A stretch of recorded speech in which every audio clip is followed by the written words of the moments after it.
If we have any students in the swine barn who would like to sing the national anthem or lead us in the pledge, come to the announcer's stand, please.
On behalf of the Swine Committee and the San Angelo Stock Show and Rodeo Board of Directors, welcome to our Gilts Show. We'd like to start off our festivities today. We have Paisley Wells of Hay Valley 4-H in Gatesville, Texas, leading us in our national anthem, followed by Destiny Gift of Andrews FFA, leading us in our pledge. Please rise and join us.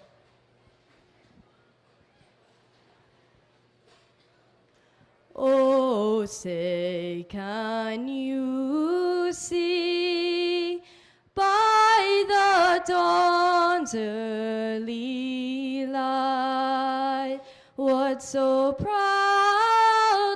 we hailed at the twilight's last gleaming, whose broad stripes and bright stars through the perilous fight o'er the ramparts we watched were so gallantly streaming, and the rocket's red glare, the bombs bursting in air, gave proof through the night that our flag was still there. Oh, say does that star-spangled banner yet wave o'er the land of the free and the home of the brave? Nicely done, nicely done.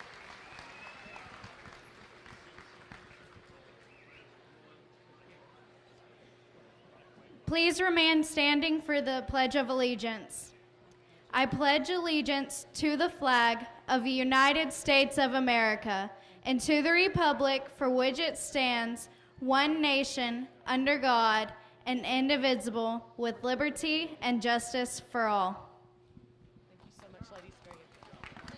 And with that, we're off. We're calling your first class of the lightweight crosses, Class 1, lightweight division, light crosses.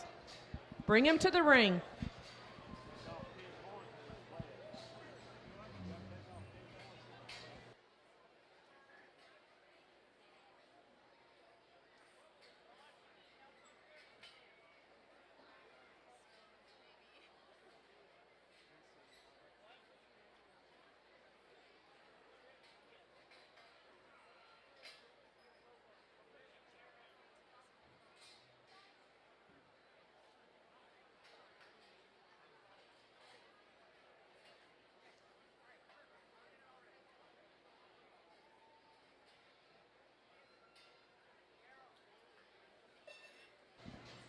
Marcus Gungros, we need you at the ring. Marcus Gungros.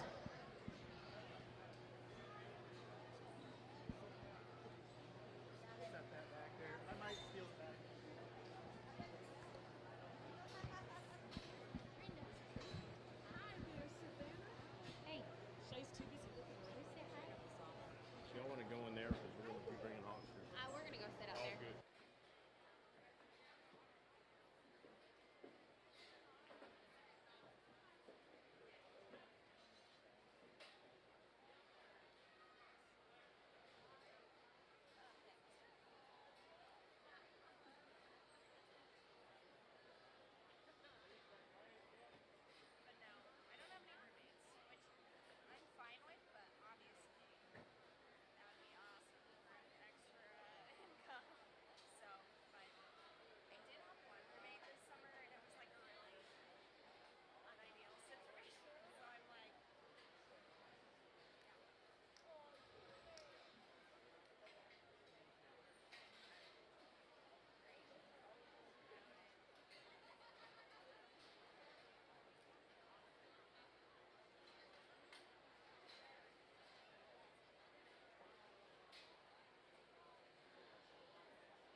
Could I have your attention in the barn. Folks with lightweight crossbreds, light division, lightweight crossbreds, bring them up. You folks are going to have to help us out in this big alley in the back. Clear off that fence. Let's try to get all that tack and your lawn chairs out of the way. When you see these kids coming up, don't get in their way. Get out of their way. Help them get to the ring. So let's get this back alley here behind the sorting pens, holding pens. Let's clean that thing out. Let's move. Let's bring these first class of light crossbreds, class 1 light crossbreds, light division. It is, yeah.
Okay, this is the first call for the purebred side, the junior breeding gilt show, and the first breed are the Berkshires.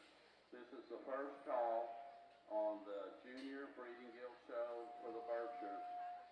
Please bring your pedigree to the ring or a copy of it. Either one will work, so we can check your hog in. This is the first call. We have a lot of hogs. Started a little late, but we got all of our problems solved. And thank you for coming, and we're ready for you to start coming.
This is a second call for your light crossbred, light class 1 pigs. Please keep the aisles clear. We're missing 6 pigs. Second call, light cross, lightweight. Yeah.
We're needing 2 more light cross class 1 gilts.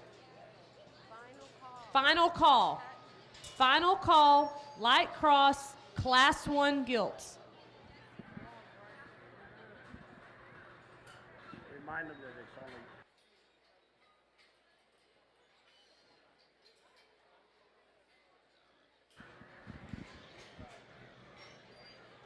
This is a reminder that you are only allowed to use water on your hogs. Only water to be used on your hogs. No oils, powders.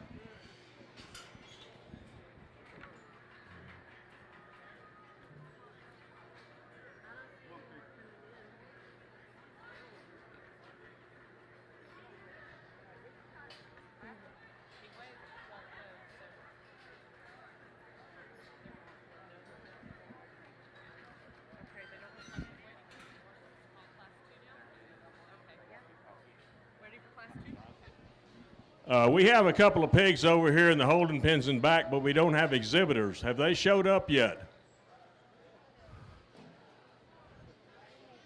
Okay, you're going to get about 2 or 3 minutes to get up here, and we're going to turn it out. Let's get exhibitors to these pens. We're fixing to call Class 2 in just a second.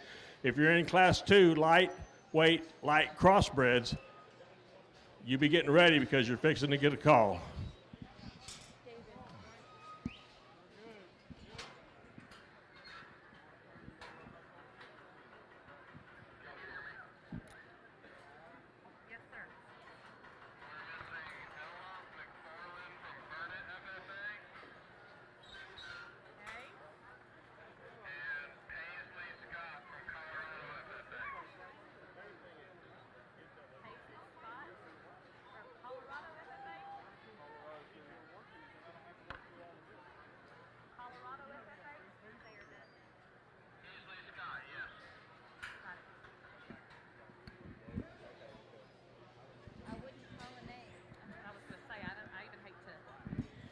Burnett FFA and Colorado FFA. You have a hog in this class, please bring your pig. Class 1, light cross, lightweight division.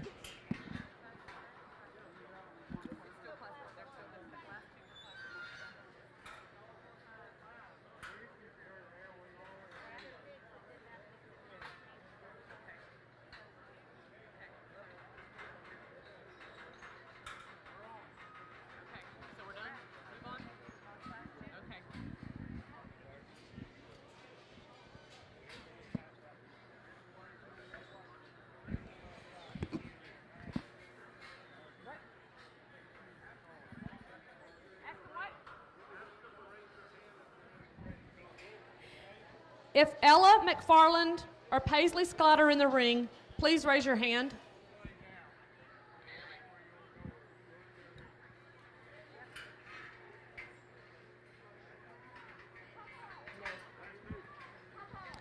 Class 2, light crossbred, Lightweight Class 2, come to the ring. We're calling Class 2, light crosses, Class 2.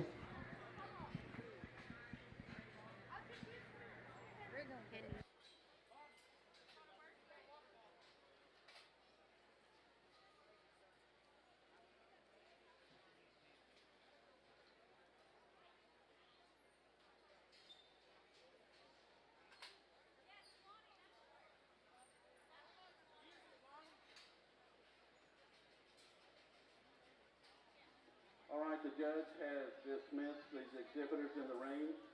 You can take them back to your pen. We're going to go out in that corner over there. So if you're standing there or chairs, please give the exhibitors room to get out. And thank y'all for coming. Would you give them a hand, please?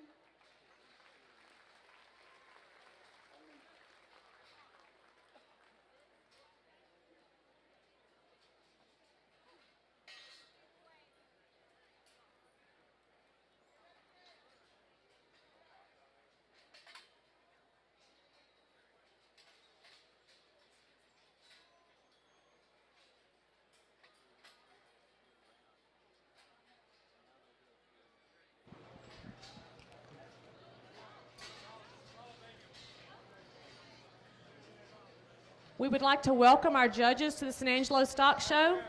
We have Shane Brenning from Keota, Iowa. He's been involved in swine production for over 30 years and has Brenning Genetics, largely works with show pigs. His education was at Iowa State University. In 1993, he was the national champion livestock judging team at Iowa State and the high individual at swine. He has a wife, Kathleen, of 29 years, and they have 3 daughters, one in vet school, one in PT school, and one in undergrad. Welcome our judge, Shane Brenning.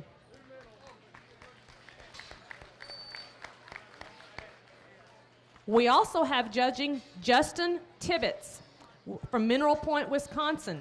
He's been involved in swine production the past 10 years with Tibbetts Livestock, where they raise show cattle and pigs.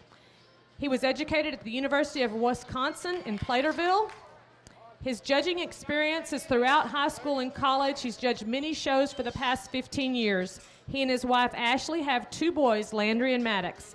Welcome to Justin as well. Thank you for coming to San Angelo.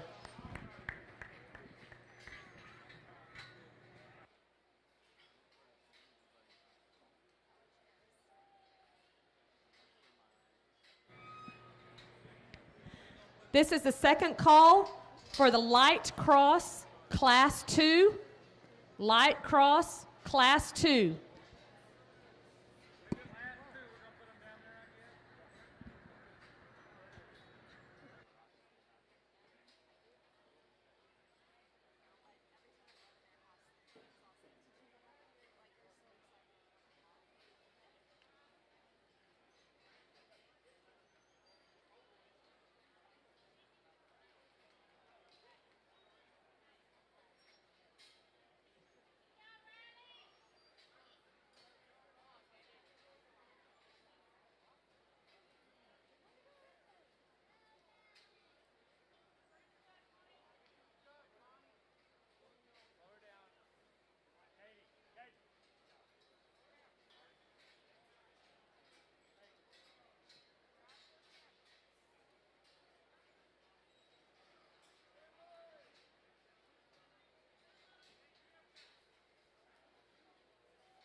Okay, we're going to go ahead and call Class 2 Berkshires.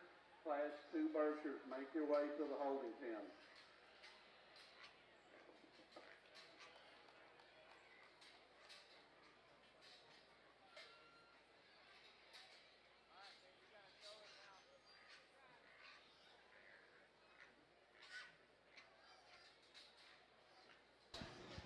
Final call for Class 2, light crossbred, lightweight division.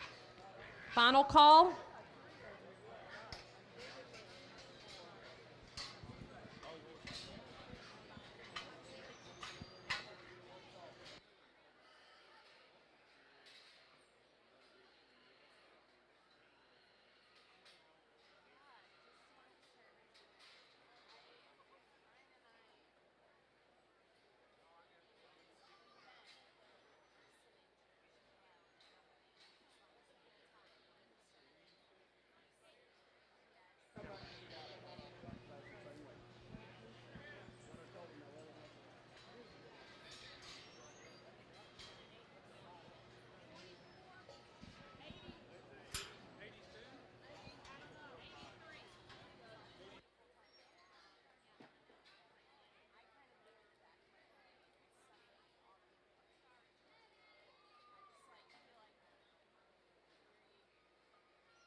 I want to introduce our judge here today. It's Jarrett Davis from Shawnee, Oklahoma.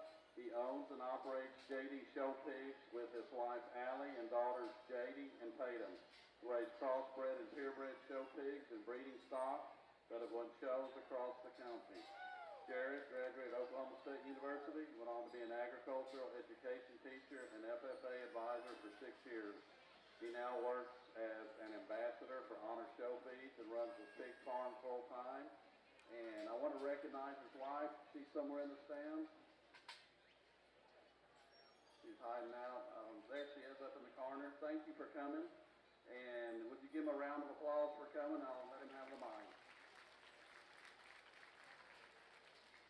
Well, guys, I certainly appreciate the welcome that I've been given since I've got here. The hospitality to this point has been second to none. And just from talking to the guys organizing the show, sounds like we're going to have a lot of pigs to work through. And I'm certainly excited to get out here today and work through the pigs and help work with your young people. I think we had an awesome set of Berkshires here to start the show with. And I would tell you, if you don't like the class winner in this class, then the next couple of days you're going to be pretty disgruntled, because this is the kind we're going to try to use. Young lady there with the black bow in her hair drives one that for me is a very easy class winner. This thing's look from the side I think is close to ideal. I like her length of body and her length of rump. Where I think she sets herself apart and propels herself to the top end of this class is just how stout she is at the ground. You study this thing compared to her contemporaries, no doubt she's the biggest hind-legged one, and with that she still has the ability to get out here and plant and drive on both ends of her skeleton as good as any that we had. You get on top of her, she's busted open in her rib cage. I like this thing a great deal to go ahead and start this class. It's a good kind of pig to start your show with. Young lady in the black shirt there driving at me is going to go too. And no doubt this is another one that from the side gives you a slick look. I like that thing tight to shoulder. She's probably a little square on the top side of her blade than our class winner was. And I like that about this gilt. She's very terminal in the shape she gives you down her spine. When we compare that one to the one that wins, she's probably not as smooth in the way that she ties in her lines. She gets a little flatter there in her forerib. But where she excels the other ones in this class is just the ability to get out and plant and drive with some comfort knees. Love her bone, love her hair, love her skull shape. Lots of good pieces in that one. If she's a little bulkier in her rib cage, I think it gets a little closer there on the top pair. But still a very nice gilt to go too. Young lady's gilt that works her way up into third in this class is one that comes out here and from the side just gives you a sharp silhouette. I like the extension she's got ahead of her blade. That gilt's good in her center body, and I like her depth flank there when we get her out and look at her from the side. When we compare her to the ones that went right ahead of her, she gets a little straighter in her shoulder angle there, and when she drives right out of the gate at you, she wants to close up in her chest and knee. But as we compare her to some of those coming down the line, her build and her proportions and her balance from the side gets her into the top trio of this class. Young lady that comes out in fourth here is one that I actually sent to the Dead Sea to begin with, but one I always wanted to come back and look at. This thing's got great width next. She's got great muscle and shape. When you watch that thing go from behind, she doesn't handle her hip and her hind leg as well as I deem ideal. But as we compare her to some of the others that are going to fall behind her in this class, her stoutness, her width, her muscle, her bulkiness made me realize I got to get that one worked into the top, because I do think in a breeding gilt show, if anyone's standing around looking at gilts that can maybe make a Berkshire Bear, that one's got some pieces that I think are very neat. Certainly need to be discussed and talked about. Gilt here coming out next is one that from the side paints a good picture. She's got to be wider when she comes and when she goes, but I do think that's an elegant one from the side. I like the length she's got ahead of her blade. She's still got a stout skull working in her. Got to bust that one open, coming and going, make her a little bulkier there in her rib shape to let her climb the ladder. Probably find a little more bulk and mass in the one coming out next. Thought that gilt needed a little more bone to get her higher in this class, but certainly a moderate, dense, wide one that's got some good pieces to the puzzle. One coming out next, the young lady did a nice job of driving this one and getting her prepared for the show. For me, that one got a little too traditional ahead of her blade, like to clean her up there in her crest and in her jowl, and comparing her to some of those that went right ahead of her, just gets a little plainer in her back shape, but a good built one that's stout. You like those things. One coming out next, I thought as she came through the back there, was just so good built, and her comfort level honestly is as good as any that we had in the drive. She's got to be stouter bone. She's got to have more muscle to get her any higher, but that's a hip and a hind leg that works really good. Very awesome class of Berkshires. Great set of showmen. Let's pay all your first class kids off with a round of applause. All right, on the play team in the first class of Berkshires, 8 was Addison Cervantes from Poteet FFA. 7, Madison Sampson, Roy City FFA. 6, Bryce Allen, Roy City FFA. 5th, Isabella Edgewood FFA. Isabella Shelby from Edgewood FFA. 4th place, Emily Morgan Smith, Hardin County 4-H. 3rd, Tatum Gingo from Mansfield FFA. 2nd, Emma Stuckey Stout from Alvarado FFA. And our class winner was Riley Hoffman from Palm Green County 4-H. So that's our first class of Berkshires. We're now judging class 2 Berkshires. Over on this side of the ring, and it's been a pleasure to come here to judge, and certainly Texas is what I call my second home away from home. I spent a lot of time over the last 30 years, and it's a pleasure for me to come in here, and we drop in this first class, and there's one, quite frankly, that's easy for me to use as your class winner. It's the young man here in front of me. I mean, that one's my kind, and if you want to be back in the barn to understand the set and the pattern that I'm going to have, it's going to be like this blue one. Man, I love that one in terms of its skull shape. It is better in terms of its jaw than the one that's in second. It's certainly better in terms of the security of its rear leg, and especially the way it plants it and drives off of its heel, off of its rear leg. The set to that rear leg is really, really good. It's a big 4-on-1 that transitions out of its blade and out of its shoulder into an awesome rib cage. The swoop to that one's belly and natural body shape with proportions is awesome. And I'm old school and you won't hear me talk about it, but yet that one's got a really good underline. That's good stuff right there. Yeah, in a perfect world, we'd take away a little bit of the crest of that one's neck. But man, power hogs are always going to have a little bit of crest, and I will not dump hogs that have a little bit of crest. The one in second, equally as good in terms of width coming right at me and the spread and power it has down its top. It's not as good in terms of its head shape. Gets a little more snipe-headed, if you will. Like to make that one a little bigger in terms of its jaw. Front 3/4 of this one is really, really good in terms of the blade width at the top and the spread and dimension down its top. It doesn't utilize its heel as good as the one in second. Like to make that one set down on its heel and just relax a little bit and take a little longer, more secure stride from behind, but certainly one that we appreciate in terms of the power it has. Young lady that comes out next in third. Here again, a power hog of a gilt, one that's big in terms of her bone. She's big in terms of her stoutness of her skull. I love that one's head shape. Her upper cage is really, really good. Here again, one that in a perfect world, we'd like to see that one utilize her rear foot just a little bit better. She wants to get just a little bit more rigid on her rear passer and need to set back on that heel just a notch more. But once again, my kind in terms of cage and blade and skull and those things that I think it takes to go on and make the next generation of competitive show barrows. The next one that comes out here in fourth, man, the front 3/4 of this one is really, really good. I like that one in terms of her height of shoulder and still not be negative in terms of the slope and angle to her shoulder. She's still good there. She's good in her forearm, awesome in her head shape. It's when you get behind this one, her front quarter is where we change this one. She gets a little shorter in her hip and consequently one that is just shorter in her stride from behind, but love the front 3/4 of that one. The young lady that comes out then next is one that is really good in terms of its power that it has. It gets a little drier and flatter in terms of its rib, but an awesome class to get us going in this first class of crossbreds.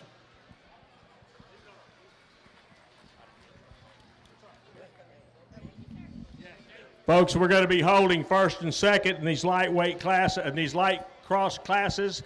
We're bringing 1 and 2 back for a sale.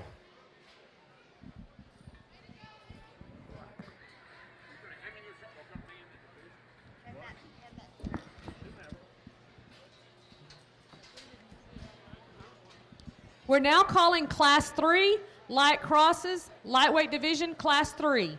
Please bring your light cross, Class 3, to the pen.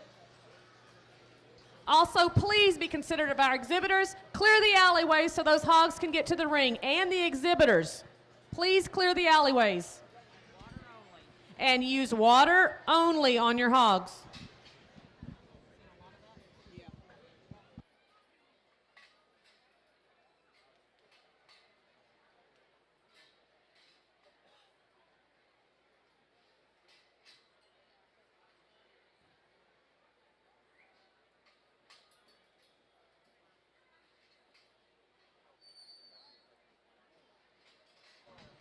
If I could have your attention in the barn, those folks that took it upon themselves to move their pigs to the placing sale lot pens over here, they're in the process right now of moving those pens in the pigs in the first alley over there. They're doing it. If you want to go help them, get over there and help them, but they're moving them somewhere in those pens over there that are empty. If there's chairs and pens, they're taking them out, but those hogs will not be penned on that first alley. If you've got one over there, go over and take care of it.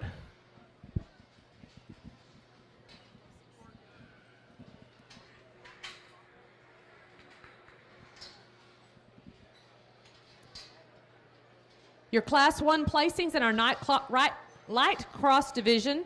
10th place, Ethan Madrano of Brady FFA. 9th place, Kinsley Frishy of Dallam-Hartley County 4-H. 8th place, Hannah Perkey, River Road FFA. 7th, Juliana Martinez, Lytle FFA. 6th, Judson Hamilton, Spur FFA.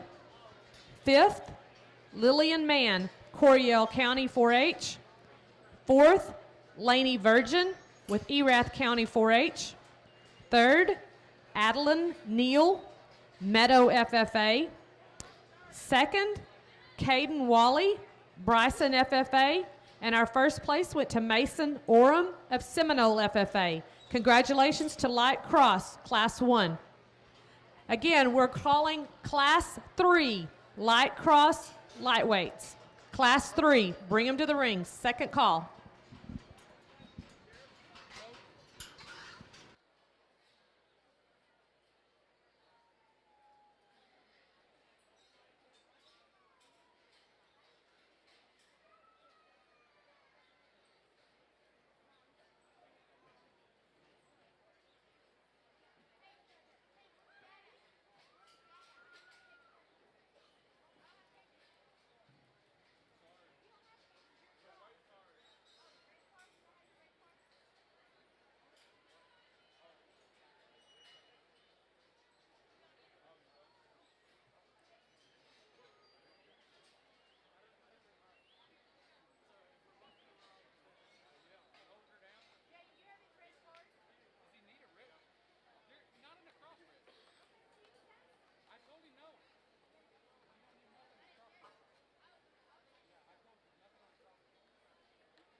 Okay, Judge Davis has excused the exhibitors in the ring. You can go back to your pins. You need to make a little room in that corner where they exit, please. And please give these exhibitors a round of applause for their efforts for coming. We're moving pretty fast. I'm going to go ahead and call the Class 3 Berkshires. Class 3 Berkshires, this is the first call to the holding pin, Class 3 Berkshires.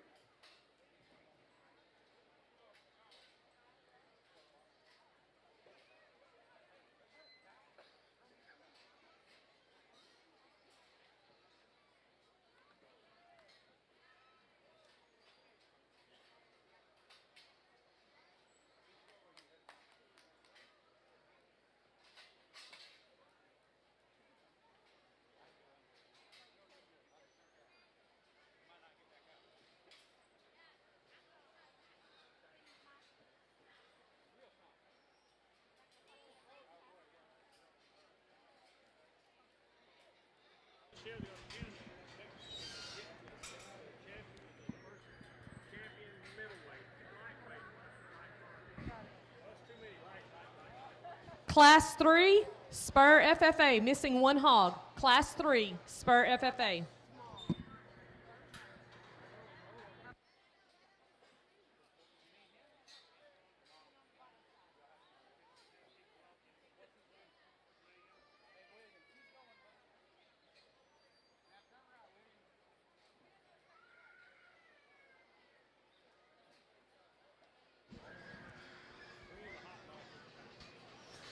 In our second class, and I will right off the bat apologize. It was my fault not going to the Dead Sea. The nice thing is I have total confidence in Tibbetts taking care of those, and many of you, and I could have talked about that later, you may not know his name, but this is just a kid that knows good livestock, and it's not just hogs, it's cattle. He's got a great cattle operation as well, and so, but that was my fault. I will take blame for it, and I apologize, and it won't happen going forward. It's been about a year since I've had a SIF judge. So that being said, I doubt we would have had one in the C that's like our class winner, which is the young lady in the yellow shirt. And we can just go ahead and put that right off the bat and say the negative on this one is this one's a little flat-footed. Yeah, that's easy to see. In a perfect world, we'd like to make that one a little stronger passer, but it's the best animal out here. This one's surely better in terms of its angles, both fore and rear. The slope and curvature to this one's shoulder blade is fantastic. Its length of stride is amazing. That one's got an awesome head with a great throat latch. She works on a shape down her top, and she hinges a perfect hip and rear leg, and the plant and drive on this one is exceptional. The only thing we'd like to do is change that one in terms of its pasterns, but it doesn't make that one take a shorter step by any means. Different speed in the one in second. This one's got a very striking presence from the side, no doubt. That's a tall-fronted one that's unique in terms of its head carriage. It's neat in terms of its head shape. It's one that's good in terms of the way the spine's laid in on that one. You can see that that one's more forward in the front side of its blade. It's shorter in terms of its stride from behind, and I don't think there's as much flair in the forerib of this one as was the class winner. The class winner, to me, is what a breeding female should look like and still be able to take it to the edges and make the next generation better. Young man that comes out next in third, one that's still good in terms of its shape and its bone, no doubt. This one gets a little rough in terms of its transition places, especially as you analyze that one into its neck and wants to rear down. If you're a sheep person, we'd call this one U-neck, and then wants to jump back up in terms of its transition point from its blade into its loin. Needs to be smoother there for me in terms of a breeding female, but still really good in terms of its trueness and squareness and its width from the top of its skeleton to the ground. Nice head shape on that one in third. Young lady that comes out next, one that for me, we appreciate this one in terms of its flexibility and its soundness, its curvature through its forearms, really good. Gets a little easy in its top line, and it's probably because for this particular judge, it's just a tick too long bodied for me, aren't able to handle that one's top line in terms of what we're looking for. I would like to reconfigure the head shape on this one just a little. Gets a little more Roman headed for me, but one that we appreciate in terms of its flexibility and soundness. young man that comes out next is one that's really good in terms of its body shape, a lot of dimension to its cage and its upper cage, one that is still good in terms of its shape to its head. It probably wants to close the gap the most of the top 5 in terms of, as you analyze that one when it comes right at you, it's good in terms of its blade width, good in terms of its chest, wants to close up from knee to ground, but a real good one to go ahead and be in 5th. Let's give those exhibitors a nice hand. Thank you, sir.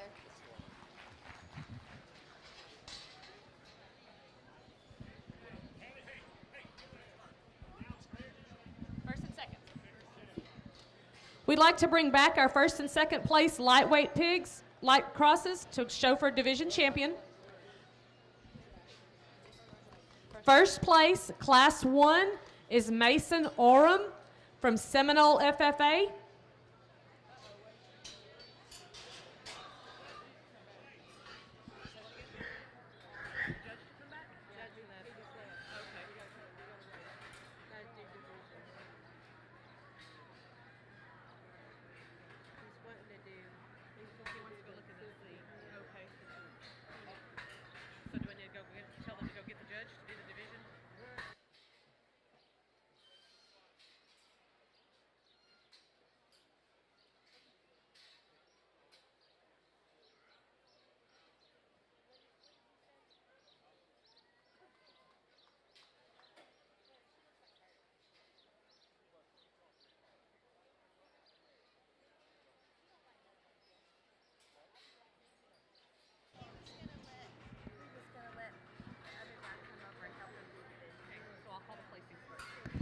Your placings in our Class 2 light crossbred division: 10th place, Holden Wishkemper, Collingsworth County 4-H.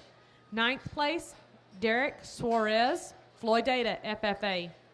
8th, Alyssa Garcia with Muleshoe FFA. 7th, Maddox Johnson, Olney FFA. 6th, Kinsley Frischke from Dallam Hartley County 4-H. 5th, Emmeline Miller with Sunray FFA. 4th, Hannah Garvin with Yoakum FFA. 3rd, Hayes Music of Stephenville FFA. Our 2nd place went to Audrey Hitt from Belton FFA. And our 1st place Class 2 light crossbred was Landry Frischke with Dallam Hartley County 4-H. Next, we'll be showing for our light cross lightweight division champion. Light cross light division champion. Here in the second class of Berkshires on this side, we're highlighted by a really good pair coming through the back. I always thought it would kind of come down between these two. Just in terms of quality, I thought they surfaced pretty easily in this class. I just think it's pretty simple to look in over the rail and see that these things aren't very similar in terms of their type and kind, and they're honestly probably as contrasting as you can get. But I think that's okay. I'm a believer that good ones can look different, especially in a breeding gilt setting. I think we can take these things to do what you want with them, and I think these two just exhibit the most quality and have the most pieces as we move forward. I just think they have the most value. As we get this pair out here and watch them, the young lady's gilt closest to me rises to the top and then kind of solidifies her position from just the look that she gives you from the side. Study that thing's height to shoulder, the extension she's got ahead of her blade. That's a real slick looking kind of female as she gets out here and goes across the ring. And then as you get on top of her, she still opens up wide and bold over her rib cage. That's a square hip gilt that as she goes away from you, I think picks her foot up and shows you her heel and just has the ultimate comfort level out here as we watch that one strike. At times from behind, she probably does want to plane her rear two a little closer together at the surface, and I guess that's my critique of this gilt and where it gets a little closer between this pair. As that one comes and goes, she does want to close up at the ground ever so slightly. Stouty comes here in the 2-hole. The young lady brought you a real fun Berkshire gilt to look at. No doubt, that one's probably got a little more width in her chest. She leaves you at the ground a little wider than the one that won the class. As we get that one out here and watch her from the side, she gets a little more jammed up ahead of her blade. She gets a little shorter coupled there from behind. But man, that one's got lots of muscle, lots of width, lots of neat pieces in that one. The gilt coming out here in 3rd is one that worked her way into the top of this class for honestly being just kind of a problem-free female. I like that one from the side. She's extended in the right places. She's still got some bone at the surface. She got a little steeper out of her rush design there. And when we compare her to ones that go 1st and 2nd, she's just a little bit disappointing. When you get on top of her, she's a little flatter there in between her blades, and as you read that thing all the way back to her hip, she's just a little flatter and drier there on the top portion of her skeleton compared to the ones that go 1 and 2, but still a nice gilt in the 3-hole. Girl coming out in 4th is really prepared and fresh, and you want to study that one just on the top side of her skeleton. She's rolled up good. She's got a big round rib cage. Her fill is good. So that one's a fair, but she's just too frail for me to get her higher. If you can make that one stouter at the ground, you can make a case to put her wherever you want in this class. Today she is not stout enough for the guy judging, so she's got to go forward. Then lady in the blue shirt coming out next. We're going to get the patterns up good from the side. I really like this with work as she came through the back. I think that's a neat skull she's got working in her. It's hard to make Berkshire sort of stout-headed, but yet still have some extension there ahead of her blade. And I think this gilt does those things very well. Of the top end of this class, she was the flattest body one, and as you watch that one go straight away from you, she was the narrowest of the ground. There's certainly some big pieces there. As we let these gilts out here down the line, some are probably just a little more traditional in their look, like the stout and the last couple up in this class, just in terms of bone work. But a really nice set of Berkshires. My compliments to all those kiddos there. Let's pay them off with a round of applause as they head back. Our first place light cross is shown and exhibited by Mason Orem, Seminole FFA. And our first place Class 2 lightweight is shown and exhibited by Landry Frishy, Dallam, Hartley County FFA. Okay, placing in Class 2 Berkshires. 8th place, Cassidy Dowdy, Valley View FFA. 7th, Carter Reynolds, Midlothian FFA. 6th, Emily Stanley, Whitesboro FFA. 5th, Charlene Clearbacher, Stephenville FFA. 4th, Kaylee Hatcher, Clear Falls FFA.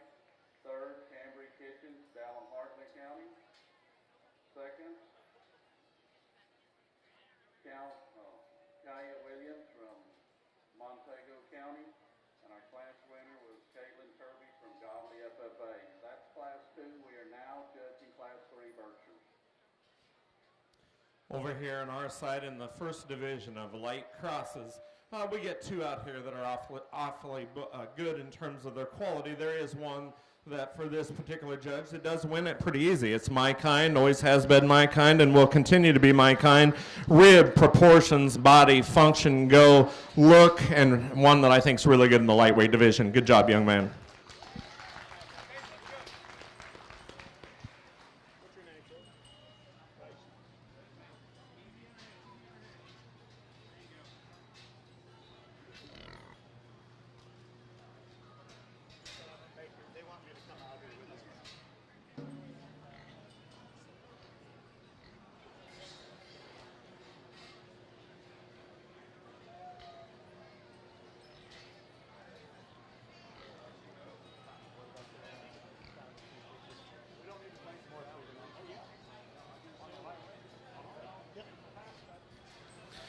Get our second place out here to our champion out of that class, and one that fits the mold for the kind that Justin and I are looking.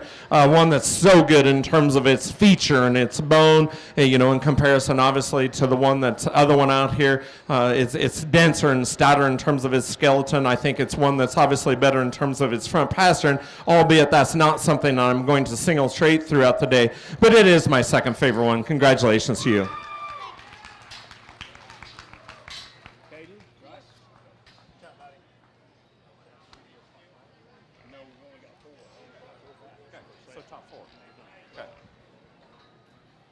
I think we're going to.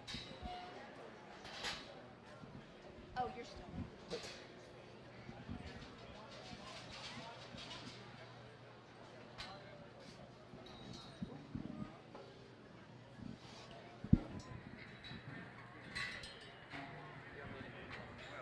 live. Congratulations to our lightweight division champion, Mason Orem with Seminole FFA. Calling Class 4. Class 4. Light crosses, medium weight division. Class 4. We called Class 3. That's what they're fixing to place. Our reserve champion lightweight was shown and exhibited by Caden Wally with Bryson FFA. Congratulations to our light cross class, division class. We're now on the medium division. Class 3 is being shown. We're calling Class 4. Class 4, light crosses, please come to the ring. Class 4, light cross, please come to the ring. Remember to keep the alleys, please. Alleys clear in respect of our exhibitors and the hogs.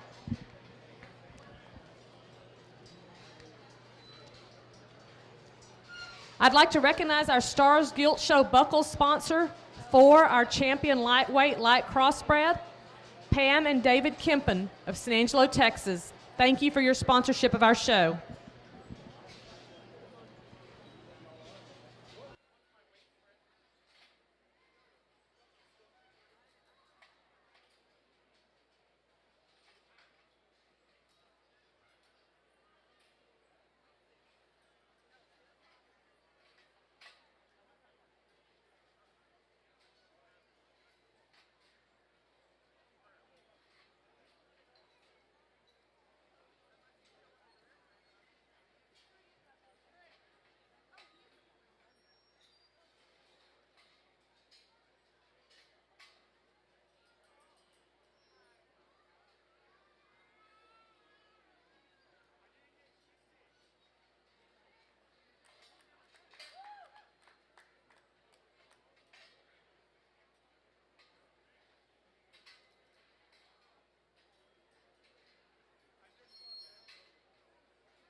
Okay, the exhibitors in the ring have been excused. Go back to your pens.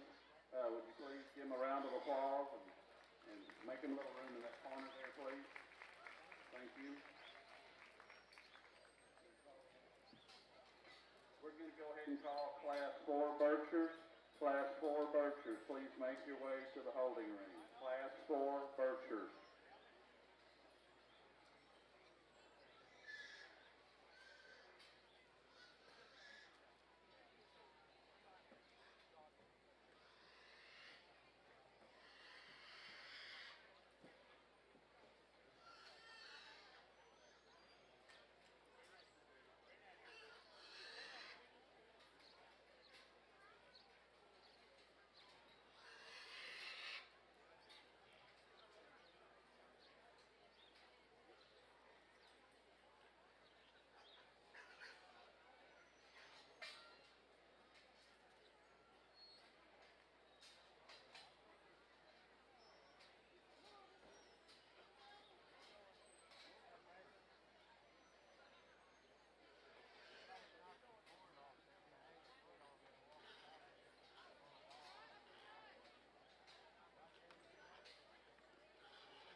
Test.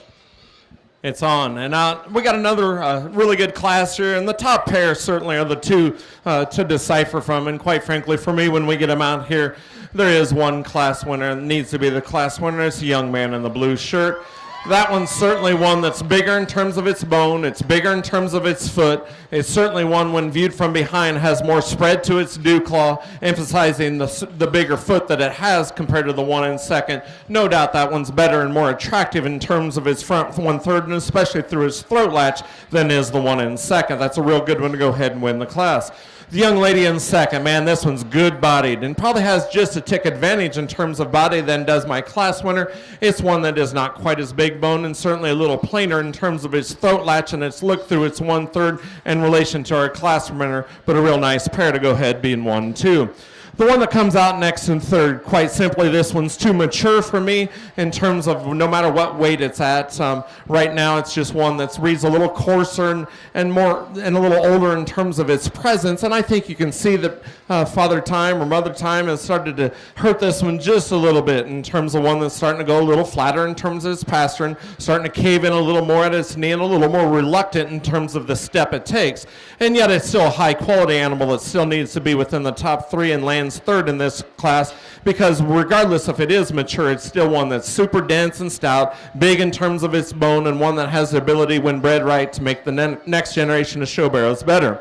The young man that comes out next in fourth is one that certainly is fresher and more youthful in its appearance than the one is in third. It's one that we'd like to strengthen the pastern on this one, elevate this one just a notch about the front side of its skeleton. It runs downhill just a little bit, which obviously does make that one better in terms of the slope and angle to its shoulder. Doesn't quite have the ring presence as those top three as we analyze them. The young man then that comes out next, fifth in this class, one that here again, I love this one. It comes right at you. It's busted wide open. Its chest floor is good. Its sternum's laid deep within that chest floor. It's got a lot of shape. It's too short-strided from behind to get within the top four. We need to make that one just a notch better in terms of the function and go off, especially its left rear. Wants to get just a little straighter from hock to ground, and especially on its rear foot there, we need to see that one utilize its heel just a notch better. A real good class. Give those exhibitors a hand.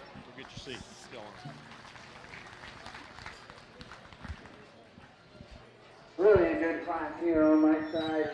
Young lady doing this class winner back up. I actually thought it got very close between the ones that were 1 and 2 in this class. And I guess as I watched the gilt that ends up winning the class come and go, I think there's just more genuine base width there. She's wider in her chest. She's wider at the ground when she leads you. And as you get right on top of that gilt and study the spread that she's got coming out of the top side of her blade, she's just square there. She's bolder there than the one that's going to go to. I love that thing's look from the side. And even though she's acting a little cantankerous, that thing still gets out here and she takes a long step from behind. She's elegant up front. She's bulky. She's stout. She's good looking. I think that one needs to win.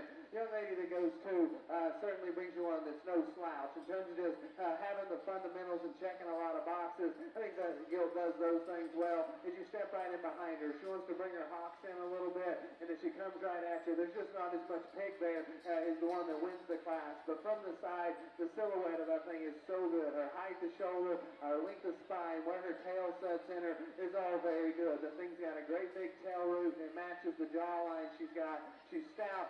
She's proportional from the side. If we can change that one a little bit coming and going, I think she could be a class winner. Just a very good gilt that winds up in second.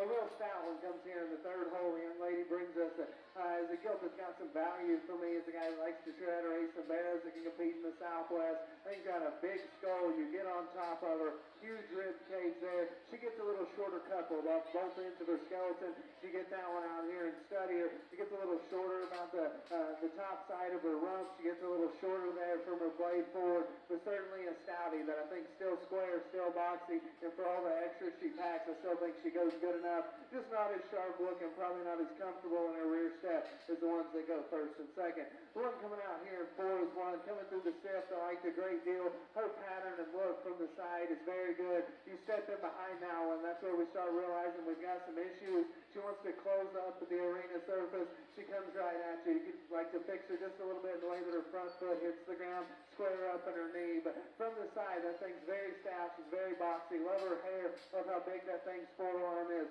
Lots lots of good pieces in that one to go forward. We can square up a little bit on our feet and legs. We can run that one a little higher. Thought it was done. Actually, you're going to do a nice job of presenting this skill. For me, she just wants to run downhill a little too much. As we study that one compared to all those that went ahead of her, she's the driest and flattest in her forward shape. I do like that one look from the side. I like how good the step she takes from behind. Just got to bolt that one up in the center portion of her body cavity to get her any higher. But certainly one that's sound and well presented. I like those things about that one. And ladies, Gil here, that we bring out in the next hole is on the scout and the jawline. I love that about this deal. Like I said about one earlier, it's hard to make birchers that have that kind of feature and that kind of stoutness, but yet keep them extended up front. This deal does that very well. It's the rear third of this one skeleton that becomes problematic for me. She gets too steep about her rough design. Consequently, she wants to tuck her hind legs up underneath her too much as we watch that one travel. But certainly the front third of that one is very good. Thought she was very deserving of a pin. Still coming out next is one when you get on top of her. It's certainly as impressive as anything we got to see in this class. That is a big back rolled up in one. She's got a stout jaw. Kind of like the gill we talked about right ahead of her. It's the rear third of this one that brings the issues to the table. She's shorter and quicker to the steps. She's a little steeper about her own design. We can change the running gear. This one, we would have seen her at the top of the class. The way it's set, she's got to be down here a little bit today. But the front two-thirds of that gill is very, very good. We're coming out next, first away up and getting the pin. And I like this one as she came through the back, just for the fundamentals and the basics that she offers. If you watch that one get out here and travel, she's sound on both ends. Compared to the other gilts within this drive, she was stronger in her bone work and flatter in her body type. But I do like that one for just her look and how comfortable she is when we get out here and drive them. Really nice class, highlighted by two real good ones on the top. My compliments to all the birds for exhibitors there.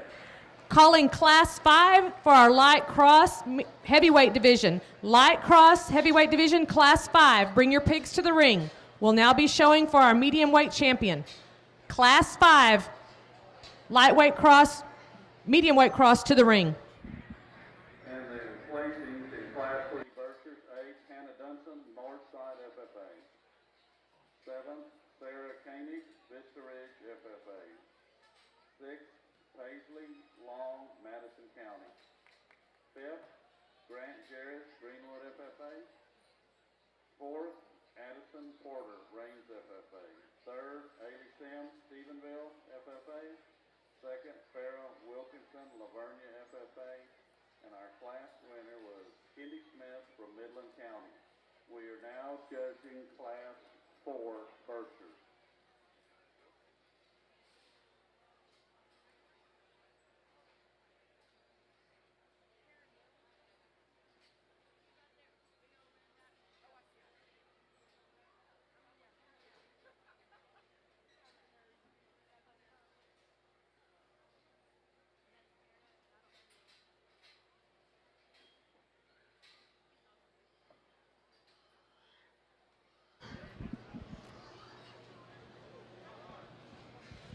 Class 5, we need your Class 5 light cross, medium weight division to the ring. Class 5. Placings in Class 3 medium weight crosses. 10th place, Trent Lee, Brownwood FFA. 9th, Haley Nicholson, Dalhart FFA. 8th, Madison Signs.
Continuation of our place classings in Class 3.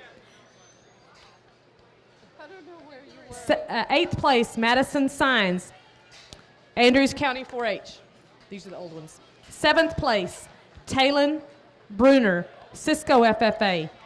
Sixth place, J.C. Witt, Somerville County 4-H. Fifth place, Kaysen Womack, Westbrook FFA.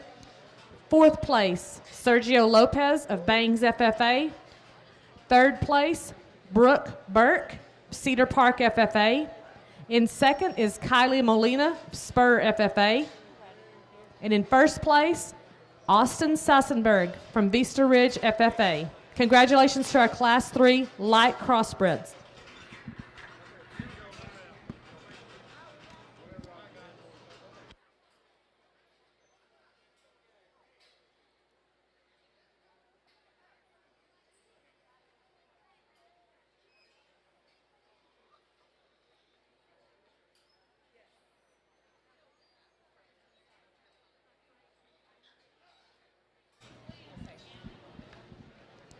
Black iPhone. Okay, with the wallpaper, if they can come describe it. Office with a pig on the wallpaper. Okay. If you're missing a black iPhone, come to the office and describe it. A black iPhone.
We're needing 2 more pigs for Class 5, light cross, heavyweight division. 1 from Blanket and 1 from Era. 2 more pigs for Class 5, light cross, heavyweight division.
Final call, Class 5, light cross heavyweight division. Era, we need your hog.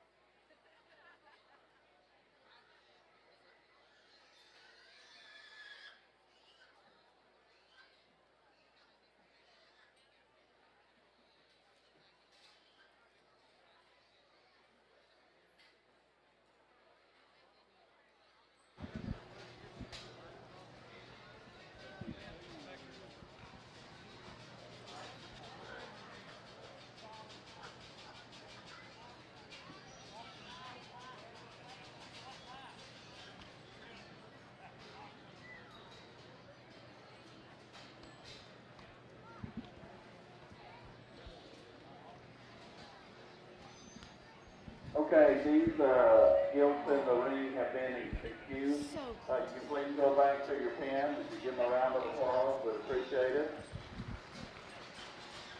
We're judging Class 4 Berkshires, and I'm going to go ahead and call Class 5, which is our last class of Berkshires. We're calling Class 5 Berkshires to the holding pen. Okay, and this here, our class over on this side of the ring. Man, the deepest class we've had so far, no doubt. And I'm not going to be the judge that apologizes for taking a long time. When I feel the need for speed, I'll do it. When I feel the need to step on the brakes, I'll do it. But there is one out here that's absolutely flawless in terms of skeleton and running gear and still having the extras with bone. Probably one that's filled just a tick more, but they probably knew Brennan likes somebody, and hey, at least it has the ability to be able to be one that gets body. I'm not going to say it's the absolute widest, most powerful one we've seen today, but there's no doubt this one's running gear angles with bone is the best we've seen so far today, and it's the young lady here at the far end from me. Man, when that one's put into motion, that's fun stuff to look in terms of curvature of set to forearm, one that pulls its knee back in, and you can see the set to that forearm, and its reach and plant is fantastic. That one's hinged as an awesome hip and rear leg. Its function and go and comfort and push is amazing. Obviously, maybe just a tick too much fill and takes away maybe a little bit from an aesthetic view, but that's one that looks like can be a sow, one that lays down in the crates and is easy fleshing and wants to milk good to her litter.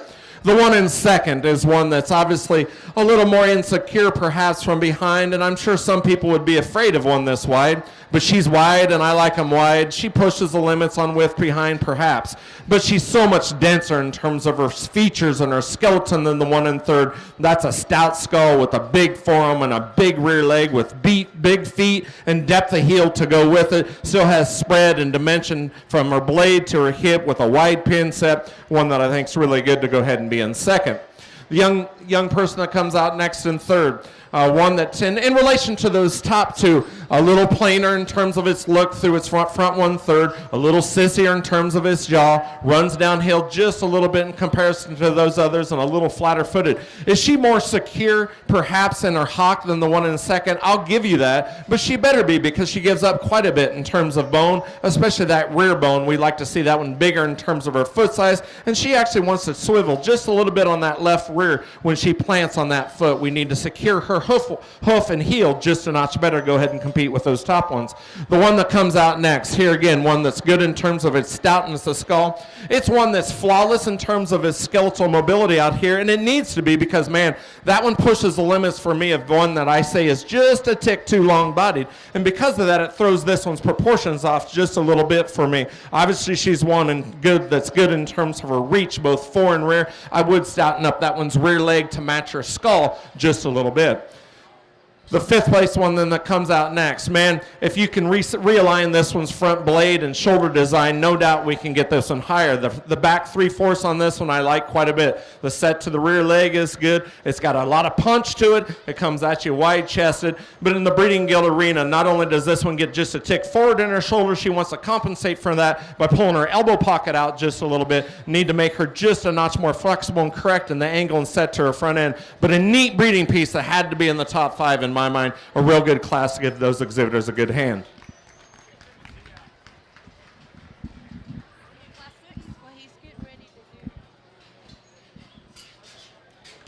Now we want to announce.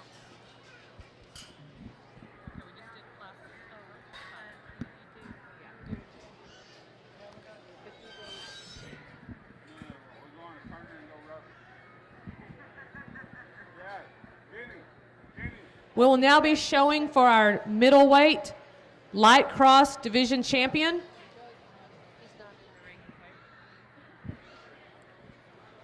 Okay, this is class 5. It's right out here. This is class 5. We're going to go ahead and call in class 6. Class 6 will be the last class of the light cross division. Class 6 is our heavyweight. Last class for our light crosses. Bring those to the ring. Class 6.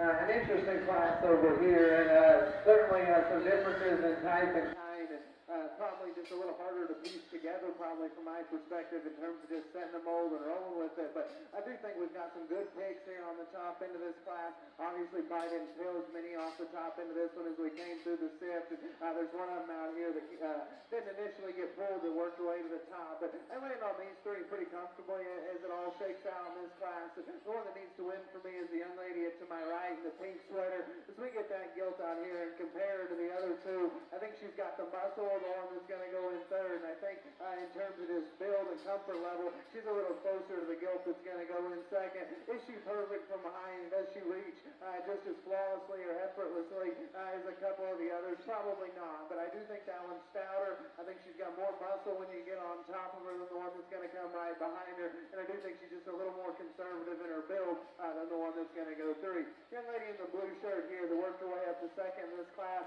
brings you a gilt that from the side, pattern's so good, just her look and her extension up front is great. I think she's got a good length of body. I think that's the gilt that's longer about her rump than a lot of the Berkshires that we've seen. As you get out here and study that one compared to the one that wins, no doubt she's frailer at the ground in terms of her bone work. You get on top of her and she's not as descriptive in her muscle pattern. Honestly, reads pretty plain to me just in terms of the texture and shape to her muscle, but still her build and just her look from the side propels her to the top end in this class for me. A really good one in terms of just feet and leg placement and balance. The gilt that goes third in this class is one I was pretty hard on probably as she came through the sift back there, and I apologize to you, young lady, for not getting this one a pin early. As we get out here and study her compared to the top end of this class, she's lighter than most, she's stouter than most. Is that one's build perfect? No, it's not. From behind, she wants to roll her hop to the outside of her skeleton. I'd like to blend her a little better there in her hem loin hook up. But as you get that one out here and let her get some space to get out here and travel, you got to appreciate a lot of things about this gilt. She's got a big jaw working in her. If you study this one at the base or at the top of her rump, you can see that thing's got a great big tail head working in her. She's got some features that just read with some genuine stoutness, and I love that about this gilt. She's got muscle as she comes and goes. She's got spread up high. Like I say, you can get hard on this one structure. Could maybe call her a little long body too if you want, but where she's good, I think that one's very nice. Lots of neat pieces there. Gilt coming out in fourth is probably a little more conservative in her type and kind than the one that goes three. Just a meat and potatoes kind of pig that has got some width, got some bulk, got some muscle. Probably not as sharp looking up front. Probably doesn't pattern quite as good from the side. You get out here and watch that one go across the arena. She's a little steeper there out of a rough design. She wants to tuck her hind leg up underneath her a little, but still one that's got some bulk. She's sound. Lots of neat pieces in that one as well. The gilt coming out next is one that the front third of is very interesting for me. That's a great jawline built in that one and a great skull. The rear third of this one's got to be better. She's got to be level her hips. She's got to be able to get out here and go with a little more authority off of her rear wheels. But the front 2/3 of that one has got some interesting parts and pieces. Certainly some cool things to talk about there. Gilt coming out next is one that in the back I eventually made the decision that I had to send that one to a pin just because her pattern is right. As you get out here and study that one, she's got the right kind of length ahead of her blade. I like the length through her spine. I like how round she is about her rib cage as you get on top of that one. She's not as stout with the ground and her bone columns to some of those that went ahead of her. She gets a little shorter out of her rump design, but certainly in terms of this proportion to design from the side, I thought that one was very deserving of a pin. A real stout longo comes out next, and there's probably guys that could have ran this one higher just because of how big her hind leg is. For me, I call this one a little ill-balanced. She's got a little extra press there ahead of her blade. Her hips are a little shorter. She's maybe a little thinner in terms of this on the 30 pounds. That's a pretty one. You can say a lot of good things about this gilt as well. She's got a big back, a huge arm, a huge hind leg, and with those things, I think she's sound enough. It's just a balance problem for me that works her down in this class, but certainly still some quality here. Nice class of Berkshires. Let's pay all those kiddos back, pay all those kiddos off for a round of applause to the head back. Showing for our division champion light cross heavyweight, medium weight is Austin Sassenberg from Vista Ridge FFA out of Class 3, and our Class 4 winner, Allie Bridges with Toller FFA.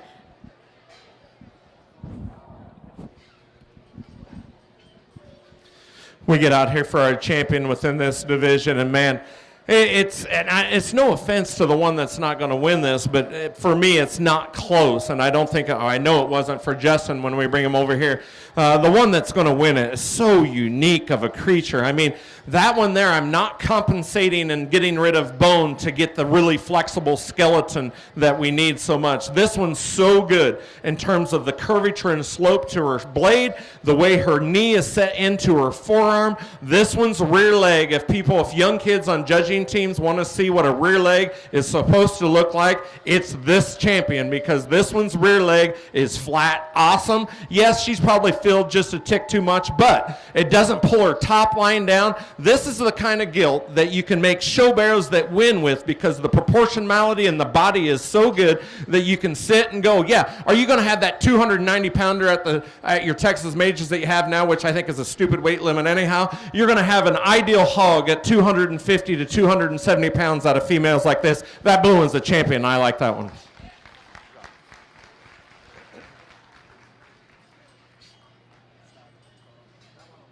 Okay, placing in class 4 Berkshire. We had 7 places. 7th was Paisley Wells, Corio County Parade. 6th, Holland, Cheshire, Walnut FFA. 5th, Brianna Nolan, Stephenville FFA. 4th, Addison Skinner, Burke Burnett, FFA. 3rd, J.C. Lane, Stephenville. 2nd, J.C. Hoyt, Hardin County 4-H. And our class winner was Cameron Craddock from Howe FFA. We're now judging class 5, which is our last class of Berkshire Hogs. If you have a first or second place Berkshire Hog in the first classes, kind of stay tuned and be alert, because pretty soon we'll call you to the show for Champion Berkshire. After the Berks, we do the dark OPBs, which are Polands, Spots, and Herefords. Get in reserve for this division, and certainly 2 high quality animals, and it probably is a little closer, I suppose, than obviously selecting the champion out of this division. And I will say, if whoever raised this one cut the tail this short, we need to make them a little longer, because when they're that short-tailed and still have that good of a look, then man, that's good stuff. And most likely it got stepped on, rotted off, and fell there, and they were crying because the tail's not right. Tail, regardless at all, that is the one that's denser in terms of its skeleton. It's truer in terms of its pin hock to ground placement. It's one that's so good in terms of its depth of heel and its bone size still elevated. That will be your reserve champion.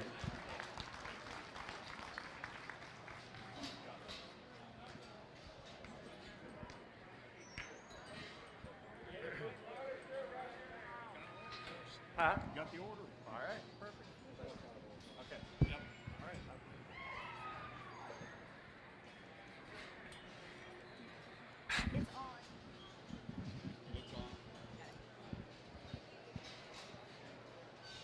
Second call for your heavyweight division, light cross class 6. Heavyweight division, light cross class 6. Congratulations to our medium weight division champion, Allie Bridges of Toller FFA, and reserve champion, Peyton Weisenhunt from Cisco FFA.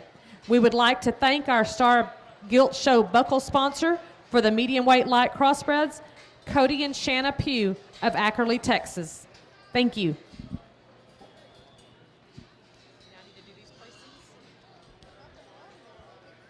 Placings in your Class 4 light crossbreds. 10th place, Dylan Hickson. 9th place, Avery Jones. 8th place, Kinley Gardner. 7th place, Cutter Bradshaw. 6th, Emma Poole. 5th, Farron Roach. 4th, Ainsley Kelly. 3rd place, to Joni Halliburton. 2nd, Peyton Weisenhunt of Cisco FFA, and 1st place to Allie Bridges of Toller FFA. If I could have your attention, please, in the first class of the lightweight division of the light-colored crosses, we'll be selling 2, champion and reserve. From the middleweight division of the light crosses, we're going to be selling 5. That will be our champion and reserve, 1st, 2nd, and 3rd from the Class 3. So all the pigs that were left in the ring will be going to the sale. We'll have this sale list posted at the end of the day. If you're brought back for sale contention, we're going to try to keep you posted whether or not you're in or not, but we'll determine that as the day goes on. But all these gilts that were sale eligible, we've determined when we get through the breed or the division which ones will sell. We're going to sell 2 from the lightweight division, champion and reserve. We'll be selling 5 from the middleweight division, our champion and reserve, and first, second, and third from class 3.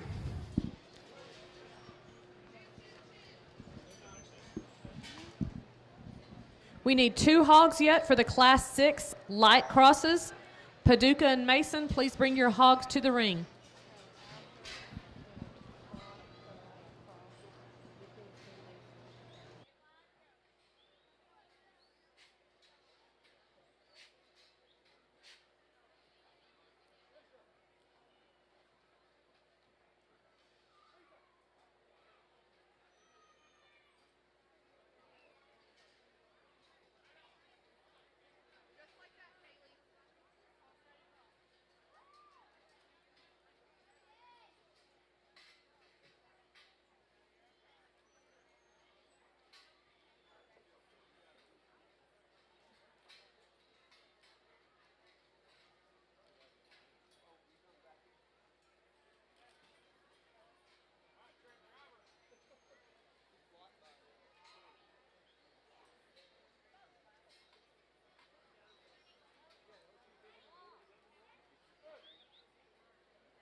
How are you? I'm doing good. How are you, Denny? Haven't seen you in a while. We're all been good.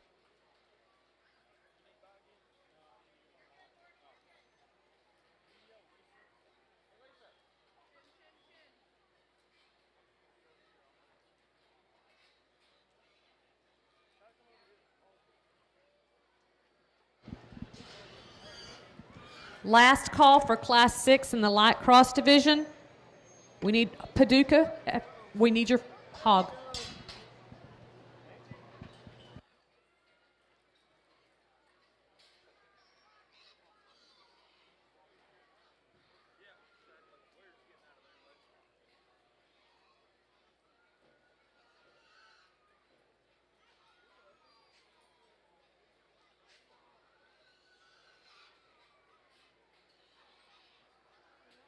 Okay, these exhibitors in the ring have been excused.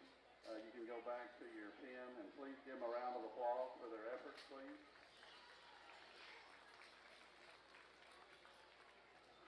We're going to be placing Class 5, which is our last class of Berkshire. If you have a first or second place in these first 4 classes, make your way to the holding arena so we can keep the show going. First or second of the first 4 classes of Berkshire, please make your way to the holding ring.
Brody of Paducah FFA. If you're here, we need your hog to the ring. Bodie from Paducah FFA.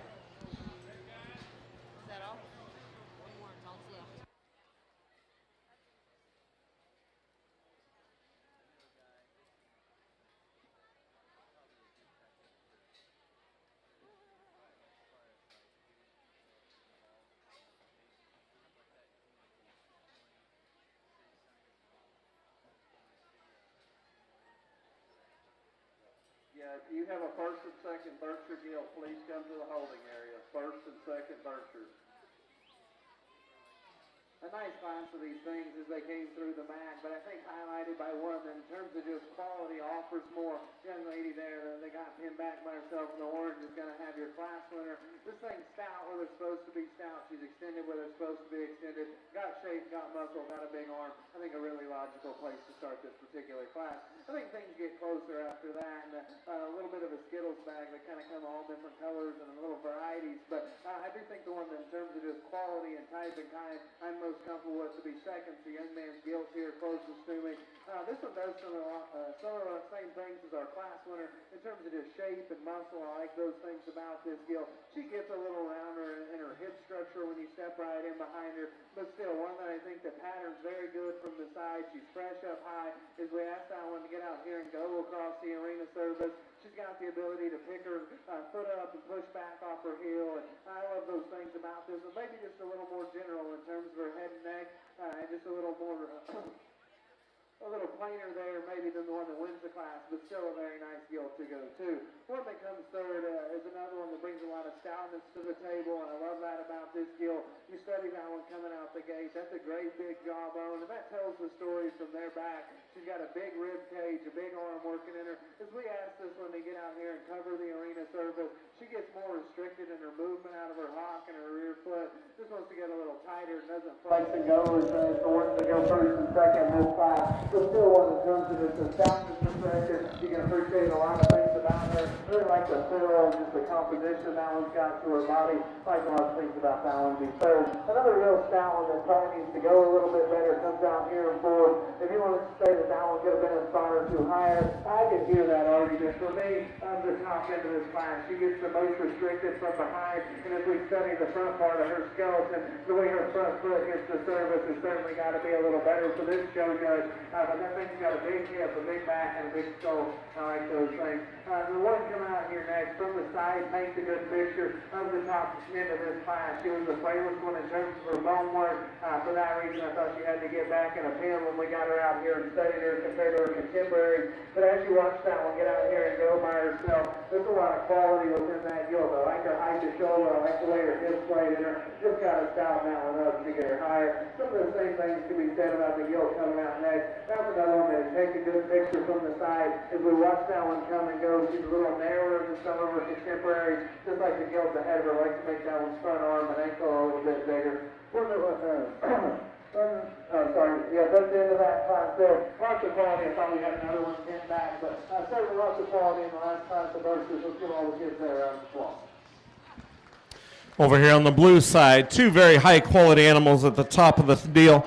And yet there's one that for me is more proportional in terms of its length of body and its balance. It's deeper in its heart. It's more opened up in its forerib. It's bigger in its upper cage. Its blades are set on the corners square and wider. And it's one that certainly I think has more spread and dimension from blade to hip. The young lady in the blue shirt will be your champion within this class.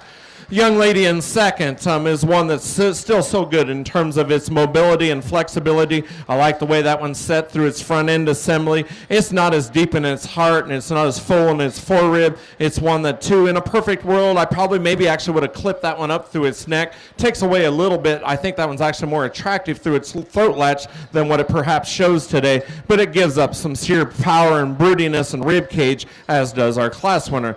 Young man that comes out next in third gives up a little bit in terms of sheer foot size. When we study that one's rear foot, gets daintier in terms of its toes, doesn't utilize its heel as much, and is certainly not as big in terms of its bone from behind. It's one that's certainly flexible about its spine, and obviously maybe just a tick too flexible because of its length of body. It gets just a notch easier in terms of its top line. I do like the head and the skull on that one quite a bit. The young man that comes out next is one that's still good in terms of being a broad back, big ribbed one, perhaps almost a little too aggressive in terms of getting this one's heads up, and because of that, we look at that one in terms of its transition points. Wants to rear up like a Yorkshire in terms of its ham loin hookup, gets a little too easy in terms of its back shape or its back and vertebrae. It's one that gets a little bit more crest in terms of its neck, but it's one that still brings us some broodiness and power to the table for sure. Young man that comes out next is one that's ultra dense in terms of its skeleton. It's big in terms of its bone. It's big in terms of a foot. This one has to take a longer stride from behind, just reach and plant with more authority, and it obviously starts in terms of that one's hip, a little shorter and rounder in terms of its hip, just doesn't giddy up and go. And quite frankly, I'd like to see that one, especially off of its left rear, put more pressure in terms of its heel than what it does. Wants to get just a little bit more rigid in terms of that left rear wheel, but a nice one to go ahead and be there. Nice class. Give those exhibitors a hand.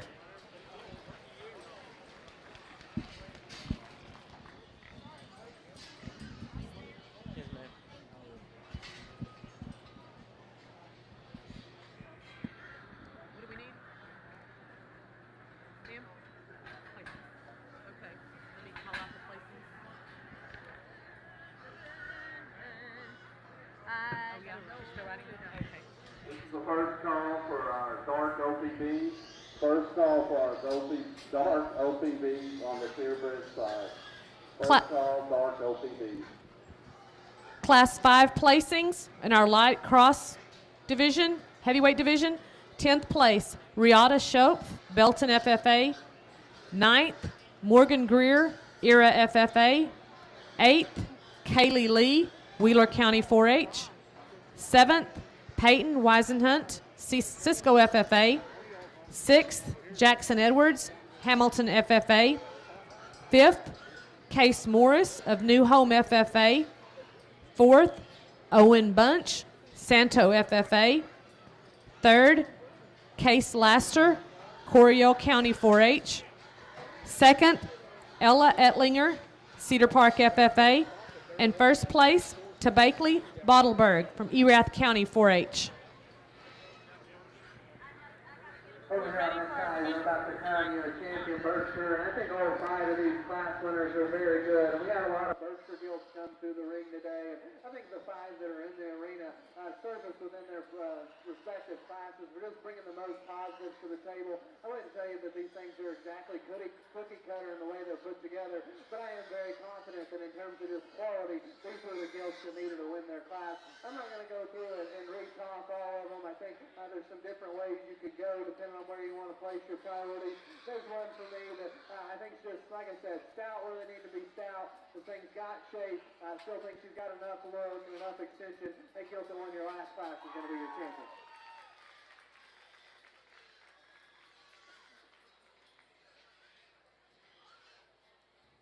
We bring in the second place, and I think that only makes it closer out here as we compare that Gilt back with some of our other class winners. And just to touch base on what I'm thinking, I'll run through these kind of real quick. The Gilt that came out of that first class is one that's stout, she's square. We thought that was just being the right time. We get her out here and just compare to the others. Maybe ask yourself if there's just quite enough muscle shape in that one when you get right on top of her. But certainly her look and bone and build make that one jump out here and get in the mix. The young lady Gilt there on the far side is one that won a competitive class. And we got on that one a little bit in that class for the ground. She wants to close up a little bit from behind. And then we can pick on that one knee ever so slightly. But her rib taste is so good. The texture of her muscle is so good. Obviously, there's a lot to appreciate about that one. Young lady here in the yellow shirt brings us to Gilt that was asked to bring a little bit there in class. And honestly came out of a tough class. There's a good second place shade behind that one too. I thought this her width advantages and his ability to combine having a clear look up front with still being able to have some genuine width underneath, kind of took her to the top of that class. She's going to act pretty cantankerous out here, but as you study that one, you can appreciate so many things for the extension that she's got up front. the texture she's got to her ribs and her body is so good, and that was just so genuine, and the width that she has coming and going. Of course, she got a little tight out here, and obviously one of the fighters think those things are working that was disadvantage. Killing in the mixed brother here brought you a style one out of that class that just combines some things with the ones in 2 and 3 years. Maybe not as athletic as we get out here compared to a couple others, but certainly one that you can like. And we caught that one to a second that heavy class. Just patterning up just from the side. I'd like to maybe square that one up just a little bit from behind, but certainly one that I can appreciate. I think it's close out here for reserve. My second favorite was acting like an idiot, but she's still the second best one to me. Congratulations, young ladies. We're big here. We need your champion and reserve champion lightweight light cross and medium weight light cross. Bring them to the holding pen. Champion and reserve champion lightweight and medium weight light cross. Bring them to the holding pen. All right, our champion Berkshire, we got a class 5, Sawyer O&D from Hill County 4A. Our reserve champion was out of class 3, Kendi Smith from Midland County. And that concludes our Berkshire show. We will now judge Dark OPB.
There you go. She's ready.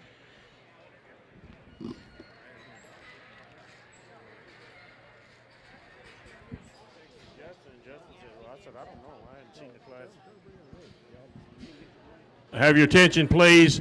Shortly after the light-colored cross-class champion and reserve are picked and sale orders determined, you can go over to the wall and find out whether or not you're going to be in the sale. We should get that posted fairly soon.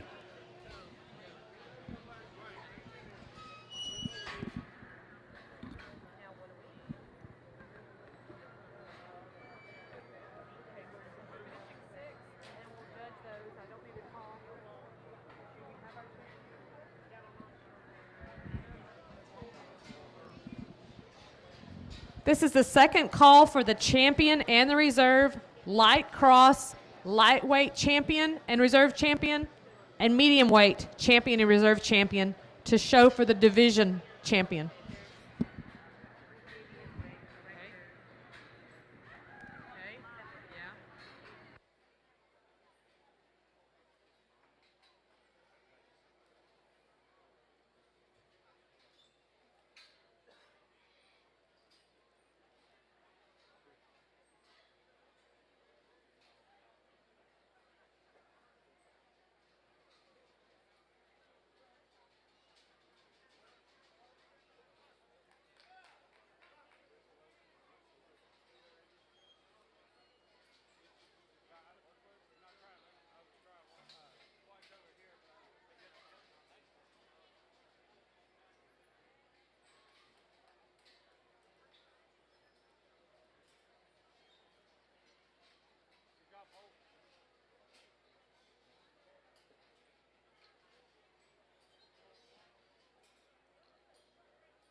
Okay, we're missing a pig on the Berkshire side, not Berkshire, Black RPB.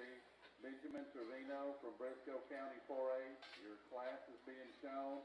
If you're not coming, please let us know. Benjamin Trevino.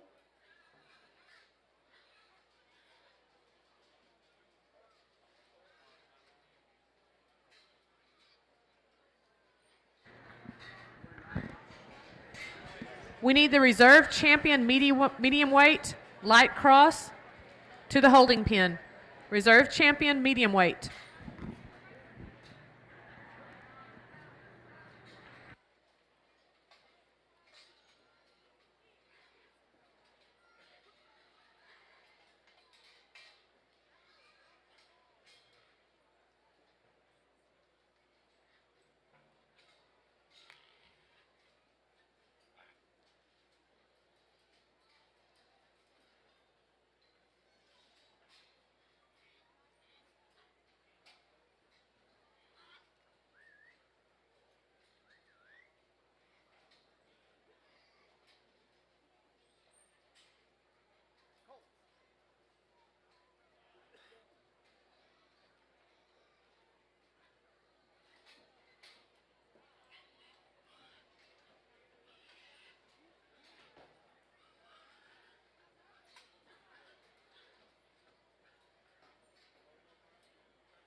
Peyton Weisenhunt, we need your reserve champion light cross to the holding pen.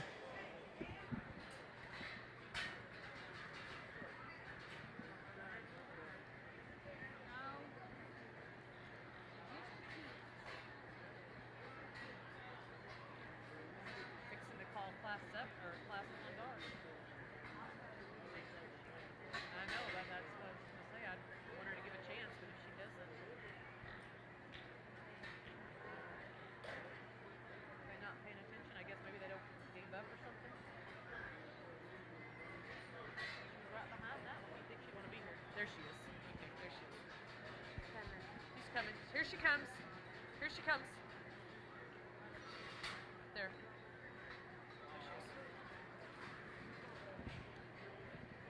So, how about if I go ahead and give first call for the classical darts? Okay, these Gilts in the ring have been excused. You can go back to your pins. Please give them a round of applause for their efforts. This. Go ahead and call Class 2 Dark OPD, Class 2 Dark OPD to the holding pin, please. This is first call for your lightweight Class 1 dark crossbred. Class 1 dark cross, Class 1. Bring him to the holding pen.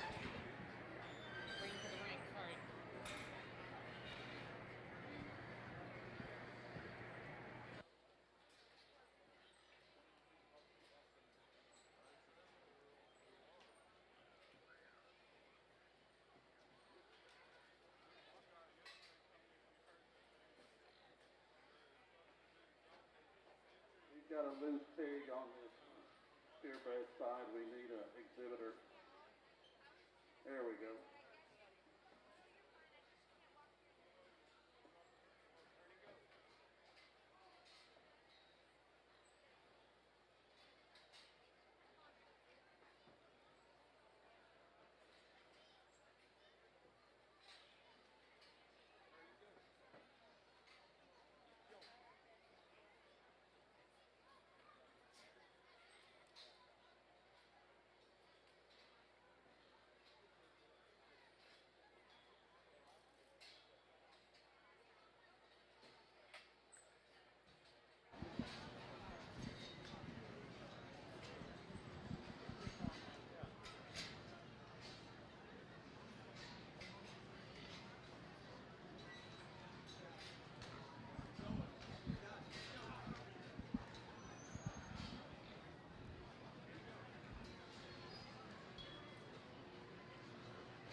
Interesting class here, and certainly differences in types and kinds, no doubt. You know, whenever it gets close for me, sometimes in classes I just go back to what Shane Brennan always likes, and the one out here that's just got more rib and more power and more depth of heart, more upper cage and more proportionality in terms of its frame size, and everything fits and matches and still has an unbelievably good rear leg. Obviously, when I look at this one, I question if that one's just a tick further in its blade set, and there's no doubt that one is, but there's not enough problems with that hog to go ahead and beat it with one that's better in terms of its front end assembly. That being the case, the Blue Butt wins this class. One that's just so good in terms of its cage and spread and body and trueness from pin hock to ground.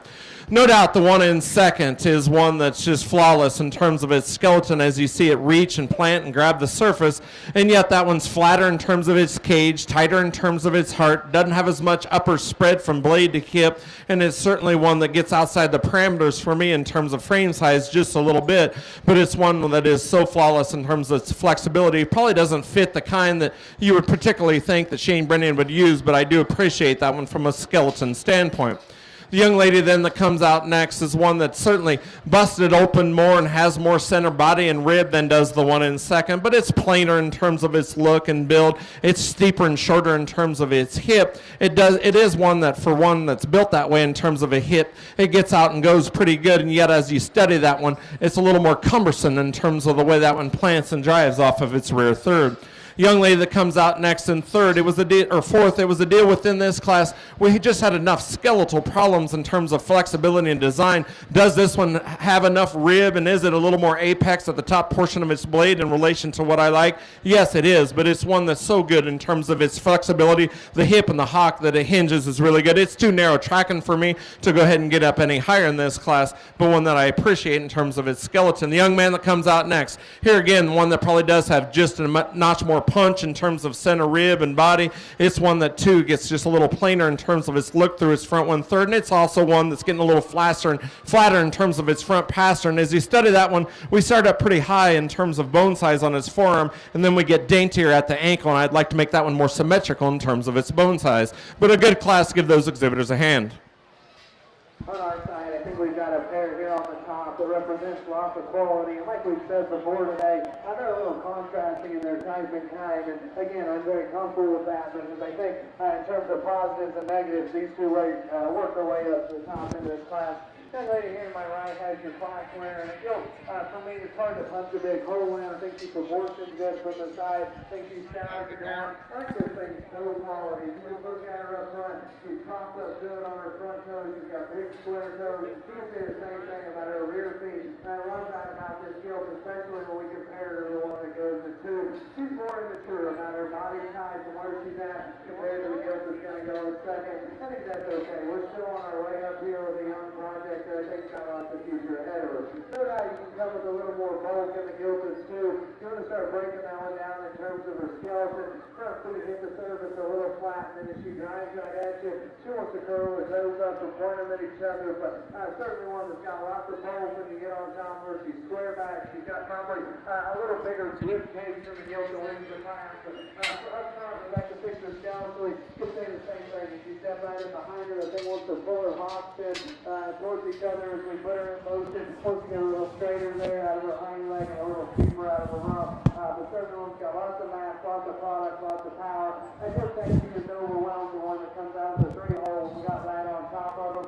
The Gilt that goes third. There's another one that's got just a little hitch in her giddy up from behind. She doesn't have enough back or enough hip to compensate for that, in my opinion. If you're not going to go first, you better have a big back.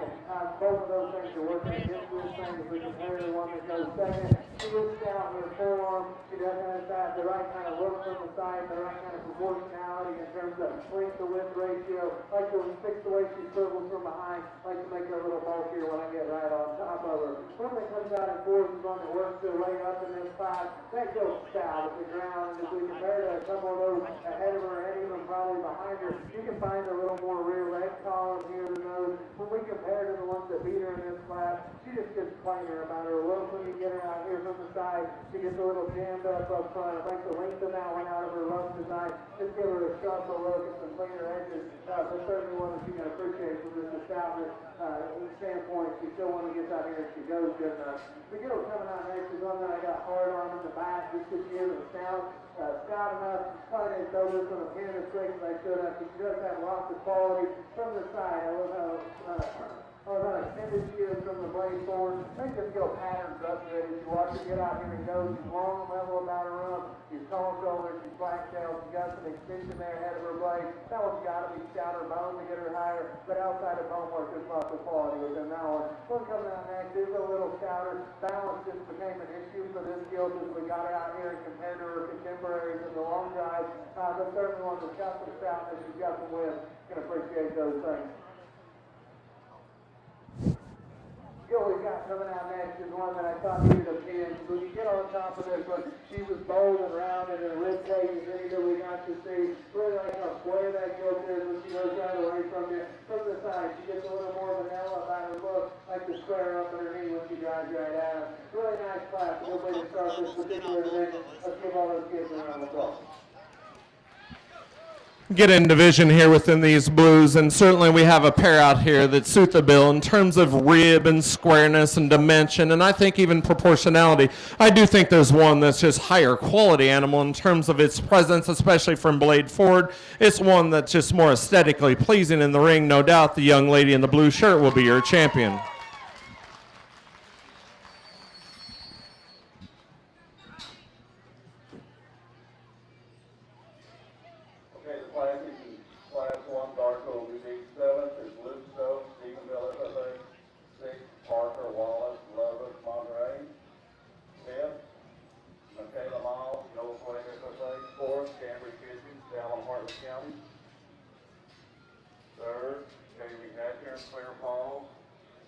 Second, Sawyer, Owen B. Hill County. And our class winner was Adeline Galloway from Taylor County 4A. That's class 1. We are now judging class 2, dark OPDs. There's only 3 classes, so that's where we're at.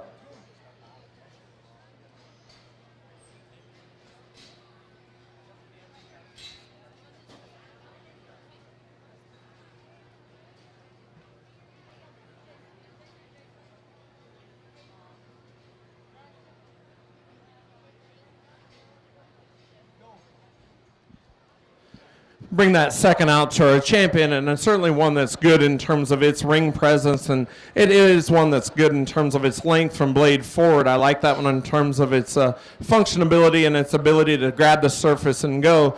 And yet, this pair is a lot closer than what it was for my champion. And for me, when I get in decisions out here that are just maybe a little ticker for a ring judge or whatever, it's usually pretty easy for me. I just go back to the hogs that I've always liked and always will continue to like. There's one out here that's pulled apart more at the top of its blade. It has more heart. It has more cage. It has more upper rib. It has more substance and body. Young man, you'll be reserved in this division.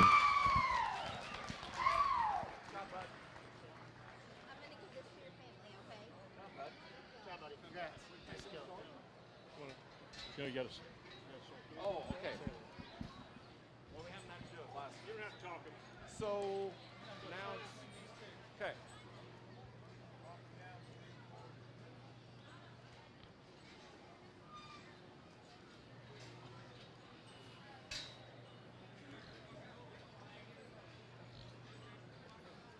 Can I just shake your hand then? I don't have to. Which one is it? Ella? Ella? And then that one's next. Okay. Perfect. Thanks, guys.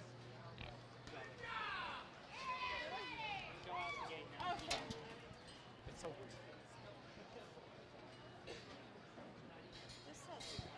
Right. Okay, what are we doing here now? He's picking the champion light cross this time. Okay. That was a heavy division. We will now be showing for our light cross champions. Your lightweight division. At this time, we would like to have our presentations to our division champions. lightweight, medium, and heavyweight. We're going to give our Stars Gilt Show Buckle sponsor presentations to our champions. Oh, we're not?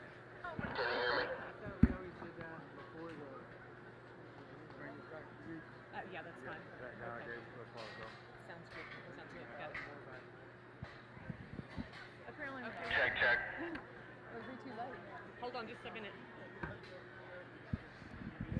Okay, so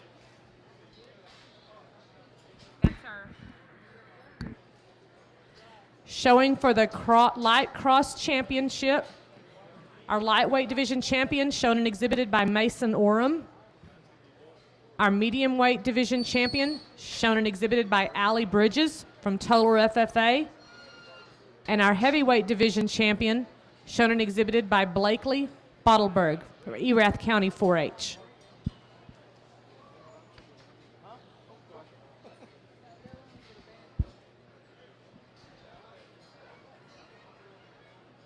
Reserve champion lightweight is Caden Valley of Bryson FFA. Medium weight reserve champion, Peyton Weisenhunt of Cisco FFA.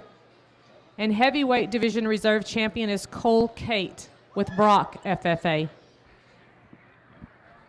we're missing a pig on this Clark OPB side. Evan Blanco, Imperial County 4-H, your class is being shown. Evan Blanco, please come to the ring or let us know if you scratch.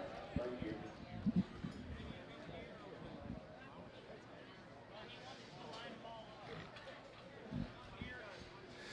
Get out here for our champion within our blue belt division, and this one's actually for me pretty easy, and yet it's awesome quality that we have out here, not taking anything away from the others. And certainly Justin and I are on the same page on this one. And man, I tell you what, this one here puts a smile on my face. It's just one that is this kind is flawless.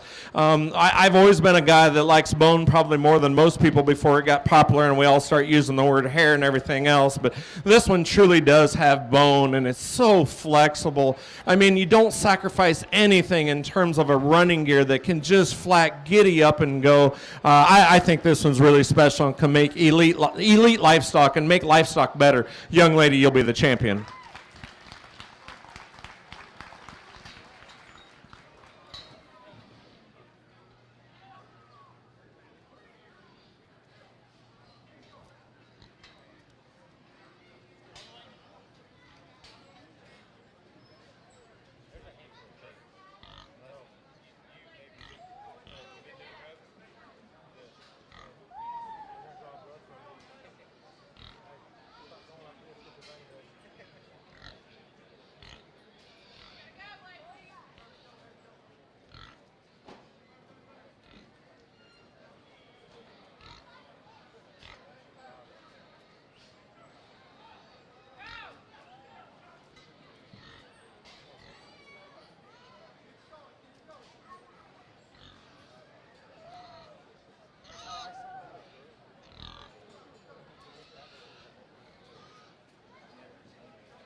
Everything fits and balances.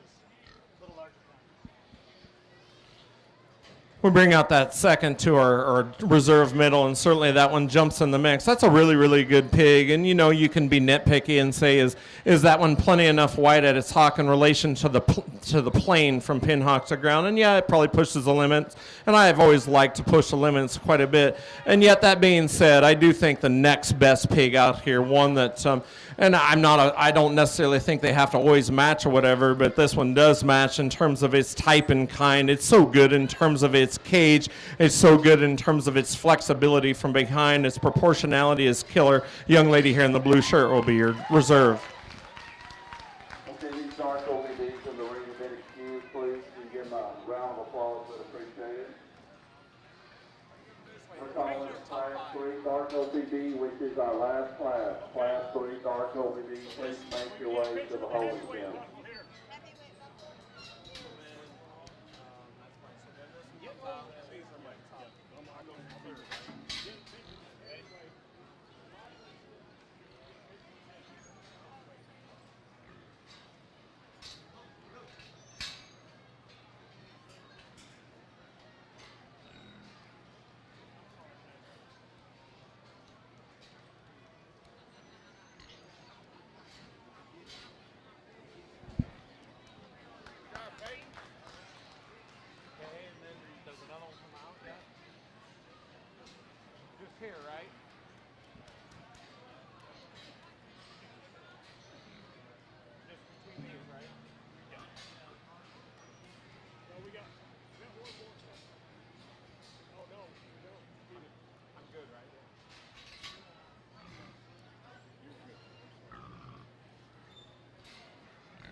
need a parent or guardian from the breed and reserve champion to the announcer stand or a teacher. Parent or guardian of the breed champion, reserve champion. Between these two, right?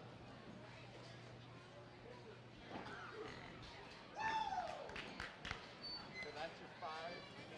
Okay. Might as well send you. Huh? Bring in the pin. So he's in his order. Right. Good job, bud.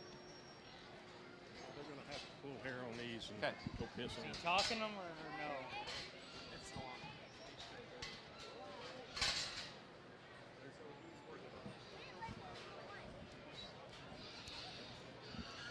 Yeah, you need to.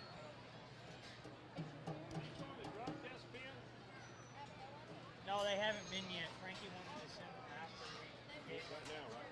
Yeah, he wants you to call.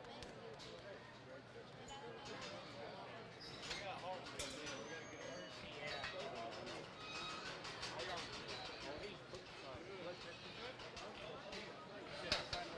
Make sure we got a vet.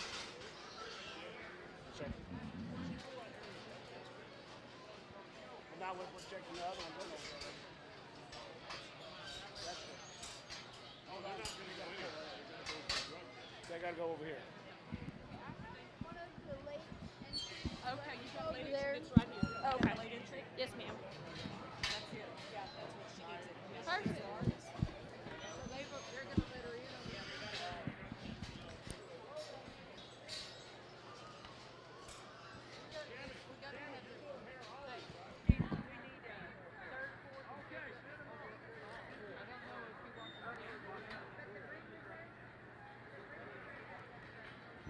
Announce the breed. You'd announce the breeds, right? The breed reserve. Congratulations to our champion light crossbred, to Blakely Bottleberg from Erath County 4-H. Oh, sorry. I'm sorry. Our champion light cross was Allie Bridges of Toller FFA. Reserve champion Blakely Bottleberg from Erath County 4-H. Congratulations, girls. They're going off the wrong gate.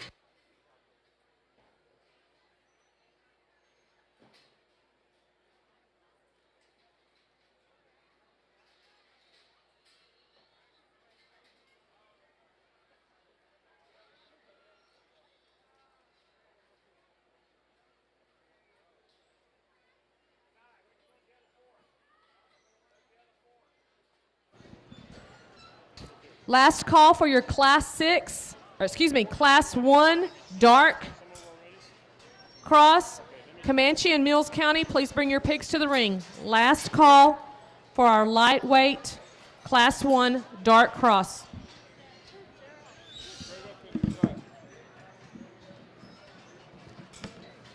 Still missing the 2.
A really interesting pair here. Yeah, still missing. Certainly some differences between them, but I think the quality within the pair that these young ladies bring out here is very good and probably better than I even expected it to be as we started sorting on these in the back. But as we get them out here, there's one of them that I'm just more comfortable with. So I stand right in behind her. I think the Gilt is so good looking.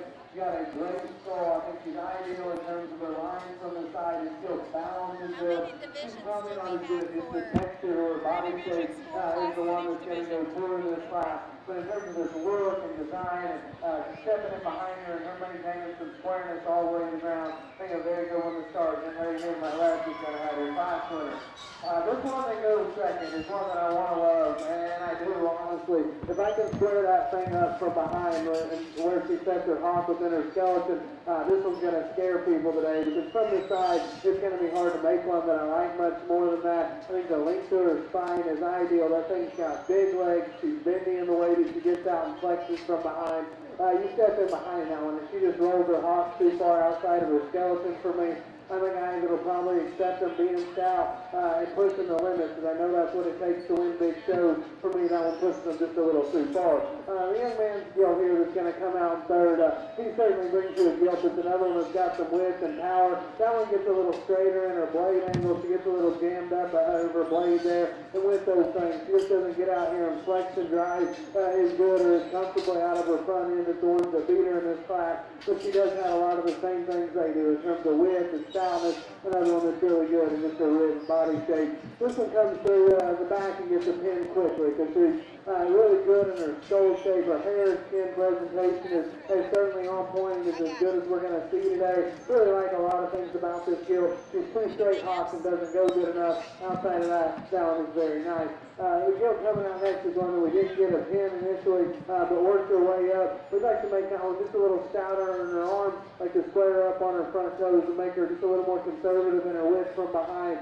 But that one does work her way into the top end of this class. She's so good looking from the side. I think her lines are good. Her rib shape is good. Just got to fix that one skeletally to let her get up any higher. The next pair coming out, a nice pair of Gilts. It offers some soundness to feature, some balance from the side. Needed to have muscle and width a little more on point for the show today to get them any higher. But certainly a good way to round off that class. Excellent class. Great top two. My compliments to all the kids there showing them.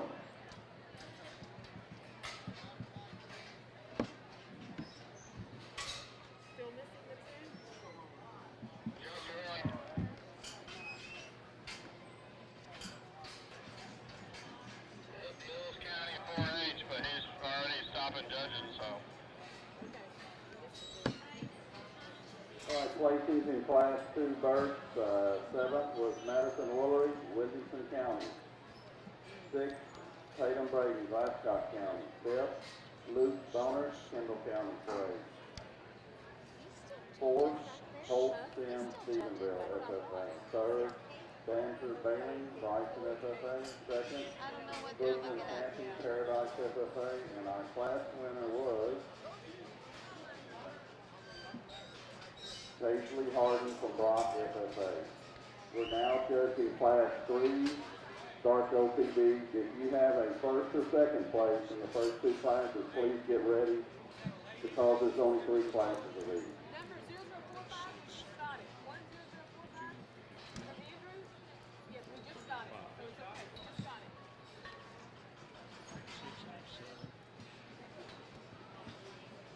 Whoa, whoa, whoa, grab a tail, grab a tail.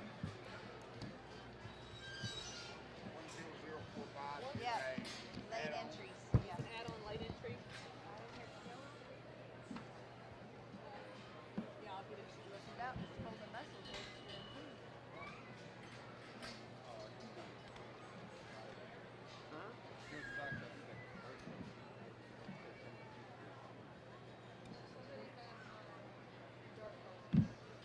What's the name of that little girl? The name of the little girl that had the late entry, do you want her name? We got the card. There you go. I needed that. Needed that, yeah. Tripper Grove. Andrews County Parade.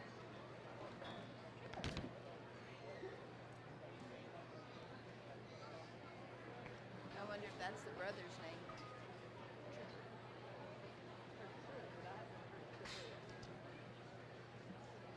Cute name. That works. There you go. Okay, so Hey, Brad. I got 64 Yorkshires. You got how many? 64 Yorkshires. Okay? 64? I got classes over this crossbred here, 43. Okay. I can make she still never showed?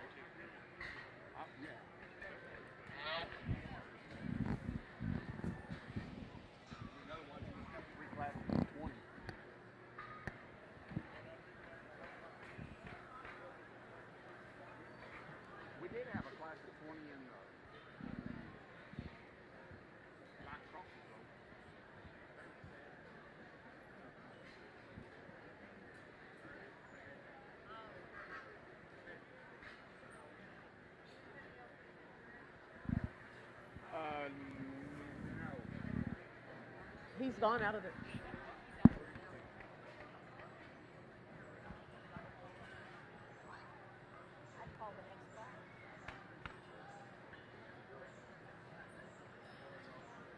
I wish we had a cushion or something.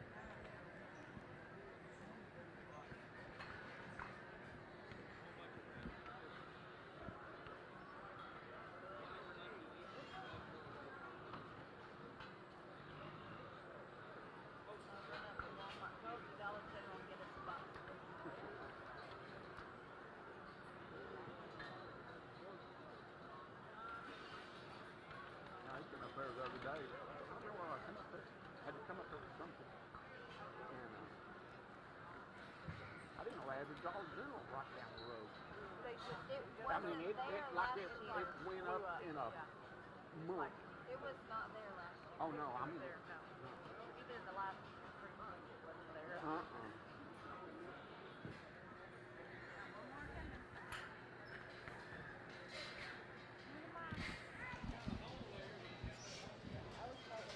First call for your Class 2 dark crossbred.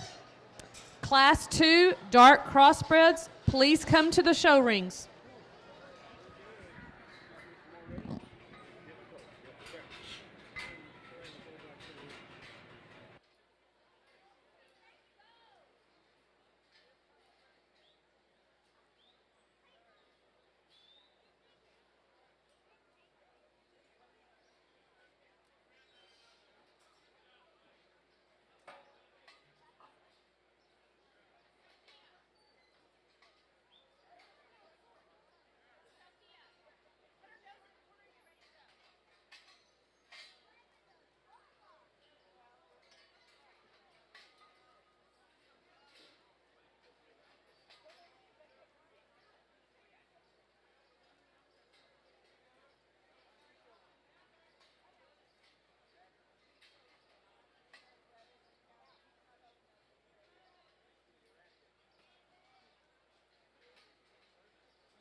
Okay, the judge has excused these remainder gilts of the ring. You can go back to your pen.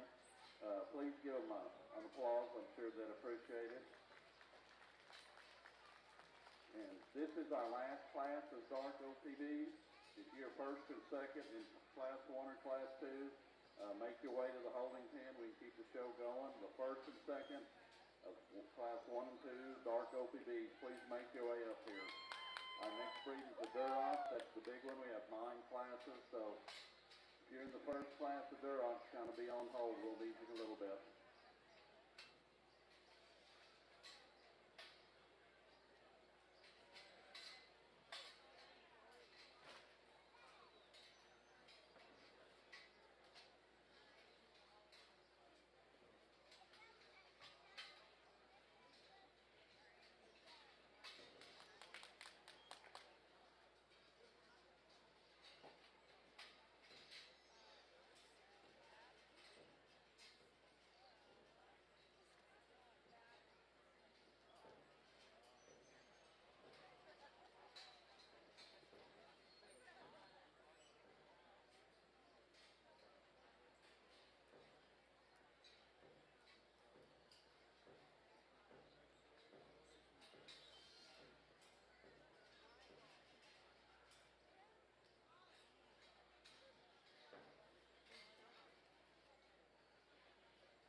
we need the first and second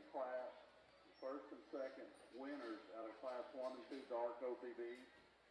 First and second class winners out of the dark OPBs, please make your way to the holding pen.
I think a really nice set here on the top end of this class. I think a no-brainer to use the young lady in the orange here to start this drive. Just in terms of look and balance and being compositionally correct, I think this Gilt works her way up into the top of this class fairly easily in my opinion. The Gilt that's going to be come in second here actually reminds me of my youngest daughter. She's a little chubby, but I still love her. This Gilt is one that you get on top of her. She's so bold, she's so wide. If I could clean that one up a little bit through the front third of her skeleton and just clean up her underline a little bit, I think that one can push the class winner pretty close because she's stout, she's mobile, lots of good things in that one that goes in second. The Gilt coming out here in third is one that worked her way up. Originally kind of had that one floating around here. She came through the back. I told that young lady I wanted to see that one out in the big ring where she could actually have some space to motor and go. In the back, that thing got a little jammed up and her back wanted to wrinkle up on her pretty bad. As you get that thing out here and watch her though, she's stout in her forearm. She's got a hind leg that works good. A skull is good.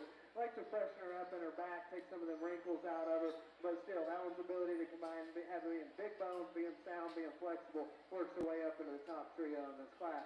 Gilt coming out next is one that doesn't have a lot of big holes from the side. I like her balance and her proportions. I like to stouten her up to the ground in terms of her bone column. I like to give her just a little more spread when I get right on top of her, but certainly there's a lot of good pieces in that one. Could say the same things about the Gilt coming out next.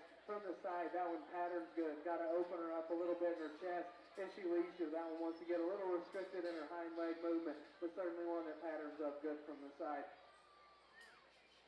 Gilts here coming out of the next two holes, I think are very similar in the way that they're put together. I think look is good here. Both these gilts maybe get just a little longer about their body cavity. With that, they probably don't come and go with as much spread as some of those right ahead of them. Really nice class. My compliments to all the kiddos there. Let's give them a big hand as they head back.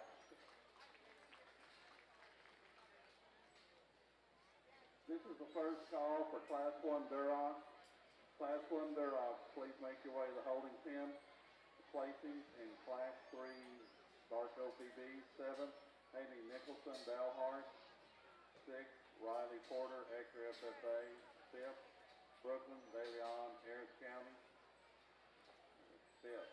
4th, Sarah Kara Sider from Pretty FFA. 3rd, Paisley Williams, Edgewood. 2nd, Addison Porter, Rains FFA, and our class winner was Sawyer Owenby from Hill County. We're now judging for champion Dark OPB, and please bring your first class of Durocs to the holding pen.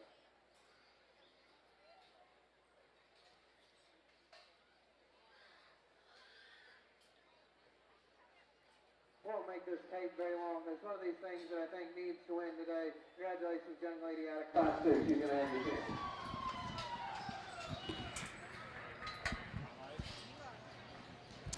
Okay, over here in our first class of darks, it was real easy when we had 3 out here. The decision was being made in my head between second and third because there was nothing getting around this class winner, and that's the young lady in the peach shirt.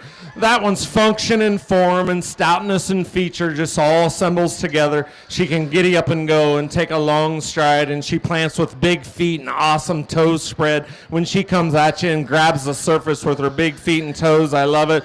The sculpture and shape to that one's head is fantastic. The rear leg is on point. Obviously, we're at a lighter weight in a perfect world. She hasn't had the maturity to go ahead and chub up as much as I'd like through the center portion of her body, but that's high-quality livestock that needs to win the class. The one in second, then, between that one and second and third, it's one that I think is obviously just better in terms of its maturity pattern at a lightweight. It's longer from blade forward. It's longer in its hip. And it's one that takes a longer stride both fore and rear. She's not as high quality as our class winner, but that's a really good one that has function and form, no doubt. The one that comes out next in third, some of you will call this one a cob roller, and that's fine and dandy, but this one here's got some body and has the ability to get body. It's square in terms of its top side assembly. When we analyze that one from blade to hip, she's wide in her pin set. She is just a notch smaller frame for me, and you're not going to hear me say that very much, I promise you. But in relation to this class, she gets just a little quicker, but I love the substance and body that she has. The calico that comes out next, it's not built as good as the others in terms of the way she's put together at her transition points. You study that one at her ham loin hookup. Gets a little easy in terms of her spine before she goes into her hookup. She's also one that's just a little bit out there in terms of the way she pulls her shoulder blade out. I'd like to see the top portion of that one's vertebrae continue higher and be more on the sides of the vertebrae versus closing down and getting a little bit bulldoggy shouldered. The young man then that comes out next is one that obviously behind the rest in terms of its body and shape right now, but still like that one's head shape and its forearm design. It's big in its forearm. It gets to one that in terms of study that one at its transition points, we'd like to make that one just a notch easier in terms of its ham loin hookup. It's a little reluctant in its rear step, but I like the feature that that one has.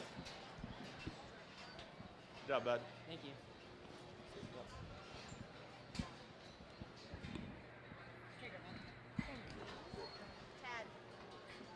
On the purebred side, dark OCD champion and reserve both come out of class 2. The champion was safely hardened Brock FFA. Our reserve champion was Brooklyn champion Paradise FFA. And that concludes our dark OCD show. We're now showing the dogs through 9 classes. This is class 1.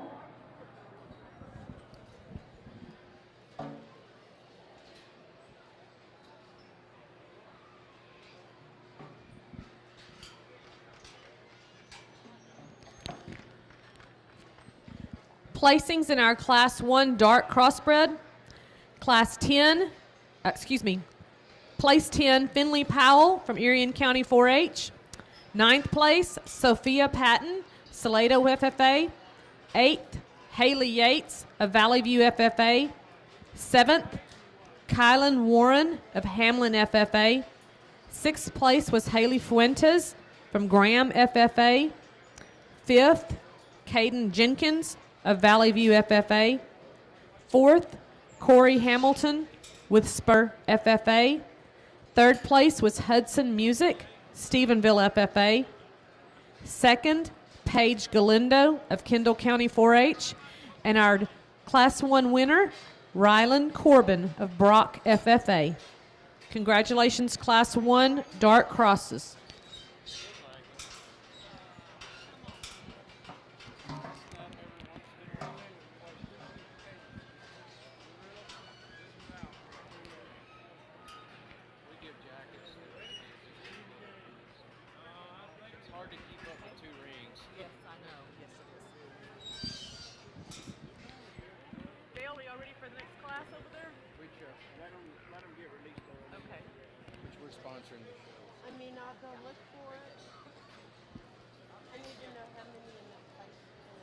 This is an announcement that if you have a breed champion or reserve breed champion that is fed the ADM Mormons Showtech feed, please see Mormons Showtech representative Tad Knight or log on to www.admin.com and fill out the Youth Livestock Awards application to receive your monogram jacket. your youth jacket. This is just an update. Please be sure and keep the alleys clean so that we can get kids and hogs to the show ring.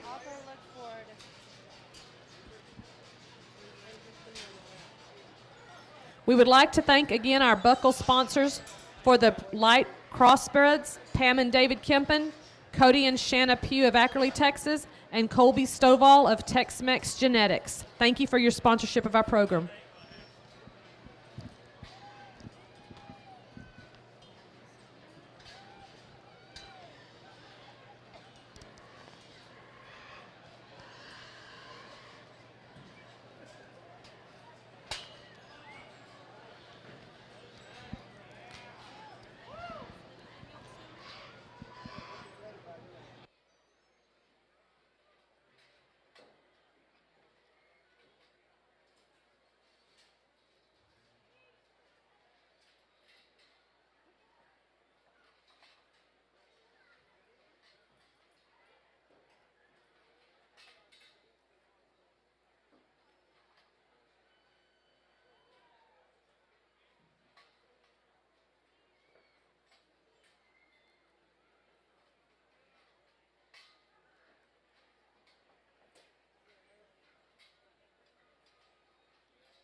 We are now ready for your Class 3 dark crossbreds.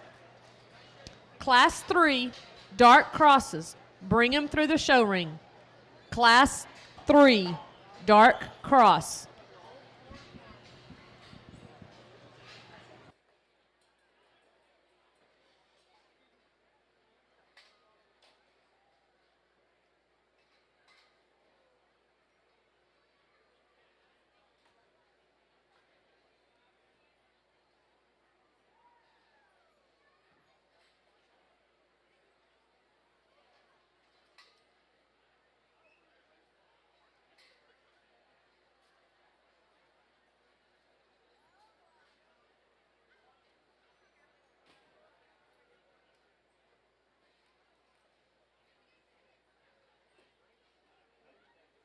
Okay, we're missing 3 red gilts here, Duros. Braylon Bruce from Era FFA, Braden Brent from Crane County, and Adam Rodella from South on FFA.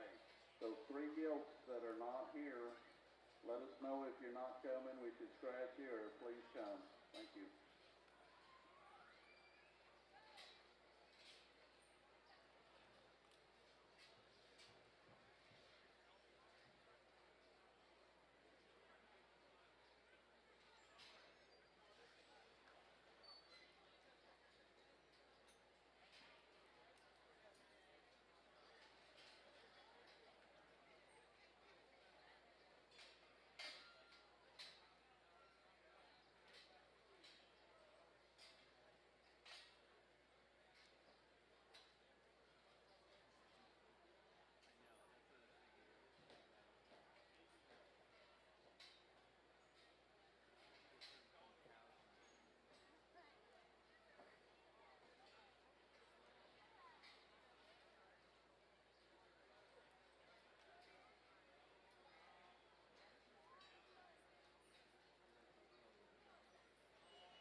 Okay, these gilts in the ring are excused. You can go back, and I think we have one more showing up. We'll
We're going to go ahead and call Class 2 Duros. Class 2 Duros, come to the holding pen.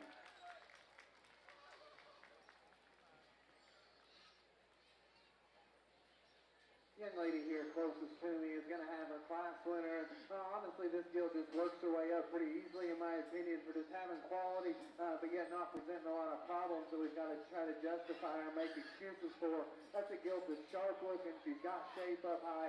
It's a big hip kind of a gilt that comes and goes with some width and squareness.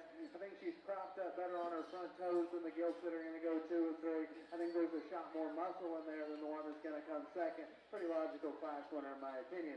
Young lady's gilt here that goes 2 is one that, again, just presents some quality from the side. I like this attitude that gilt's got as she comes out here. She wants to throw her head and neck ties in so high ahead of her blade, and to have that kind of head carriage, that's a gilt that still comes at you right apart through her chest floor. I love those things about this gilt. As we compare her to the one that's going to come out in third, I thought there was a little more air underneath this gilt, which is just a little bigger scale kind of an option that balanced a little better from the side. side. Like I said, talking about the first one, like to maybe prop this one and the one that is coming out in third up a little bit on their front toes, but that one just gives a look of quality, and it's got some genuine spread coming at you. I think a really nice gilt there to go too.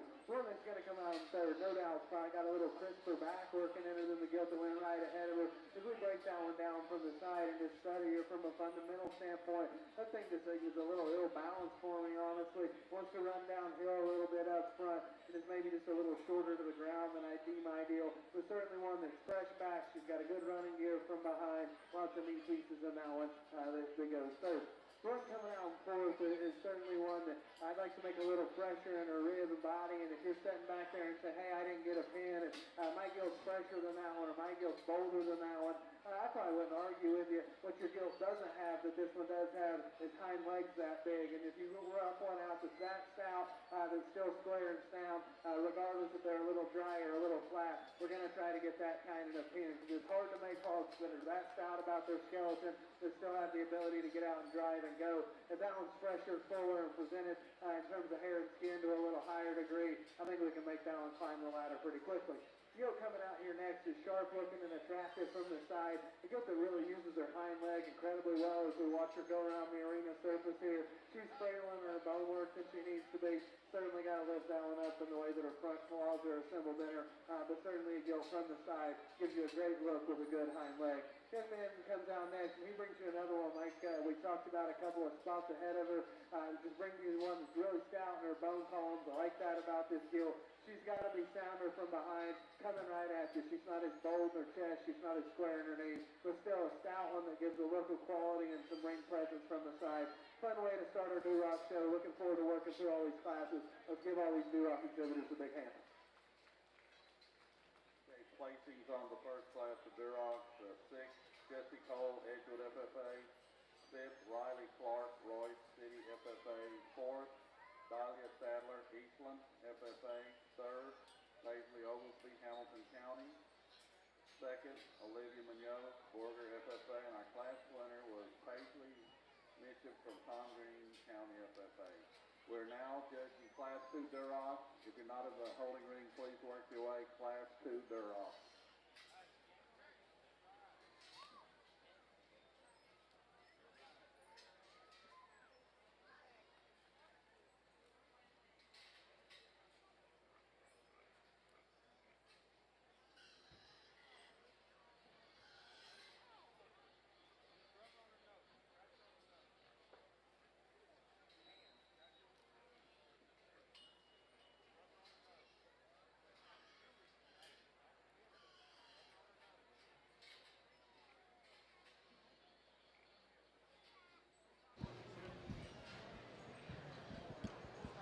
Class 3, Dark Cross, Brownwood FFA, bring your gilt to the ring. Class 3, Dark Cross. Did you get the scratch?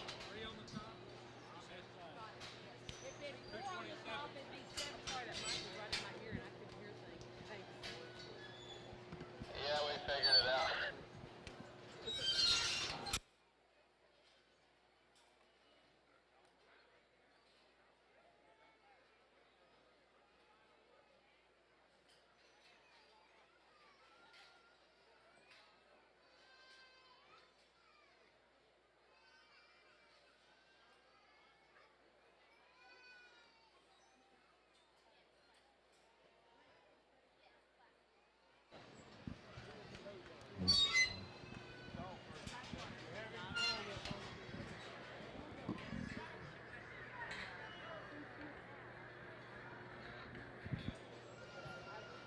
Brownwood FFA, you have a gilt in Class 3, Dark Cross. Bring her to the ring.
Calling Class 4 dark crosses. Please bring them to the ring. Class 4 dark crosses. Please bring your pigs to the pen. This class 4 is going to be middleweight? I'm sorry, Class 5. No, we're right. We're right. No, it's still lightweight. It's still lightweight. Okay, give her the mic.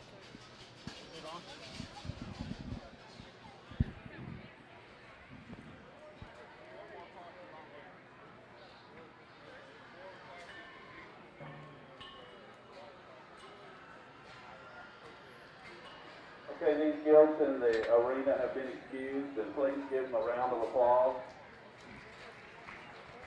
And we're going to call Class 2 Durocs to the holding pen. Class 2 Durocs to the holding pen. I'm sorry, Freddie. No panic, we're okay.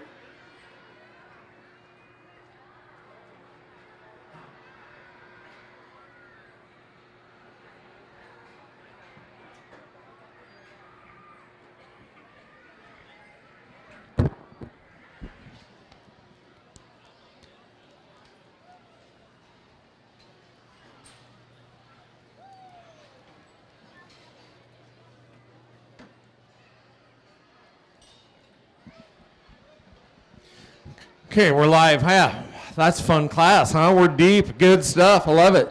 And we get out here in the top pair, and man, these things are really, really good in terms of being flawless in terms of their build. I do think there's one that's just a notch longer in terms of its hip. When viewed from the side, I think it pulls its hock further behind its tail root. I also think this one's just a notch longer from blade forward, and it is so awesome when you get on top of this one. The blades are on the corner, and the mass and spread that it has from blade to hip. Young man will be your class winner in this class. Really, really good one.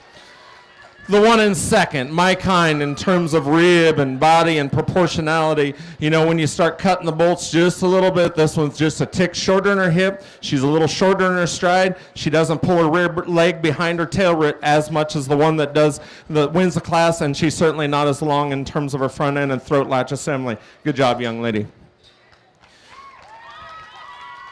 The one that comes out next in third, she's a unique creature in terms of power and bone, no doubt. In relation to those top two, she's not as good in terms of her assembly through her front end. She's the most forward in her blade. Because of that, she's the shortest in her step. And not only is she forward in her blade, she compensates for that just a little bit, and she's actually straighter through her knee than is the top two. But man, that one's a unique one. She also wants to pull out her elbow pocket a little bit to compensate for being a little straight up front. But that's a big cage with a big hip and a big rear leg, and it's a really good rear leg. A nice one here in a powerful class. Young lady that comes out next, probably maybe almost fed this one just too much out here, wants to get out here and step outside of her skeleton a tick more than what I deem ideal, but more than anything for this one in relation to the other class, we shaved off a little bit in terms of her jaw. Need to give this one just a notch more jaw shape, and she runs downhill just a little bit in relation to those top three, and yet, man, that's probably one of the best third or fourth place hogs we've had all day. Awesome quality that we have there. The young lady that comes out next in fifth, it's a transition thing for this one, and I think you can see from the side, because she's a little longer bodied, as she hitches up into her ham loin from her loin, she wants to get a little weak in there. We need to make that transition point just a little bit better. I like this one's head shape, and yet she's a little chuffier in terms of her jowl. When we get critical on her, I like the way she uses her rear leg, but yet at the same time, she's probably just a notch more slender about her rear toes in relation to some of those other heavier bone ones. Like to make that one's foot bigger and put a little bit more pressure on her heel. A really good class.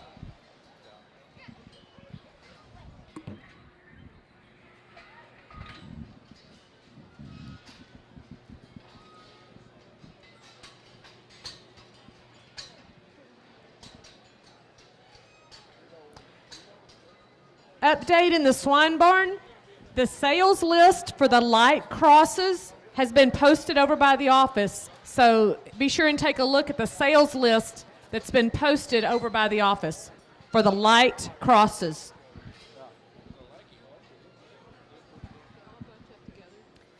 Placings in our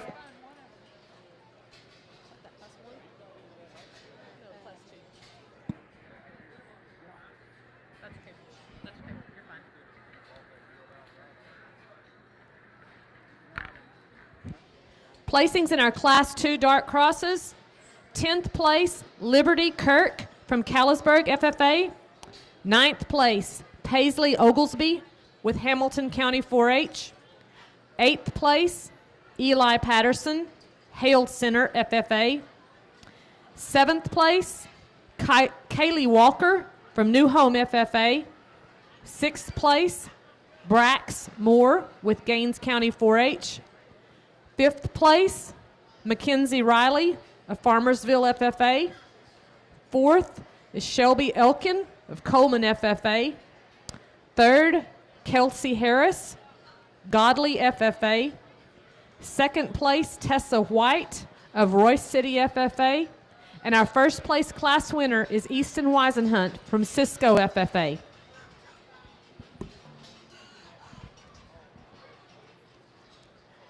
Again, we've called your Class 4 Dark Cross to the ring. Class 4 Dark Cross, please come to the ring.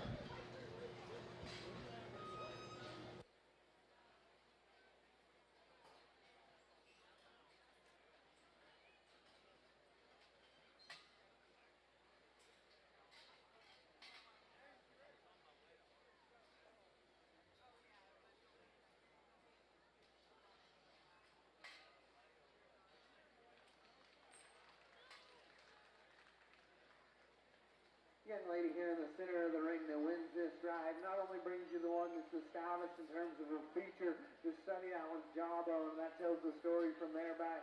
Thing's got a big jaw, big arms, big legs, and a big hip working in her. Not only is she the stout one, but for me, she's the one that stays comfortable as the drive wears on. I think the added length that she's got out of her rump is what allows that gilt to get out here and stay striding longer than some of her contemporaries. To be that busted open and wide, it needs that one is as flexible as she is off both ends of her skeleton. Really neat kind of a gilt to go ahead and win the class. Love so many things about the one that's going to be second here. Has an ideal kind of a skull shape, in my opinion. This one just runs out of gas, and I think she does so because she's a little shorter about her rump design, and she's just a touch straighter there in her shoulder design. But if you can fix her in those two places, you can run with this one for a long time because she's neat looking. Her body length is ideal. The turn and spread to her rib cage is so good. If we can make that one get out here and flex and drive like that class winner, I think you can run with that one for a long way. The one that's coming out in third is one that in terms of just extras probably didn't have as many as the ones that go first and second. She gets a little frailer there at the ground when we compare her to those right ahead of her. But that's a gilt that worked her way up into the top trio of this class because she's hard to punch a hole in. She probably is a little better built than the one that went right ahead of her in this class. And I'm okay saying that because I think just what she gives up makes her a logical third for me. She's a little frailer at the ground. There's not as much spread to that one when you get right on top of her. I like the stout ones to go 1 and 2. That's the one that's a little frailer and better built than the 3-hole. One that's coming out fourth here, I think honestly patterns up pretty good with the one that went right ahead of her in this class. One that from the side patterns well. She's got a stout skull of the top end of this drive. She was the flattest one in terms of her body shape. She was sucked up a little more in her flank than I would deem ideal. If we could soften that one in her mid-rib and her center body cavity, I think you can get that one higher in the class because I think it would make her balance better when you get her out here and watch her profile. One coming out next, this chocolate colored one is one I remember coming through the sift and sending that one right. I didn't think she was as stout as some of the others we've seen in terms of her bone work, and I still believe that this one needs to be stouter, but just her quality in terms of having square muscle, a neat head, the right kind of length and proportions from the side makes that one get out here and have to grab a pin. If that one's bigger hind-legged, I think we can run with her towards the top end of this class because her look and her squareness are very good. Young man coming out next brings you one that's stout and wide. Got to make that gilt go better off each end. Like to soften her up a little bit in her rib and her center body there. The gilts we're going to let out here down the line. Like to build those things a little better in terms of hind leg perspective. Maybe give them a shot more muscle to let them climb the ladder here a little bit. Really nice class to do, Ross. My compliments to all the kiddos driving them.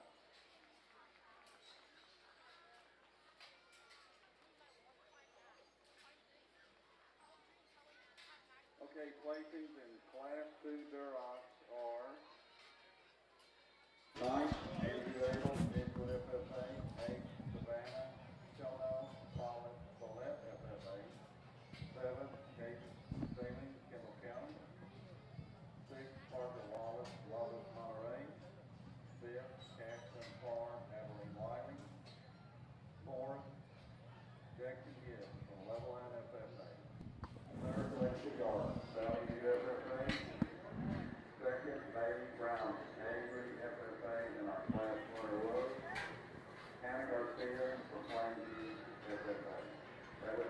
We're now judging class 3 girls. Williamson County, you have a hog in the Class 4 dark cross class. Please bring the pig to the ring. Class 4, dark cross, Williamson County.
Last call for Class 4, dark cross.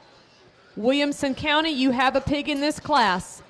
Last call, Class 4, dark cross.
Jesslyn Jackson, if you're in the ring, would you raise your hand? Jesslyn Jackson.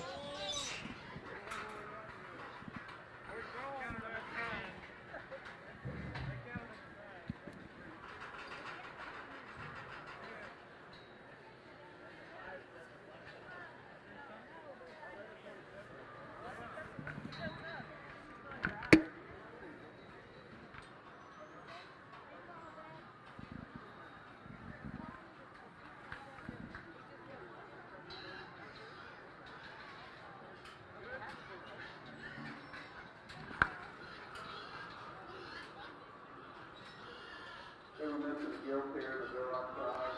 Savannah Ashley Stovall from Follett FFA. If you're here, please come, or if you want to scratch, please let us know.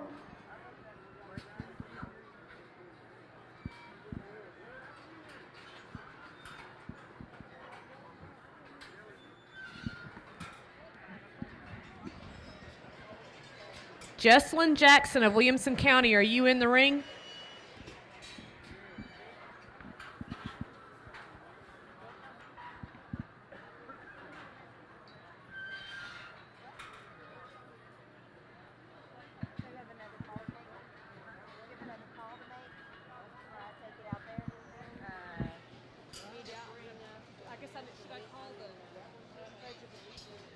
We'll let him do that, and then I'll call the. Should I call the first and second places back now? Now this is class 4. Well, Are that's y'all looking class for a 4. Duroc on that side? No, he was. Looking for Williamson County. Shannon. Anyway, there's one that's.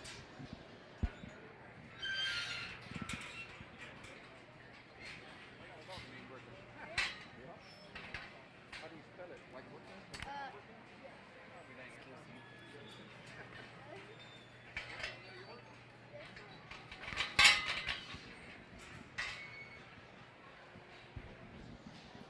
Okay, in this dark class, certainly not quite as much depth as the class that we had ahead, and there's more give and take, and probably it's not a thing where I think this is just an easy class winner.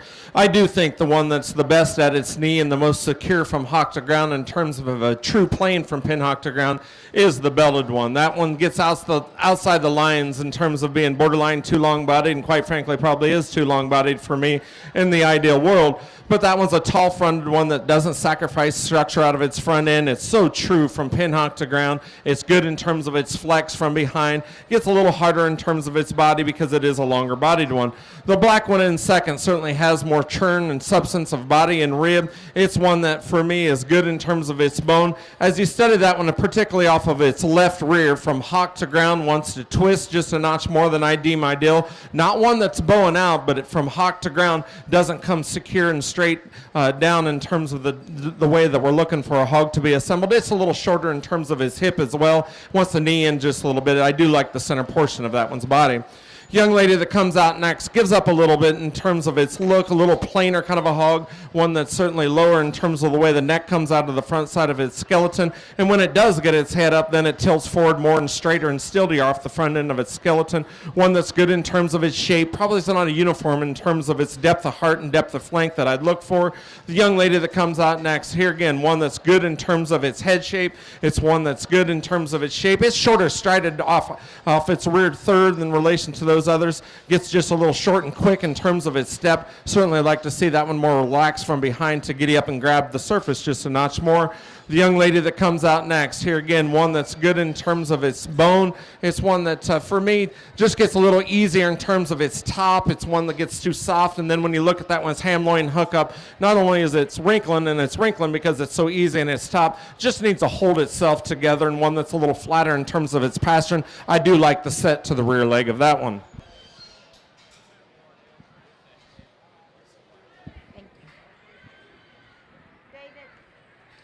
We're going to call class 4 to the only 10 Duroc. Class 4, we're working on class 3. Class 4 come to the only 10 Duroc.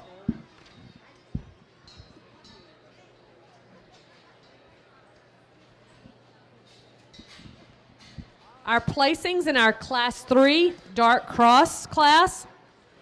Place 10, Brianna Haddon, Floyd Data FFA.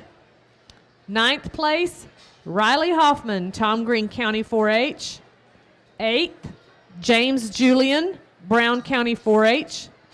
7th, Lucas Lopez, Mansfield FFA. 6th, Landon Robertson of Bangs FFA. 5th place goes to Natalie Reyes of Crane FFA. 4th place, Riley Hoffman of Tom Green County 4-H. 3rd place, Riley Smith of Midland County 4-H. Our second place winner was Farah Wilkinson of Lavernia FFA, and our class winner, Jared Balcom of Brownwood FFA. Congratulations for our Class 3 dart crosses.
Please bring your dart cross class 1, 2, and 3, first and second place pigs back to the show ring. Dart cross class 1, 2, and 3, first and second place hogs back to the ring for our championship dart cross drive.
As soon as we finish judging Class 4, which is in the ring right now, we will be showing for our lightweight division champion dart crosses. Again, we need your first and second place Class 1, 2, and 3 dart crosses to the ring.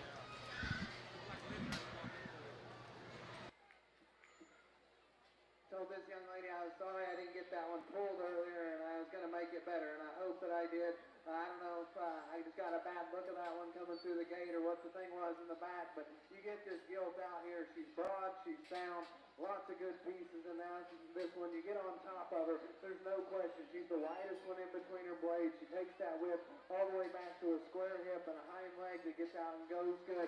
Ideally, I would like to make that one heavier boned, and I think that's why probably I just missed her a little bit. If you study that one's ankle, no doubt it's not big enough, but you compare her to some of the others behind her, she's so much broader when she comes and when she goes. There's so much more to her when you get on top of her. And then to be the wide one, to be the one that's got power, to be the one that's got muscle and rib and body, she's still the one that gets out here and flexes and goes as good as any of them off both ends of her skeleton. Had to go fishing a little bit to find this one, but no doubt for me she needs to be a class winner. Really nice kind of a pig. The one that's going to go two here comes out and gives just a slick look from the side. I love this thing's head and neck. You get on the top side of her, there's good shape there. When we compare that one to the one that beats her in this class, she's drier and flatter about her body type. You study that one when you get right on top of her. There's just not as much spread as there is in our class winner. I do like that one's look. I do like her range of motion. Maybe like to shorten her up and her body length just a hair. But certainly one that gets out here has got a neat stole,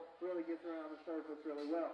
One coming out next of the top three was a little shorter off both ends of her skeleton. If I could extend that one ahead of her blade and just extend the top side of that one's rump, I think we'd have something, because there's no doubt the mid portion of that one's body is very good. You get on top of her, she actually rivals our class winner in terms of just spread and bolt. I didn't see that one to be as sharp looking from the side compared to the ones that go first and second in this class. She's the most restricted in her hawk movement, and when we watch that one drive up front, she gets a little tighter and wants to shuffle out of her shoulder, but certainly a broad one that's square, got a lot of the right pieces.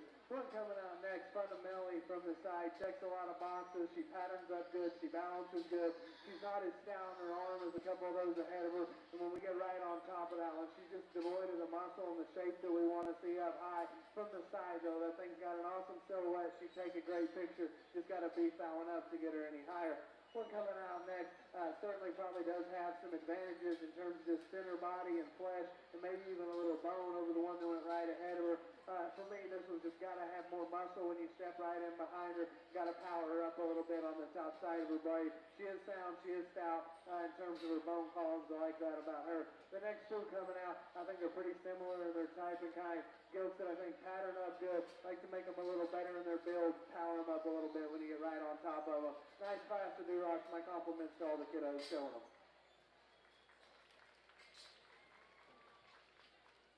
All right, placings in Class 3 Duroc. 7, no, we're going to start with 6. 6, Noli Reyna, Hockley County 4A. I'm sorry, we had a 7. J.C. Hickey Miles, FFA. 6, Noli Reyna, Hockley County. 5th, Diana Reyes, Crane County. 4th, Savannah Schonow from Colette. 3rd, Emily Morgan Smith, Hardin County 4-H. 2nd, Kason Card, Ellis County 4-H, and our class winner was Harley Hedges from Henrietta FFA. We're now judging Class 4 Duroc.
Class 4 crosses still in the ring. You may be excused. Thank you.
Okay, we're missing one Gilts from Wall FFA, Harlan Trojak.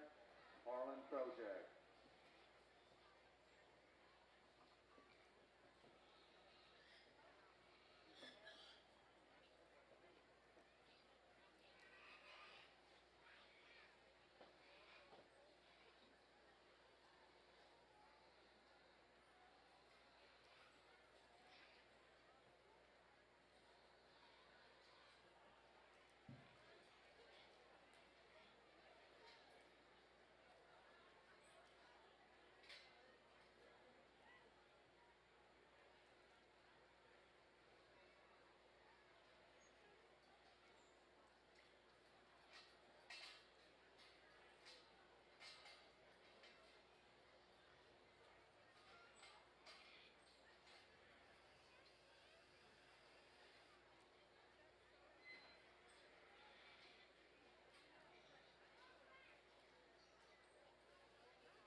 Okay, these Gilts in the ring have been excused. Y'all can go back to your pen. Please give them a round of applause. And this is the first call for Class 5. First call, Class 5, Duras. Come to the holding pen, please.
First call for your Class 5 dart crosses. First call for Class 5 dart crosses.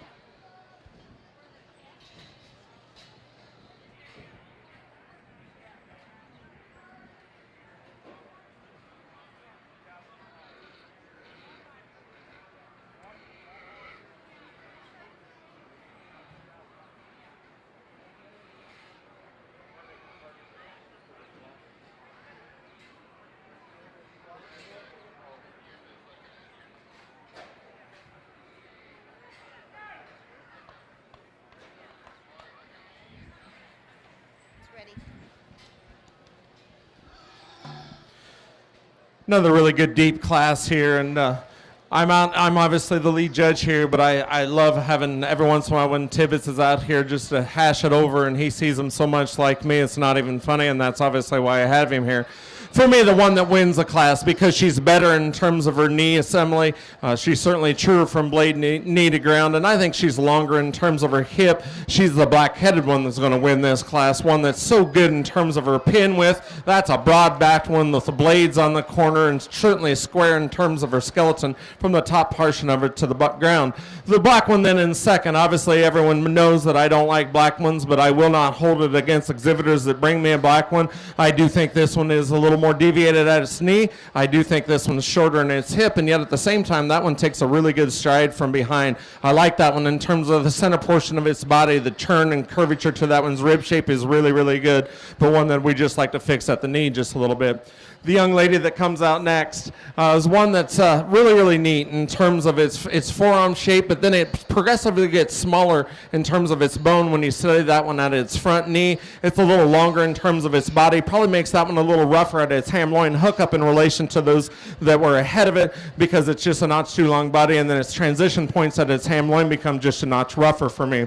The black-headed one that comes out next, one that's still good in terms of its chest floor and blade knee to ground, comes at you really good. It's one that's just a notch plainer in terms of its look when viewed from the side of some of the others. It too is one that's plenty enough long body and wants to dip just a little bit at its ham loin before it hooks up. It's a little reluctant in its step from behind. I wish it took as long of a stride from behind as it did up front.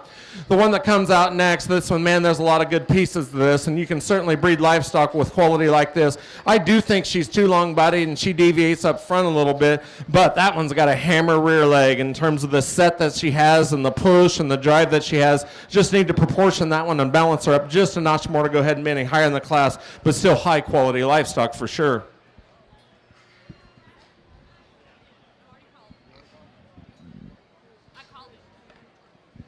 An interesting class to work through here as we assemble the top 6 or 7 here. There's certainly some different parts and pieces to the puzzle, and all these things that you like a great deal. And I'm not going to sit here and say that the one that wins handily. There's certainly areas I'd like to make that one better. But everything the young lady built here is your class winner. Without question, the front 2/3 of this one is the best that we got to look at in this class.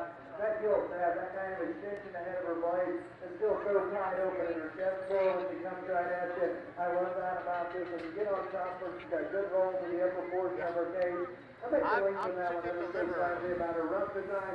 With that, I think I'd like that would allow her to get out of this plant drive and just a little more comfort from behind. But in the class that has got some issues kind of to work through, I thought the front 2/3 of this one made it a logical class. Glenn tried to talk. I'm like, the Gilts is kind of here too here. I think the rail there's one. The center portion of her body cavity is so good. For her big leg strike, the surface is also good. I like to stout that one up in her bone work. I like to get that thing just a little more exotic of a look from the profile and give her a touch more shape up high. But her fundamentals, just the basic build that she has, allows her to work her way up into the top pair of this fight. Like I say, let's get that one a shot more muscle. So still, I think a lot of good pieces there. Young man Gilt that comes out next is one that works with her way up in this drive. If this one had more bulk and spread, I think she could be a 5-footer. From the side, the silhouette of this Gilt is very good. Height to shoulder there is great. I love the extension she's got ahead of her blade. If you watch this one travel, the ability of her to just curl her rear toes and plant foot with her heel is very good. She's too flat when you get on top of her, of the drive, of the top end of the drive. I'd like to just correct that one compared to the other two. Just the length of body, she's just a little longer. That's why she's a little flatter. But still, a sharp looking one that gets out and goes very good. I think as we continue to feed on that project and bulk her up, I think she's only going to get better the longer she's on her feet. We're coming out next. There's another one that's from the side. She's doing good enough work. She's on top of that one. She's just a little flatter about her rib cage and her body wall. Coming right out the gate. I like how wide that one is in her chest. But she needs to, I'd like to square her up a little bit in the arena surface. But certainly a Gilts has got some width, got some power. I like those things about her. Still coming out next. There's another one that's really good, and she drives right out of the gate after. That one's as tight apart to her chest floors. We're going to get some speed today. So you get that one out and watch her from the side. She gets too straight in her shoulder. She has the same problem from behind. She gets just a little more restricted in her hop. With that, that one gets out here and it's the shortest striding of the top end of this spot. I do like her width. I like her power. Young lady did a nice job of driving her. Chocolate colored Gilt that comes out next is one that from the side gives you a striking look. Like to stout that one up in terms of her bone columns to get her any higher. Maybe it's got more red in that one. But if you want to talk about one that from the side paints a good picture, height the shoulder, extension ahead of her blade, that Gilt certainly does those things. Gilt coming out next has got some muscle and some width. Like to build that one better in terms of flex on her rear foot. If we could do that, I think we could get her up a spot or two. Because she does have muscle, she does have width. Just got to make that one sounder to get her higher. Nice class of reds. My compliments all the kiddos show. Get out here for our champion division, and you know, it's relatively easy for me, even though all four of these are outstanding high quality animals. But there's one that I've always said that it's still so hard to truly create blade knee to ground action with a sternum laid in them and a chest floor, and then to have the forearm structured correct with the angles and not have deviation at knee and not have anything wacky in terms of skeleton. That's the hardest thing to do with breeding livestock, and that's why some people are saying, oh, it's okay to have one that's kneed in because it's sounder. Well, that's fine if it's that particular class, but when you can get it all, the hard things to do in building livestock is to make them truly, truly wide, and then also one of the absolute best skeleton ones out here. Young man, you'll be the champion in this division.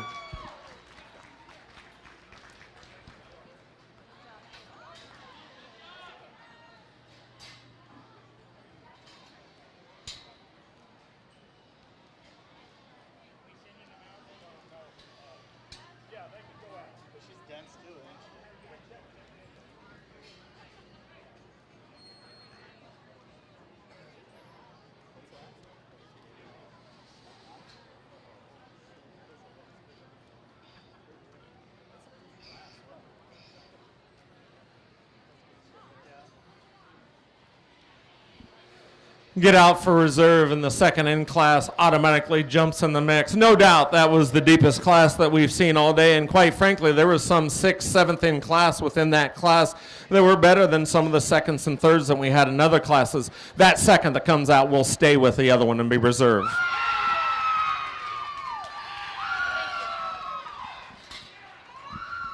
Just wait, we got to pick a third, though. Do you let the third place out or not? Oh, put them back up. Let's go. It isn't over with. Hold up. Close the gate.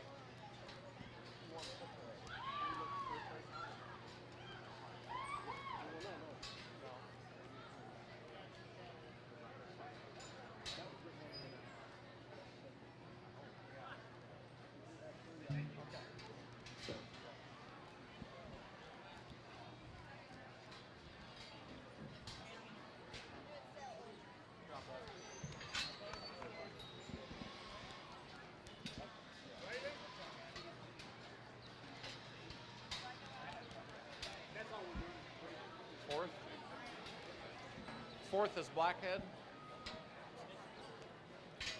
Leah? Now what's my next option?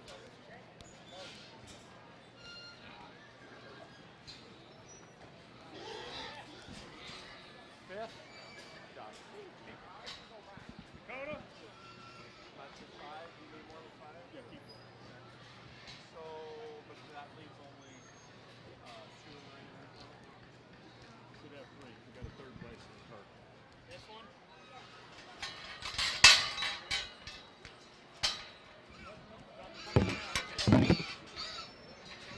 Sorry, I wasn't paying attention.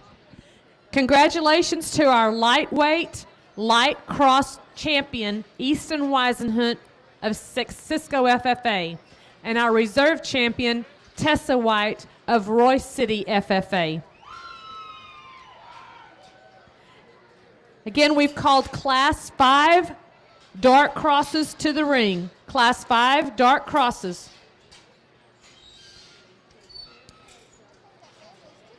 Placings in our Class 4. Class 10 was Owen Bunch from Santo FFA. Class 9, Preston Abbott of Spur FFA. Class 8, Leah Elkin of Coleman FFA. Place 7, Farron Roach with Santo FFA. Class 8, Leah Elkin. Place 6, Brooke Johnson of Rawls FFA. Place 5, Gigi Stelling of Kendall County 4-H. Place 4, Billy Whitehead of Andrews County 4-H. Place 3, Brooklyn Skaggs of Oldham County 4-H. Place 2, Dakota Wright of Grapeville Colleyville FFA. And our class winner, Leah Elkin of Coleman FFA. We appreciate our sponsorship of our buckles for the Champion Light Dark Crossbred by Dunright Show Pig in Lytle, Texas. Thank you for your sponsorship.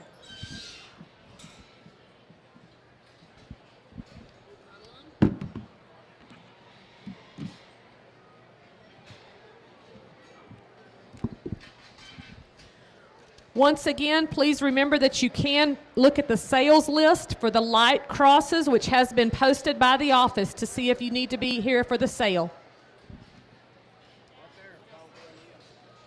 We're doing all good.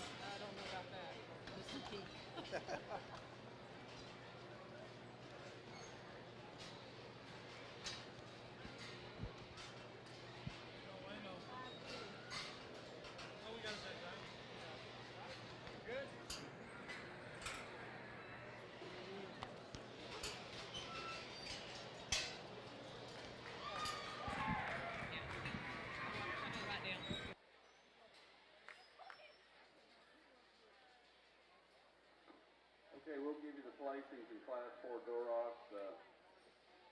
Seventh was Zoe Bates from Archer County 4-H.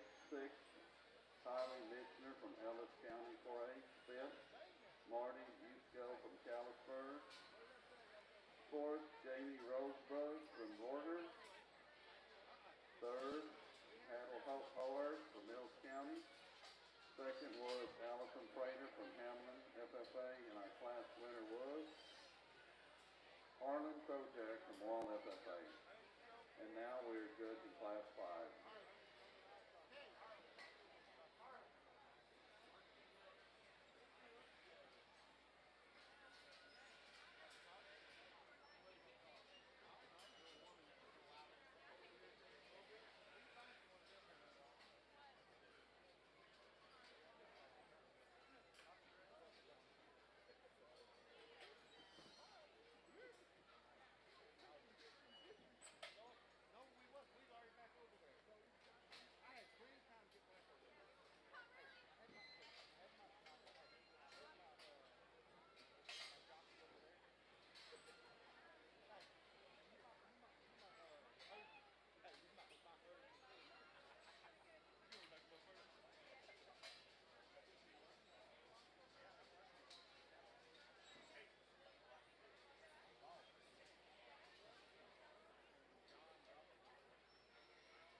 Okay, these gilts in the ring have been excused to go back to your pins.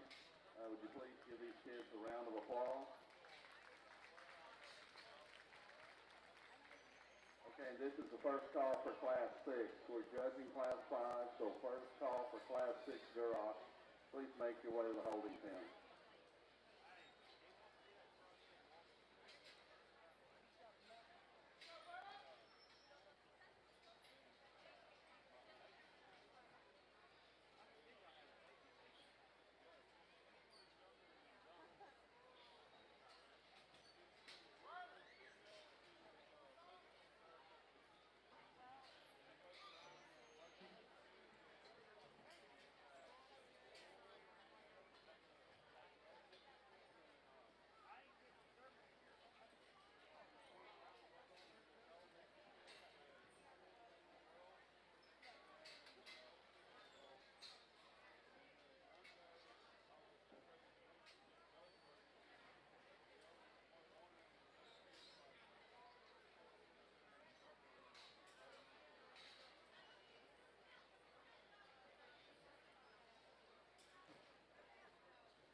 We will be judging Class 5 dark crosses in the ring over here.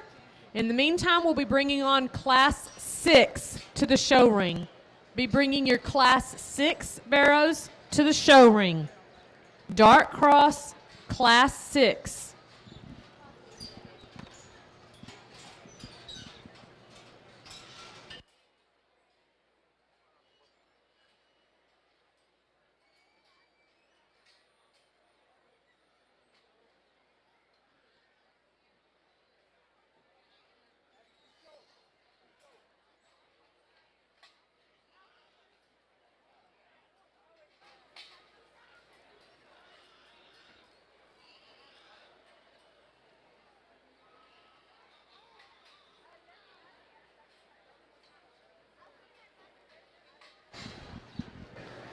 Once again, we would like to thank our judges, Shane Brenning from Keota, Iowa, with 30 years of swine production history, and Justin Tibbetts from Mineral Point, Wisconsin, with Tibbetts Livestock. Thank you again for being here to judge our Gilt Show, our Stars Gilt Show. I say no contest on this side on which one's going to win this class. Gilt here closest to me is so fresh when you get on top of her from the side. This thing's striking and elegant in the profile that she gives you. Thing's got a big hip to be that neat looking. I think a really logical place to start this class. The darker colored Gilt here that goes to is one that just works her way up and climbs the ladder in this class because she's so well balanced. You just look at that one and start asking yourself what boxes she checks. She's wide, she's stout, she's good looking. Probably not just as crazy crisp behind. Doesn't have as much back rolled up in her as the one that wins. And as that thing goes straight away from you at times, she'll want to pull her hocks a little closer to each other than I deem ideal. But from the side, that thing balances so good. She gets out here and she takes a good step off both ends. A really nice Gilt there to go second in this class. The one that goes third here is an outlier in terms of some of the pieces she offers. That thing has got a stout noggin working in her, coming right out of the gate. There's no question. That's the broadest chested one. And to be that broad and square in her chest, she's good in her knee and takes that all the way to the ground. That's very hard to do in any breed, almost impossible to do in these red ones. The front third of her is as good as you can make in this breed. It's the things behind that that get a little troublesome. She gets a little flatter bodied. She gets a little tucked up in her flank. And at times she gets just a little straighter in the way that her rear pastern is assembled. It just doesn't flex and bend as good as the ones that went right ahead of her. But where that one's good, she's extremely good. We can reconstruct the rear third of her skeleton and fluff her up just a bit. That one could have gotten incredibly scary because like I say, where that one's good, she's really hard to beat. Front coming out in fourth, probably doesn't have as many outlier pieces as the ones that went right ahead of her, but again, one that just works her way up in this class because she's balanced, she's sound. Get on top of her. You just wish there was more in terms of back and spread. You look at that one and see just her ankle and the bone column that she's got. She's not as stout as the Gilts that went right ahead of her. What I do love about this one is her ability to stay fresh in her rib and her center body, stay sound out here, stay comfortable. It's better than the ones that are going to come right down behind her. A really attractive, well-balanced one to fall where she did in this class. Young man did a nice job of driving this Gilt, and if I had me a showmanship ribbon, I'd give one to this kid. Has done a nice job. This Gilt for me, when we compare to those right ahead of her, got a little frailer in her rear leg. And when we study that one's hip structure, she gets a little shorter there on the top side of her rump, gets a little steeper there in her hip design, and consequently wants to tuck her hind leg up underneath her ever so slightly. The chocolate-colored Gilt here coming out next is one that's got big pieces, but doesn't exactly balance the best. That is a big hip one that's got a stout skull. Her hip probably doesn't match what she's got in front of it. That's a big, bulky, kind of a muscle female that just needs more in the center portion of her body cavity to balance a little better. Nevertheless, the Gilt that's got muscle, she's sound, certainly needed a pin in this class. As we'll drop these next three out, some Gilts that just needed more to them in terms of width and muscle to get higher in a really competitive do-rock class. My compliments to all the kiddos there. Let's pay them off with a big round of applause as they head back.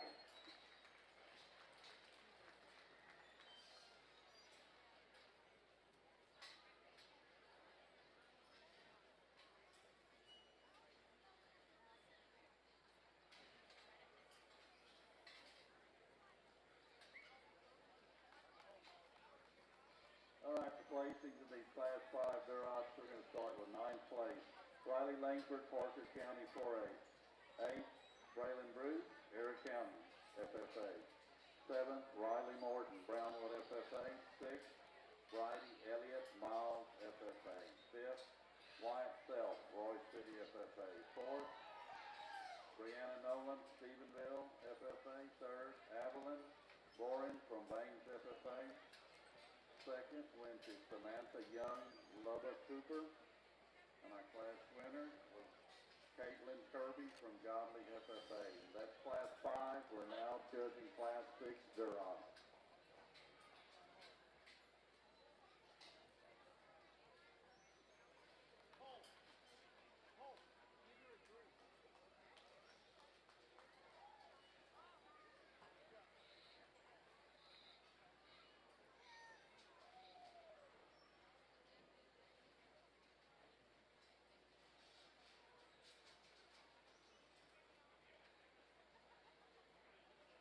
We had a straight hog, we had a Duroc Gilt, and it was belonged to Baylor Bennett, and it is pinned in pin 409.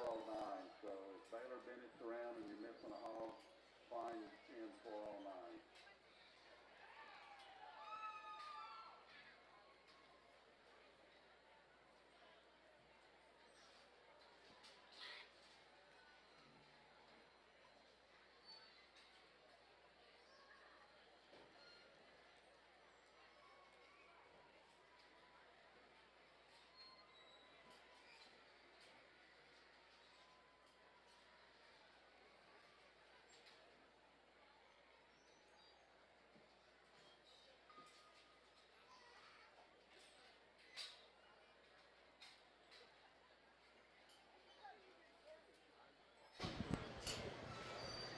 May Pearl FFA, you have a hog in class 6, dark crossbred. Please bring it to the ring. May Pearl FFA, class 6.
Attention to our gilt exhibitors.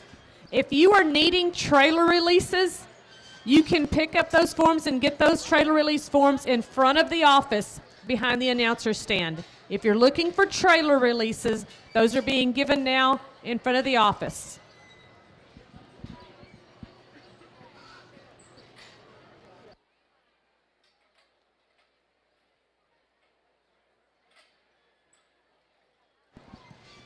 Just for clarification, you will not be allowed to take your sale pigs, but trailer releases are being given. No sale pigs.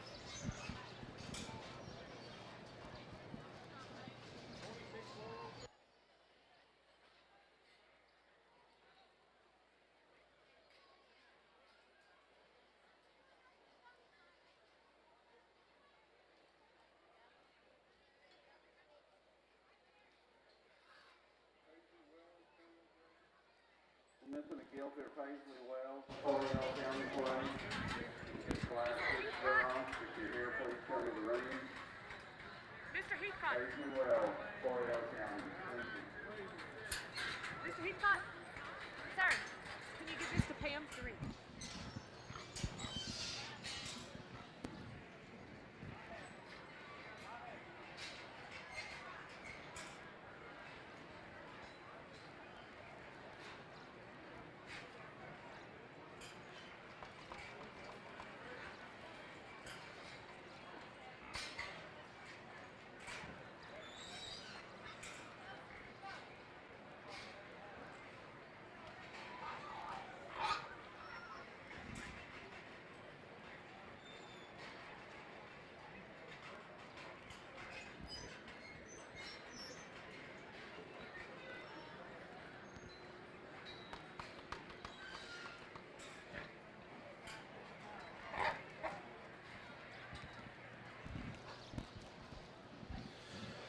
Start off in this class with our first class of this division, and the one that wins it for me is one that is very, very good in terms of her length of stride from behind. Her color on the one side makes her look a little weird in terms of the way she balances, and also it's one when the way the color pattern rolls, you just question from the side, does she open up with as much power out of the backside of her blade?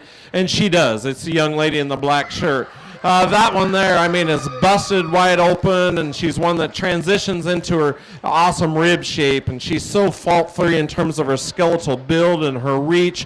She's one that's still very elegant in terms of her front-end presence, in terms of her look. She's not one that's clipped out, and you got to look through the hair and everything, but that's a power hog on a really, really good skeleton. The one in second, I would guess that perhaps because she's not as dark and doesn't have as many bells and whistles, and she's a little thicker in terms of her neck, there's probably some people that think I'm crazy on this one, but man, that one looks like a breeding female to me. It's one that's still stout in her head. Now, she pushes the envelope of stoutness, and you almost call this one plug-headed. I get it. But that one's rear leg is really good. That's a long-hipped one. Takes a long stride from behind. Her function as go is really good. She's not as attractive through her front one-third as the class winner, and when you get right on top of her, she doesn't have as much center rib dimension as the one that beats her. But that's one that I think can go in the fairing house and lay down and milk pigs and come out with ease, and she's one you're never going to have to tail up in the fairing house either. That's a really good rear leg. Young lady that comes out next in third, my kind in terms of center body dimension, and yet in relation to those others, one that gets a little more jammed up in terms of her length from blade forward. She's a little shorter in her hip, and she's a little bit forward and straight out of the front side of her blade. Other than that, I like that one's body and trueness and squareness, the kind of gilt that just won't go out of style in terms of making the next generation better. Young man that comes out next, now this one's a bruiser, there's no doubt. I mean, this one is wide chested and big back with a big hip to go with it. Probably doesn't read as much like a breeding female to this guy that's farrowed 200 sows twice a year for 30 years. It's one that's you better have on call, your wife or your daughter or something to pull pigs out of this one. It looks like one that, with that one's hip design in terms of the way that vertebrae ties into his ham loin, a little shorter in his stride, and one that big pinned and that wide at its hock. A little concerning in terms of that's the type we have to have for females, but her upside potential in terms of the quality that she has to land her within the top 5. Same can be said about this one, probably not quite as much as what I term the ideal female in terms of body composition. She's a little harder about her vertebrae. She doesn't relax, her spine is good, and she wants to swivel her hip versus hinge her hip, just a little rotation in her hip because she's just not as comfortable and flexible with herself, but that's a stout skull with big legs, and she's super wide. Just got to point out that as we're talking about some of these females, and I've been around it a long time, these are some of the ones that I'd almost call R&D kind of things. If we can get some pigs out of these last two, it'll be fine and dandy, but don't be surprised if out of one of those two they aren't able to farrow the first time. First call for Class 7 Duron. First call for Class 7 Duron. David. Yeah, you will. Thank you. About 3 to be considered for the sale.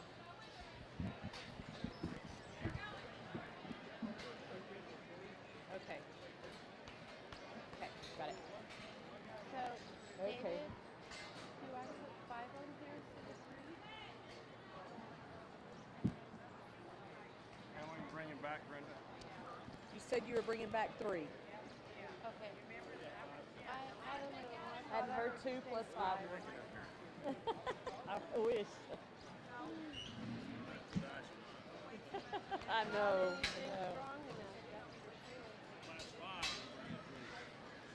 Plus 5 is 3. Make that on here.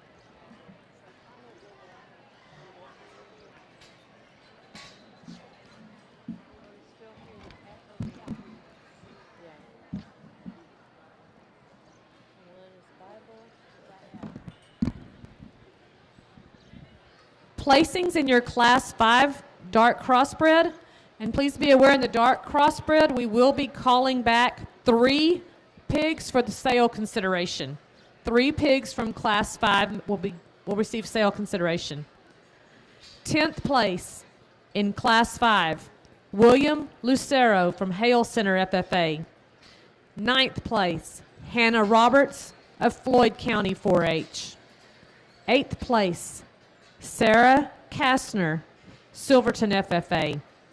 7th, Molly McFadden, Westbrook FFA. 6th place, Kelsey Harris with Godly FFA. 5th place, Carly Hedges of Henrietta FFA. 4th, Hayes Greenway of Mills County 4-H. 3rd, Kendi Smith, Midland County 4-H. 2nd place, Lacey Eisenhower of Baird FFA. And our class winner is Abigail Bible of Santa Ana FFA. Again, 3 from Class 5 will get sale consideration. The first 3. 3 places. Thank you.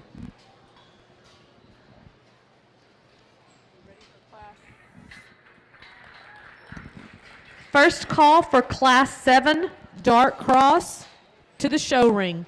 First call for Class 7 to the show ring.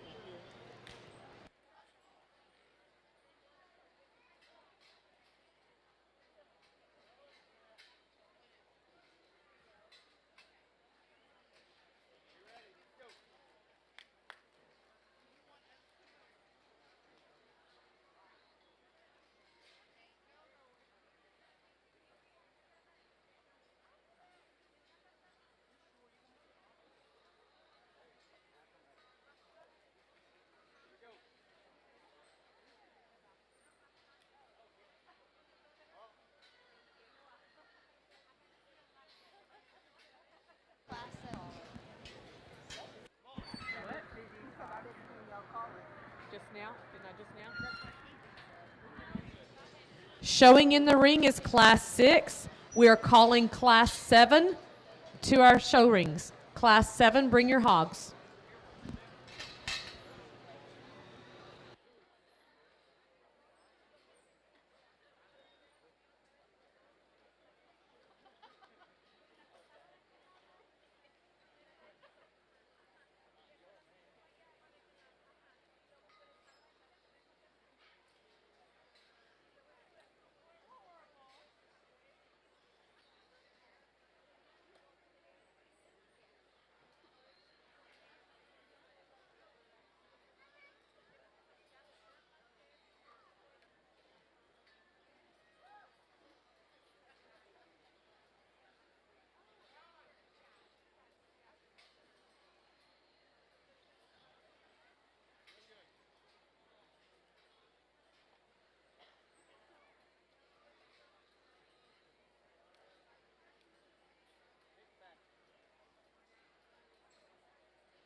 got a pair on the top end of this class that I think are very good. And honestly, the depth of this class is as good as we've got to see in this breed. I don't know how many we're going to end up placing here, but certainly more of them got sent to the scales right off the back in this class than any of the others. And I think as we start letting a bunch of these out down the line, we're going to keep talking about quality as we get 7, 8, 9, 10 deep. And it speaks a lot for these two gilts at the top end of this class to surface as easily as they did, considering the depth and quality of this class. But I do think these two are very good and are certainly deserving of being 1, 2 in this class. There's one of them for me that when this gilt comes out of the pen, just has a different look about her in terms of just the uniqueness she's got to her skull shape. Gilt it from the sides, just patterns up so good. Her height to shoulder is great. Her length to rump is good.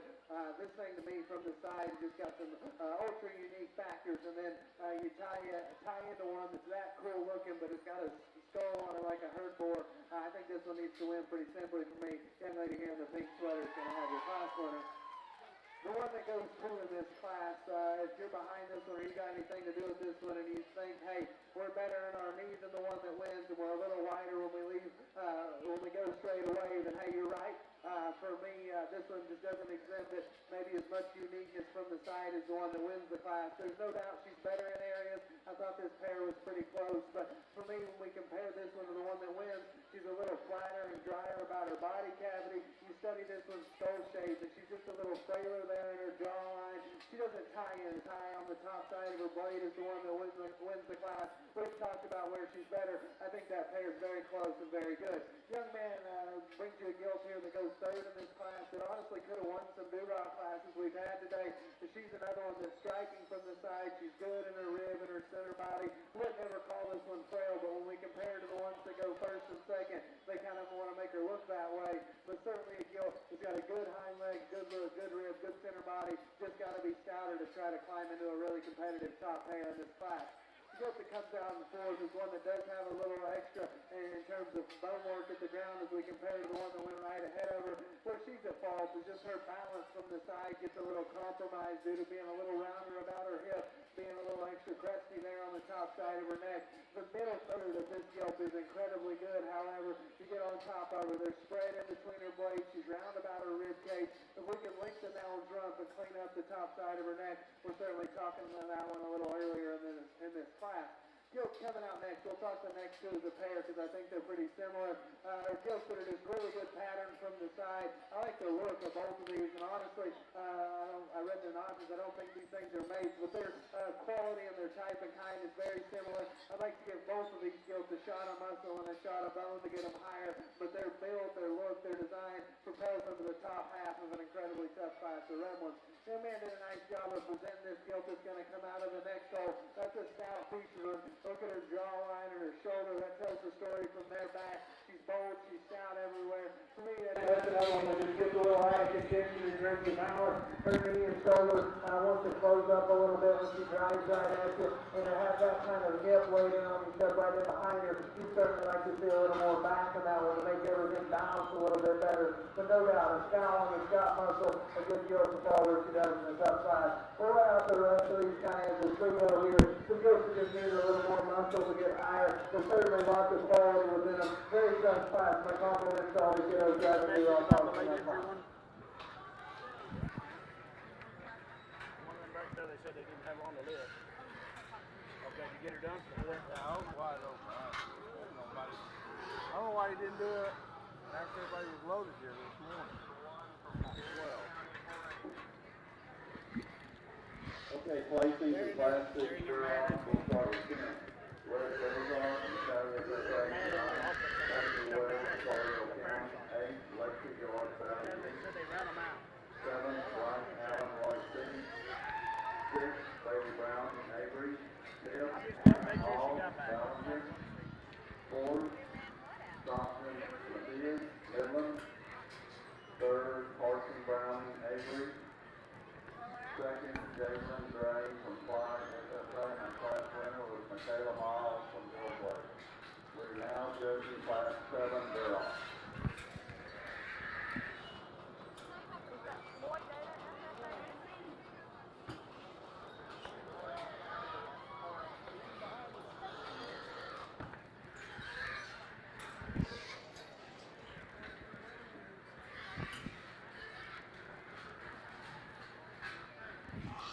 Floyd County 4-H, you have a hog in this class, Class 7. Please bring her to the show ring. Floyd County, your Dark Cross, Class 7. Exhibitors in the ring, you may be excused. Thank you.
Okay, these gilts in the ring have been excused. They'll go back to their pen. If you want to give the exhibitors applause, we would appreciate it.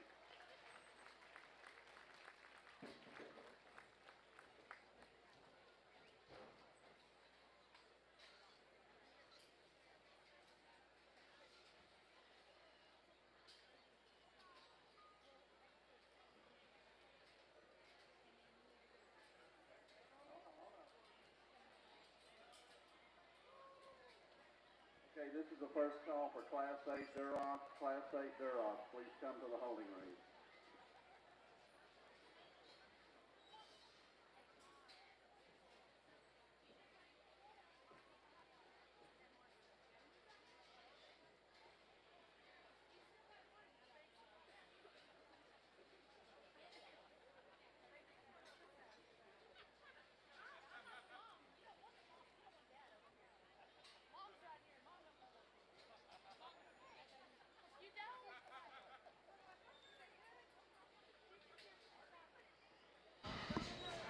We are now calling Class 8 to the show.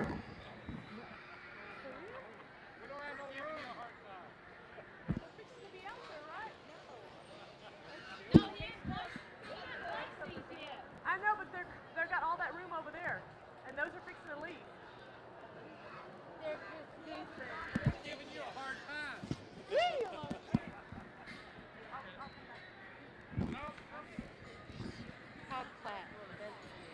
They're just goofing with you.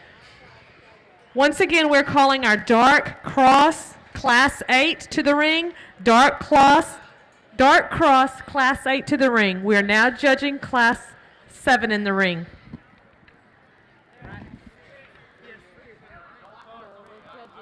Are y'all completely missing? Test. Real nice pair here at the top end. And then that being said, as I had the top three out here, there was really not one that was going to get around my class winner. It's the young man's pig out here. Man, that was flawless in terms of its build and its squareness. One that's so stout and still good in terms of the way the neck comes out of the top side of its skeleton. Where it beats the one in second, it's that much bigger in terms of its foot. It's that much bigger in terms of its depth of heel. That one's so secure from pin hock to ground when you analyze that one from behind. I like the set that one has and the push and the plant for a power hog and still to be that long fronted and so good in her top line. A real good one to go ahead and win the class. The one in second probably has just a notch more fill today in terms of her body. I'm not going to say that she actually has more rib, but I do like the fill that she has, and her presence through her front end is equally as good. She's one that's a little tight, a little rougher at her ham-loin junction in terms of needing to be just a notch softer at her transition point. And I think her, in particular, I talk about set quite a bit. She may almost be set too much when viewed from the side. I wish she'd be able to pull that hock further behind her tail root when viewed from the side. But man, that's a brood-style looking one that I like quite a bit to go in the second. Young man that comes out next in third. Certainly this is a tricked out one that likes it in terms of its mass and its power. It's one that for me, you start flirting with the deal. Is this one as much of a lady? Is this one as much of a female? I don't think she quite is. She's tighter in terms of her spine. She's rougher at her ham-loin junction. And yet you can't take away from the quality that she has in terms of the bone and the squareness and the trueness that she has. I do think she's just a notch flatter in her upper cage in relation to those top two. Young lady that comes out next is one that's very good in terms of its ability to float around the ring. It's one that I like in terms of its upper cage as well. I'd probably reconfigure the head shape and jaw on this one just a little bit. It gets to get a little snipe-headed, and then even though she's joven so awesome, this one actually is not as attractive in terms of its throat latch as some of those others, but I like the way that one operates off of its rear leg. The young man then that comes out next is one, here again, that's good in terms of its blade width. It's good in terms of its upper cage. I didn't see this one as good in terms of its look through its front 1/3. And this one, for as big boned as it is at the top portion of its forearm, probably gets just a notch daintier when you look at that one at its ankle in relation to those others. I do think this one also drops its pins and is more forward in its shoulder in relation to those top four, but a very high quality animal. Let's put our hands together for those exhibitors.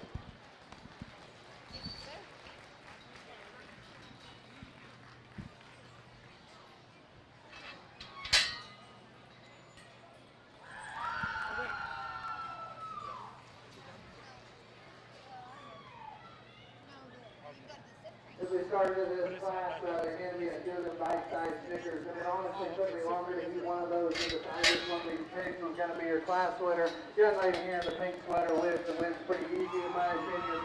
In terms of the look and design and balance, this one services incredibly easily. The design one like this from the side of me, that's slick looking. I mean, this good in her lines as crazy as she comes at you as broad as she does. The gilt is sound, she's wide, good looking. That one's awfully tough to beat in this class. The gilt is going to be second, probably does have just a little more muscle as you shove right in behind her. For me, that one falls out of contention to try to be your class winner as we're rushing to go across the arena. She just doesn't balance as good as you want to win. But still, yeah, gilt has got tons of quality and works her way up into a top pair in the class. She's got lots of good picks in it. She's good looking, she's got muscle. She probably doesn't balance up, but it's been smooth from the side is going to win that class. The young lady that comes out next to the black shirt is good some nice picks today and has done a nice job of driving them. She brings you a new round gilt here that's uber stout in terms of her skull. Get on top of that one. There's good spread down her back. She facilitates with a big round rib cage. But it's the rear center of that one for me that we got to work on some. She gets a little steeper around her there about her rough design. Consequently, she just wants to tuck her hind leg up underneath her and not plant drive with the authority of what we see in 1 and 2. But certainly a gilt there that's got some quality to wind up in the third hole. Same things to be said about the gilt coming next. That's why I let those things decide each other in this class. First group there is very good. Just like to reconstruct that one just to get her higher. Young man brings you a real stout one that comes out next. Probably wasn't as sound the way that she moved out of her front end. I think she's just a little softer there in the way that her front foot hits the surface. The third one that's wide, she's got bones, she's got muscle. Just like to construct that one a little better on both ends of the skeleton. So we're going to drop out next. Good looking hogs from the sides, they're patterned up well. Just got to put more muscle on them to get them higher. Really nice class, good pair there on the top. Let's play all those kiddos off with a big hand as they head back.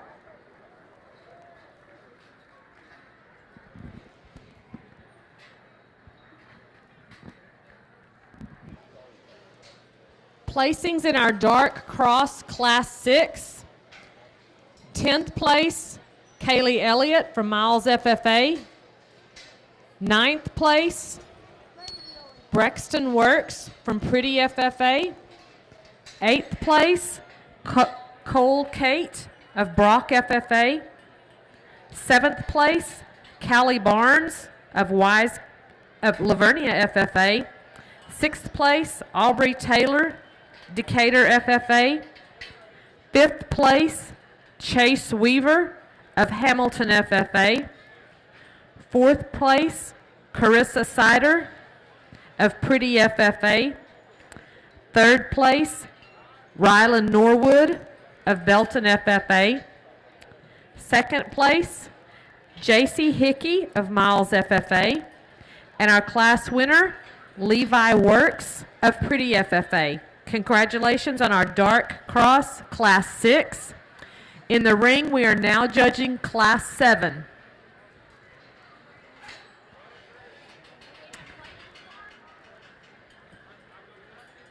Second call for your class 8 dark crosses. Class 8 dark cross, bring them to the rings.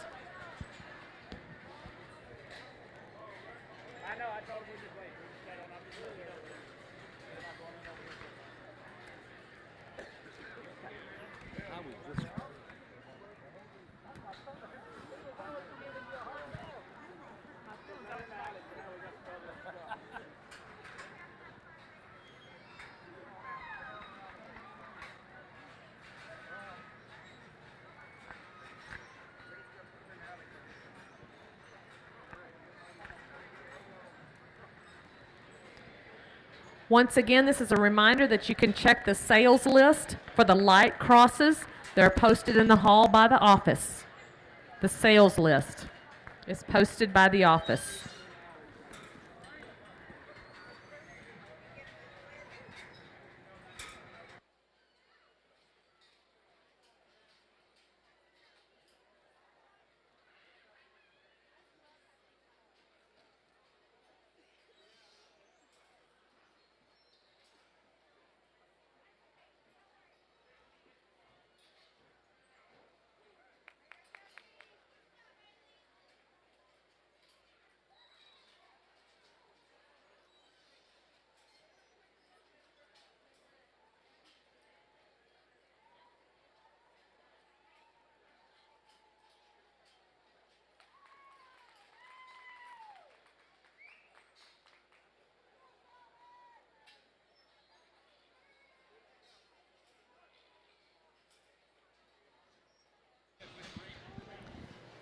Final call for Class 8.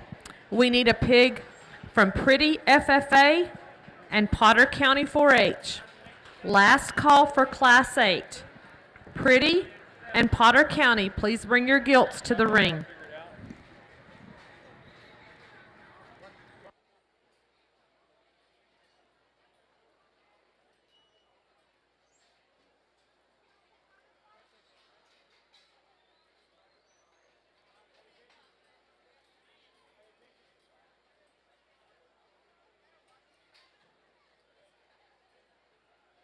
Congratulations for Class 7 Duroc. We have 7th place. Kinley Helms from Earth County 4-H. Next up we have Grace Rutledge from Seymour FFA. Then we have Edgar Severa from Florida FFA. 4th place Maddie Ruth, Forel County 4-H. Kaya Williams 3rd place.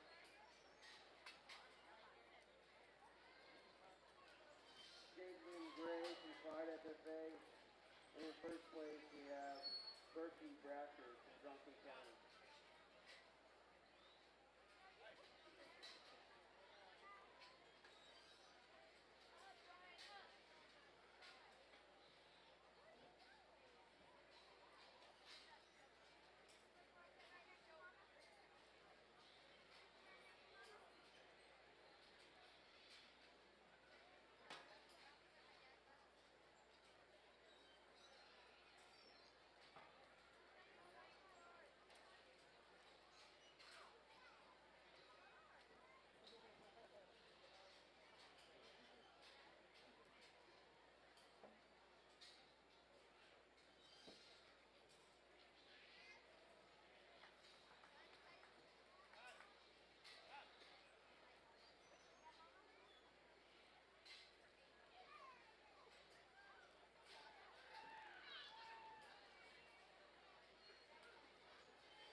All exhibitors in the show ring may be excused. Thank you.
Well, I haven't made a habit of excusing the pigs out of the ring today, but I did want to in this class. We pin back more here than we have at any other class throughout the day, and I think the depth of quality here is very good. So if you've got a pig in the ring right now and you think you've got a good pig, you probably do. Probably just wasn't quite as good as a few of these we've got pinned. So I just want to tell you guys, I thought the set of pigs in this class was incredible. All you kiddos in the ring that are going to get excused today deserve a big round of applause. Let's give them one as they exit.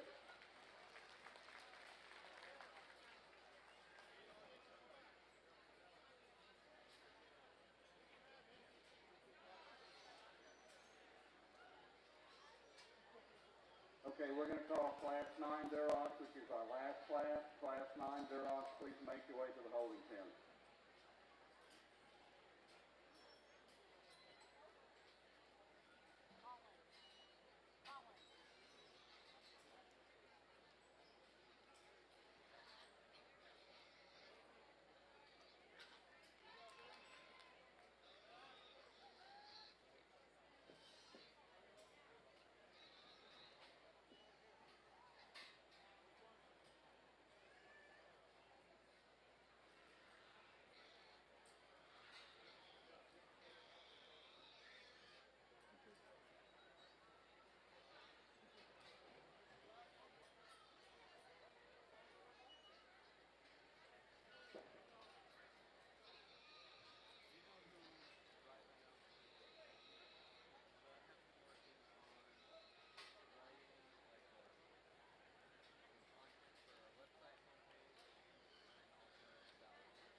Calling dart crosses, class 5, 6, and 7.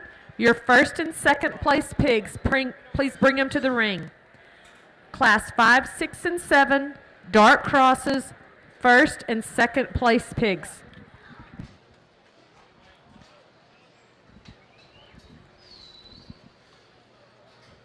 Some give and take in this class, and when you have preferences like me, it actually becomes quite easy because I can't stand the head on the one that's in second. And so we got to go with the calico. That's just a more rugged hog that has more correct and head shape, more jawbone, more feature, more density of hair, bigger in terms of its ankle size. It's one that I just read as a denser, stouter one that's still good in terms of its build and its flexibility. Perhaps doesn't have as much cage and flair as some of them, and I'd like to drop in the heart in that one. But it's one that's just so much stouter. And it's just me. Well, it's probably not just me. I hope it's not just me. This one here in second. I mean, body shape is awesome. She's a great showman and everything else. I absolutely cannot stand heads like this. Them snipe-headed, no jawbone things. You know the old round hole feeders you used to have for sows in the farrowing house? Most of our sows nowadays can't eat out of them because they're stout-headed and big-jawed. That one there, it could eat out of it. So, but other than that, I mean, that hog's good in terms of its body and its flexibility, no doubt. I'm a big head guy and just can't get past that on that one. The young man then that comes out next is one, here again, obviously better in terms of its head than the one in second, but it wants to close the gap when it comes at you from knee to ground. It's one that's certainly not as big in terms of its cage. It gives you a good silhouette from the side. In terms of its levelness and design, it's one that's certainly not out there, and you're going to have to breed that one to a really powerful boar. But the functionality of that hog is still pretty basic. Young lady then that comes out next. Good job, man. Young lady that comes out next is one that's certainly big in its chest. It doesn't match that width at its knee as it does its chest. It's one that for me is not only too long-bodied, but it gets awkward in terms of its ham-loin hookup. A little bit too much crest to its neck in relation to the length of body on that one. And it's also one that's certainly starting to get a little soft in terms of its pastern, but still a high-quality animal, no doubt, to be in our top 5. The young lady that comes out next, man, this young lady is an awesome showman. And I told her when I put her in the pen, I said, you're probably going in, yeah, your pig's pretty good, but you're going in because you're such a smoking good showman. This one, when she's not on this one, it drops its pins. It's too harsh in terms of its upper cage. It's a little plug-fronted in terms of its head, but an awesome feature, awesome bone, and man, you can tell she's worked with it, and I certainly appreciate that. Give her hands to those kiddos. Good set of class.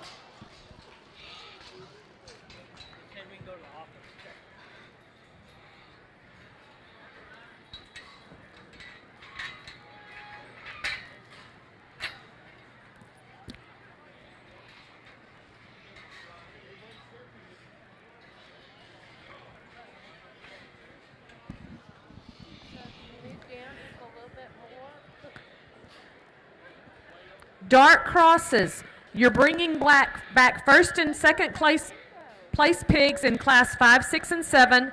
We're also bringing back third place in class 5. So 1, 2, and 3 in class 5. We're bringing back the first 5 places in class 6. So 1, 2, 3, 4, and 5 in class 6. And in class 7, we need your first 3 places. Class 1, 2, and 3, back to the show ring. Class 5, 6, and 7. Class 5, placings 1, 2, and 3.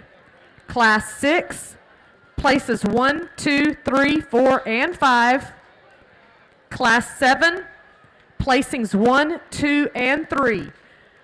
Bring those dark crosses back to the ring.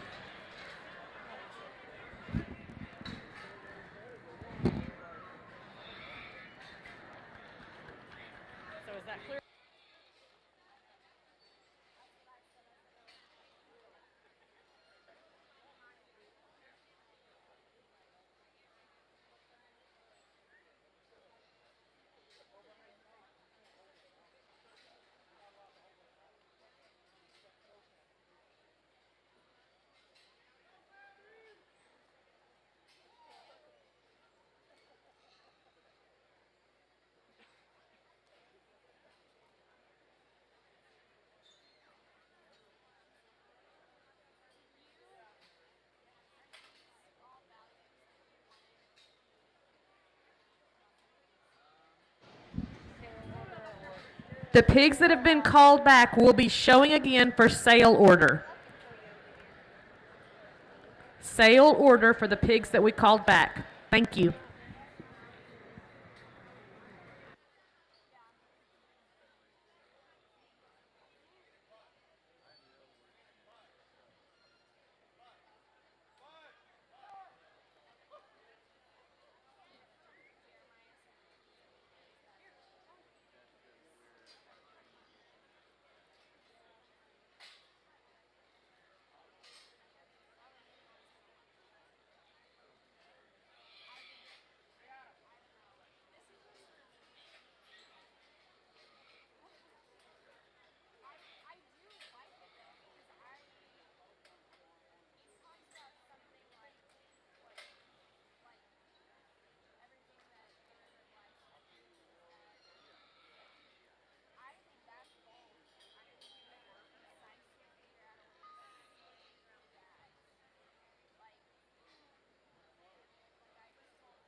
really good pair of these Duroc Gilts here in the ring, and I'm normally a guy that judges pig shows pretty fast, and I look at lots of pigs every day, and I normally can make decisions about things pretty split second, but we drove this pair for a while because I think both of these showmen and both of these pigs deserve that. The quality of showmen in the ring, the quality of the pigs here in the ring, very, very good. And I would tell you that these Gilts are a little contrasting probably in their type and kind, and they both bring some different pieces and parts to the table that I think are very good. But in terms of quality, in my opinion, there's not been a tougher decision to make today than between these two.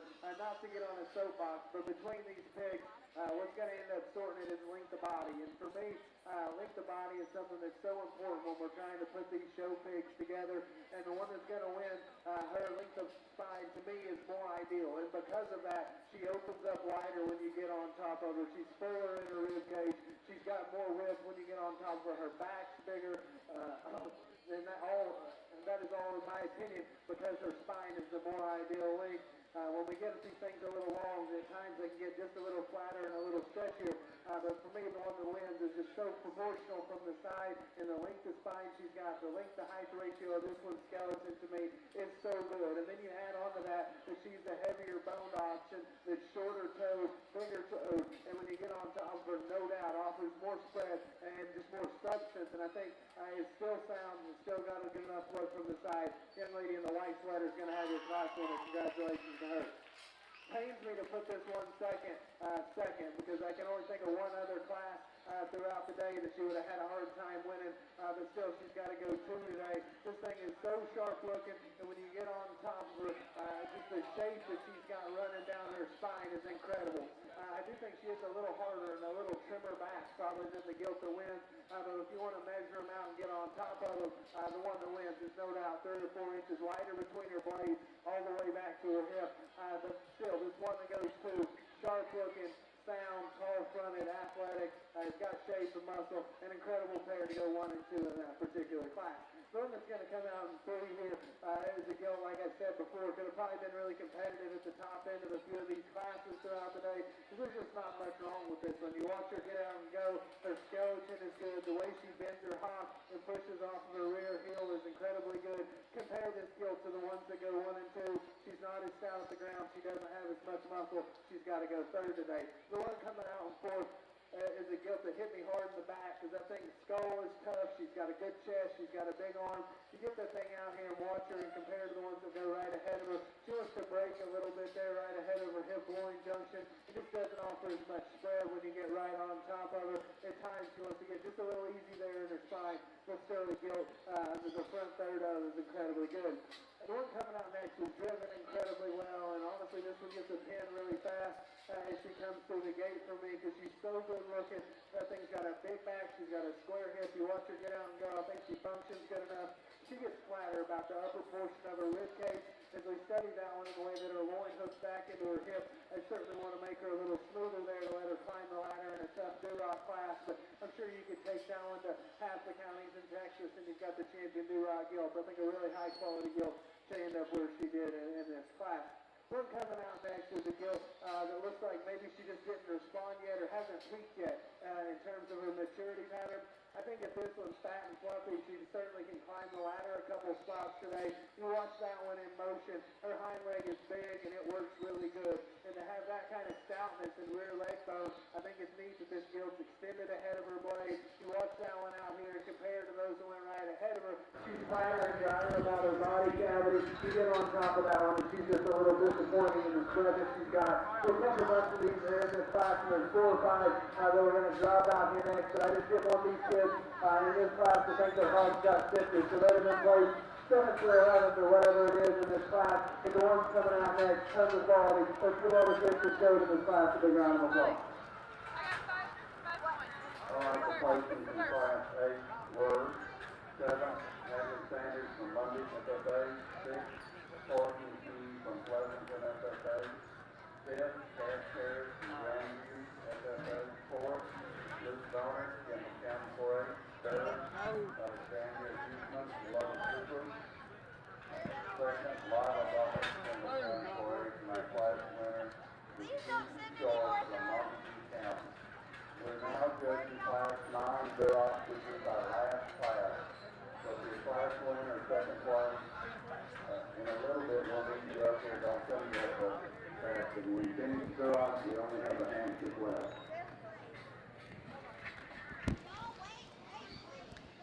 Placings in our Class 7 dark crossbred. Class 7 dark crossbred. And we will have 3 of these hogs coming back to the ring for potential sale spots. Place 10, Jordan Altman from Memphis FFA. 9th, Gage Owen from Sonora FFA. 8th place, Jerry Garcia at Rawls FFA. 7th place, O'Brien Underwood of Mason FFA. 6th place, Lexiana Rodriguez from Crane County 4-H. 5th place, Mila Wagner from Montgomery County 4-H. 4th place, Peyton Shuping with Floydada FFA. 3rd place, Marcus Roberts, Floyd County 4-H with a potential sale position. 2nd place, Jesse Hartnett of Wall FFA. And 1st place goes to McKinnon Warren of Hamlin FFA. Congratulations to our Class 7.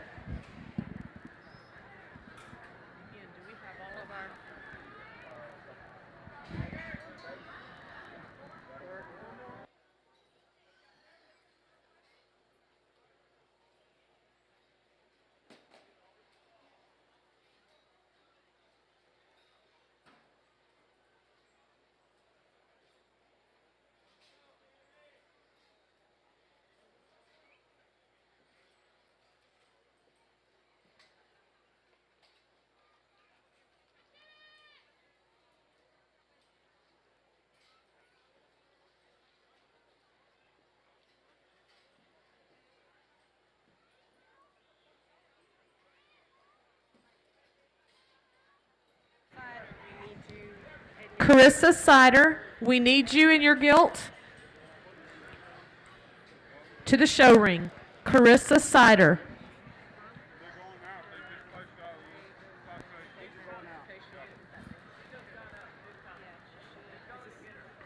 He's going to get her? Okay.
Another deep class here that we get into, and I had the young lady that, you can go ahead and park yours in third. It's fine. It don't matter. Heck, it's no big deal. The one that wins, it's the one that wins it for fun for me in this class. And that one hit me really good, and I parked it over in the corner instead of putting her in her pan and bringing her back out. I just told her not to drive it very much because I still am a guy that I don't care how good they are, and this one's flawless in terms of her skeleton, but I think it's stupid when people drive them all the way forever and make themselves look like rock stars and then bury one that's really good to win a class and put in second, because that one needs to win. She's sharp-fronted and still stout, has enough feature. In a perfect world, I give her a tick more jaw, but she's so good in terms of her flex and go and squareness from top of her skeleton and behind. She pushes and plants with authority, one that I think is awful nice. Young man in second.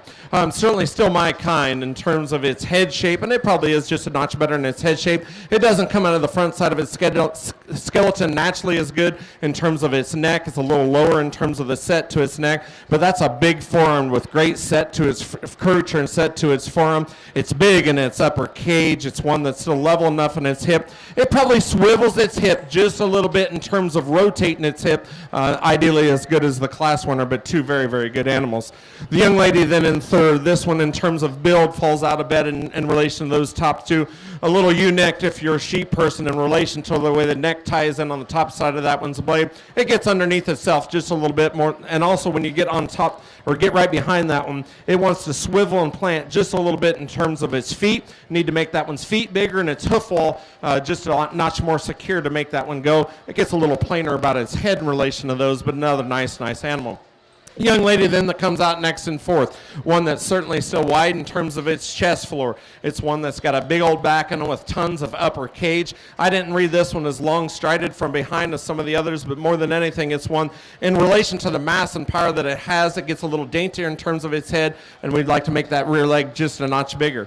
The young lady then that comes out next is one that, man, there's some neat pieces on this one. It's one that's certainly still good in terms of its balance and proportions. It gets a little too soft on its pasterns. Obviously, it's one that I'd like to change there, and I'd actually like to change this in transition points just a little bit too. Not only its neck, but that one gets a little harsher in terms of its ham-loin junction. It wants to carriage itself underneath itself just a little bit. I'd like to see that one pull its hock behind its tail right just a notch further, and then when you follow that one to the ground, gets just a notch rigid in terms of its pastern, needs to relax back on its heel just a notch more to go any higher, but a really good deep class. The young man then, we got 6 and 7 because this class is so good.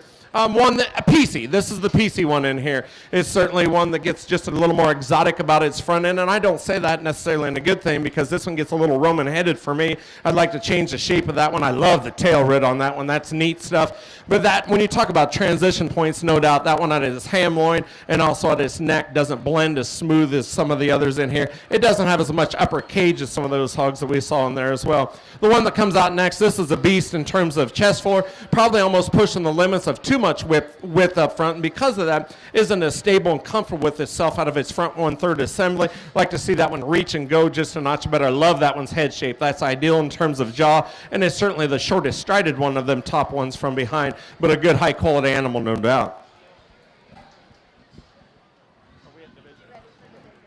We're judging class 9, they're on to our last class, so if you have a first or second place home in the first 8 classes, slowly make your way to the home lane so we can judge for champions are off.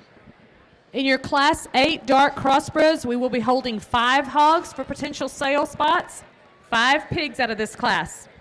You can announce those real quick. Yeah, I just got lost somewhere. 10th place, Brayley Brooks from Graham FFA. 9th place, Caitlin Kirby from Godly FFA. 8th place, Ethan Elder, Mildred FFA. 7th place, Ronatisha Sanchez of Floyd Data FFA. 6th place, Hollis Albrott from Potter County 4-H. 5th place, O'Brien Underwood, Mason FFA. 4th place is Paisley Long from Madison County 4-H. 3rd place, Ava Salazar Canales, Belton FFA. 2nd place, Smith Canyon Smith of Coryell County 4-H. And 1st place, Riata Shope from Belton FFA. Congratulations to our Class 8 dark crossbred. We will now be showing for our medium weight division champion, in the dark crossbred.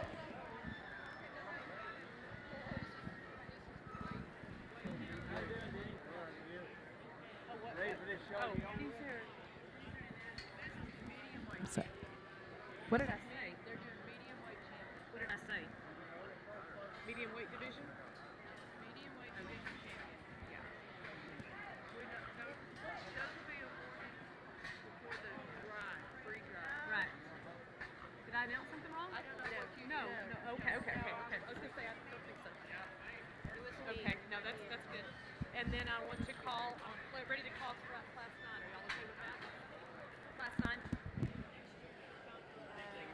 We are now ready to call Class 9, which will be the first group for our heavyweight division. Dark Cross, Class 9. Please bring your pigs to the holding pens. Dark Crossbred, Class 9.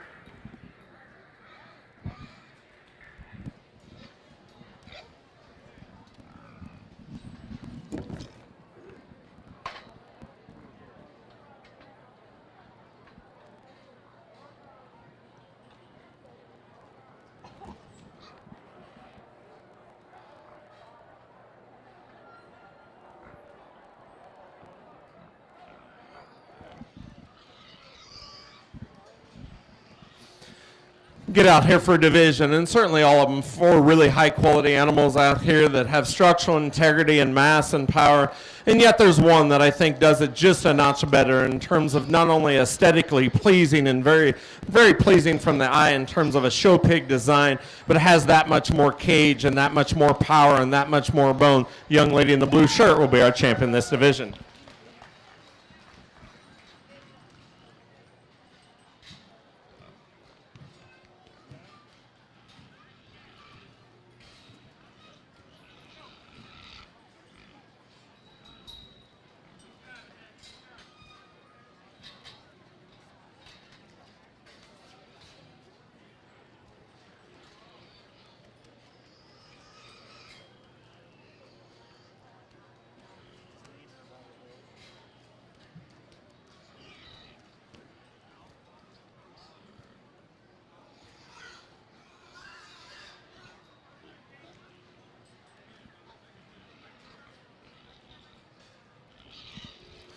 Drop that second out here and certainly gets in the mix, no doubt. I do think there's another one out here for reserve that is just it takes build to the next level in comparison to these out here. And there's probably sometimes people will say that I don't care about build. I got to have power and bone first, and then I'll look at build all day long with people. I will not take a good built sissy ever, and this one is definitely not a sissy. Young man reserve.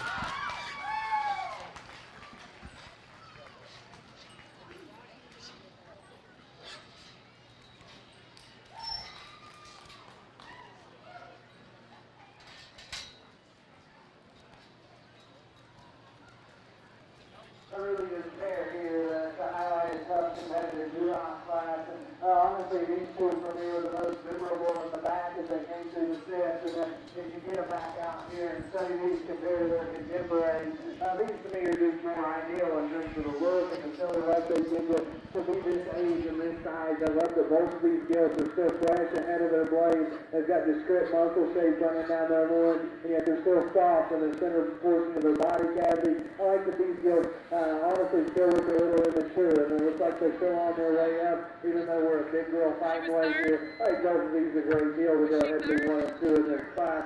The sport between them is that the young lady that wins the class is just bold as fun. When you get right on top of her, say you're coming around the top side of her brain, there's just more pig there. She takes that all the way back to a forward hip and a hind leg that's just wider at the cervical. Throws out the things again about the 1 and 2. Another one, like they said, when we're talking the pair, just fresh, youthful, shapely, condition is right. Not as down at the ground as our class winner, doesn't have as much back, but still a very nice gilt to go too.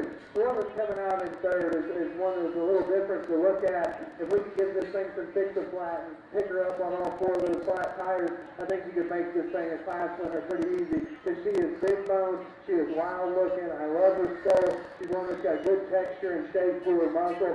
Like I say, if we could just fix her on her feet, strengthen her on all four pastors, I think that's a class winner pretty easy. Because where she's good, that's one that's very good. Young man Gilts that comes down fourth is one that's attractive from the side, a good build. Doesn't have as much bone underneath her as the ones that went ahead of her, but certainly just proportions, the balance, and design work her to the top half of this class.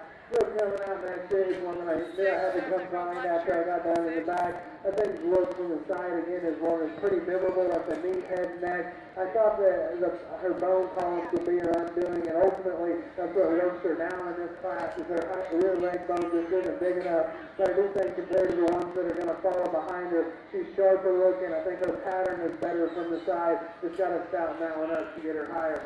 Still coming out next is probably a little stouter. With that, she gets just a little choppy there in her crest. Like to fix that one a little bit on her front toes. But if you want one with a big square hind leg, that's a gilt that certainly does have some breeding value. If we let things out down the line, some gilts that are good in terms of just the relative composition, just didn't have the extras as the ones ahead of them in terms of muscle shape, just stout with the features. Really nice class to be on. Looking forward to a good champion guys. Sweater. 8, that's 7. Is that right? Okay, here in a little bit, we're going to be judging for champion Duroc and all of the places on class 9. She was 8. 9th place, Evelyn Boyd, Banks FFA. 8, J.C. Lane, Stephenville. Is that last place in 8? 7th, Rihanna Shaw, Belton FFA. 6th, Lily Well, that would be right because that's Banks 2, 4, 6, 8. FFA. If he's doing 2 5th, on average. Bragg, Stephenville. 4th, Dylan Hickson, Weldon Union. 3rd, Emma Poole, Johnson County. 2nd, Kelby Rice from Brown County. And our class winner was Athena Henry from Long FFA. We will now judge for the champion Duroc. We need the first and second place Gilts to the ring. And after this, we'll start with the answers. There's only 3 answer classes. Then we're going to finish for today. So if you're in the answer show, kind of be ready for about 10 to 15 minutes. We'll need you. So we might have that one out of order, maybe. We'll see. I think that's right. Okay. Girl in gray. This girl is next. So she was 9. Whatever. Yeah. 9. We're at 9. Who's 8? This is Lacey.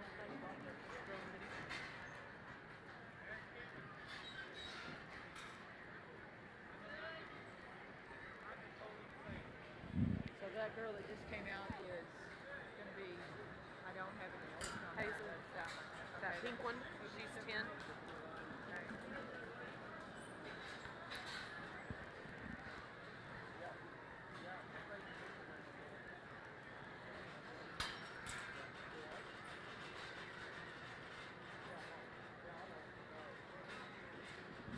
11, the little girl in yellow.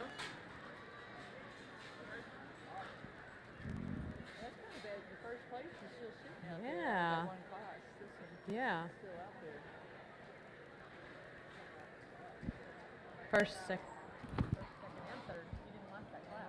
Yeah. All right, here's the second. 11 and 12.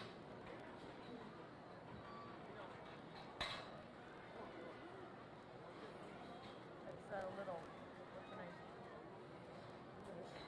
We don't have her on there. That's Harton's daughter.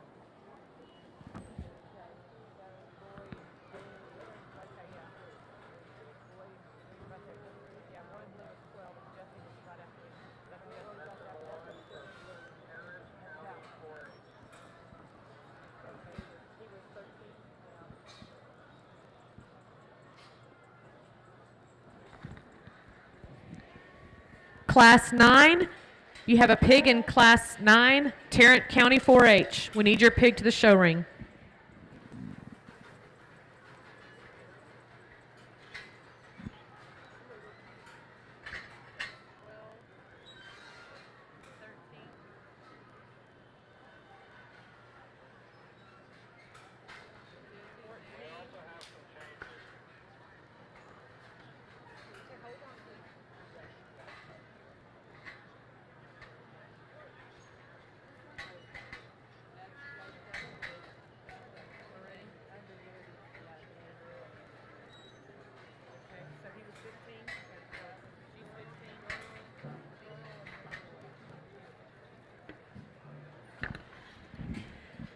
Congratulations to our champion medium weight dark crossbred, Riata Shope from Belton FFA, and our reserve champion medium weight dark cross, Levi Works of Pretty FFA.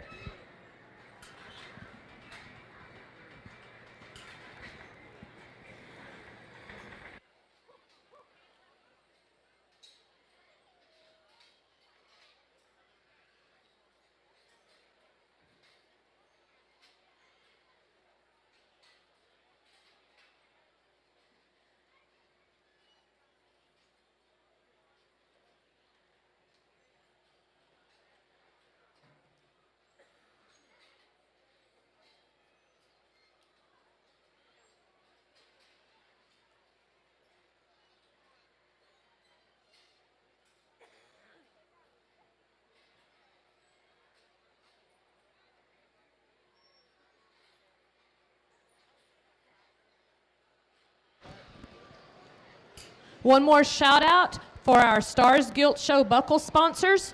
We would like to thank our champion medium weight dark crossbred sponsor, Todd Gregory from Lamesa. Thank you for your sponsorship of our program. Before we get to the new champion, I tell you guys that I can't tell you how many dozens or how many hundred shows that I judged throughout my career that had less numbers in them than your Durock Drive did today. So if you've got a kid that's out here, just know there was 280-something other kids who would have loved to have a class winner. So if you're in the ring right now, even though you're maybe not fixing to be champion, know you did something if you made it to these champion drives. Because you had to come out of some tough classes with lots of pigs to even get here. I almost forgot about some of these pigs and how good they were until they got back out here. I can say for certain I never got to line up a set of Durock Gilts as good as the ones that you guys have shown today. So my compliments to the kids showing them, most importantly, but to the guys behind them that bred these things. Great job. It takes some patience to breed Durocks that are this good. I've tried it. I'm not good at it. So to the guys that made these things, my compliments to you, because it's hard to make one as good as any of these. It's certainly hard to make 9 or 10 of these class winners that look like this. For me, in my head, when they were going to come back out here, it came down between a few of these things. They were just very memorable to me that as I think back with them class winners, ones I was just waiting to come out, there's 2 or 3 of these things that I thought were very good and had the kind of quality it takes to win a big gilt show. But there's one of these that when she came through the gate earlier today, just looks like the kind of gilt that was made to show on the big stage. Young lady's chocolate one here in front of me for champion.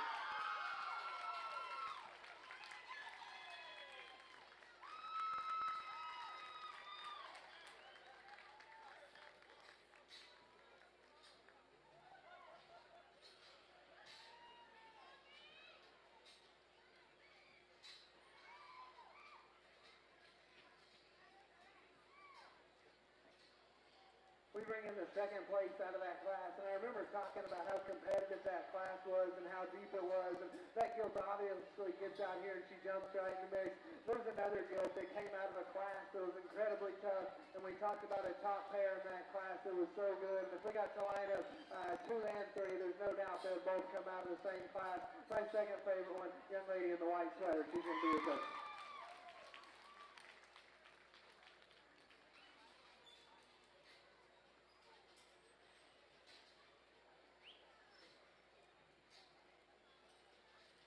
That concludes our Durock show, and our champion Durock came out of Class 7, Berkeley Brashear from Johnson County 4A, and our reserve champion came out of Class 8, Kinsey Short from Montague County 4A.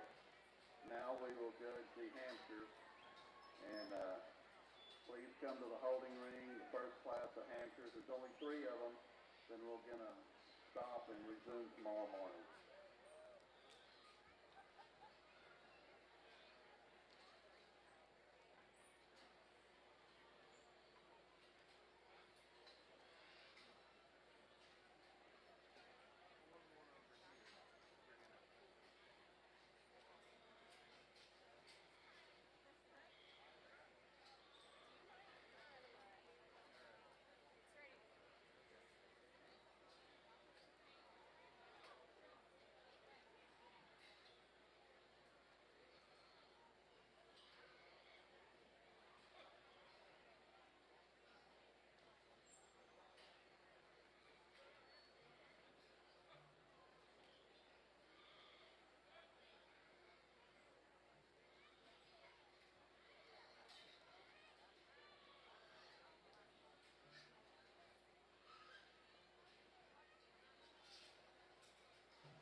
We are now calling our Dart Cross Class 10 to the rings.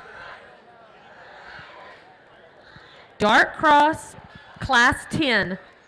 Please bring your pigs to the ring.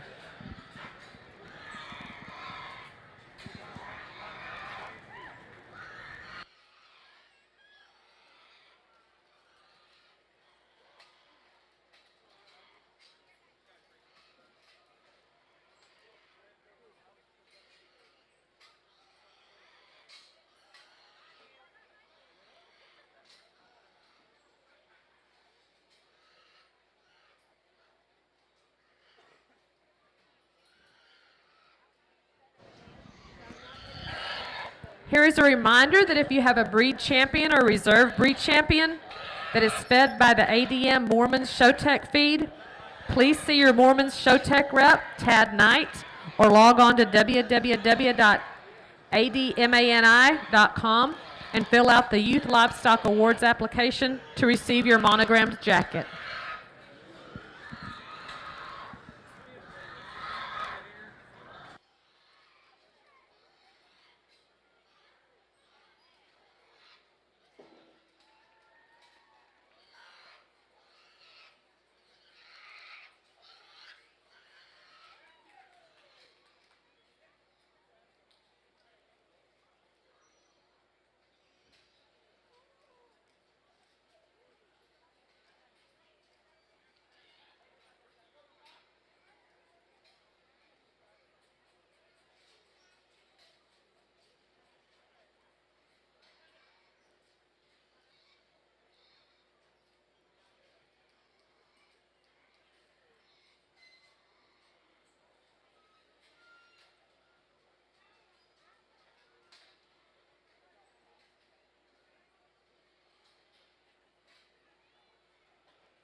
Okay, we're missing a couple of Gilts on the Hampshire side. Riley Hoffman from Tom Green and Gunnar Smith from somewhere.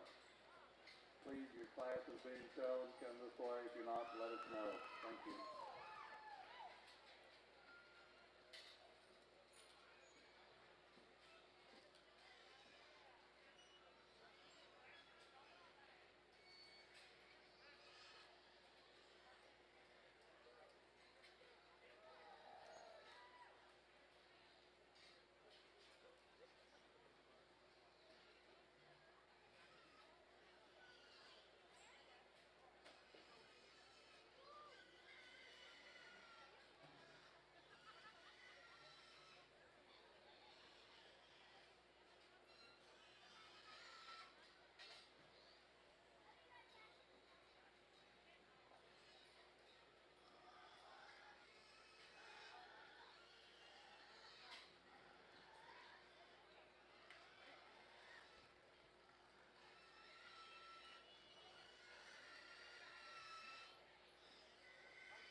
Okay, these Gilts in the ring have been dismissed. You can go back to your pins and please give them a round of applause.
call second class of Hampshire Gilts to the holding pen.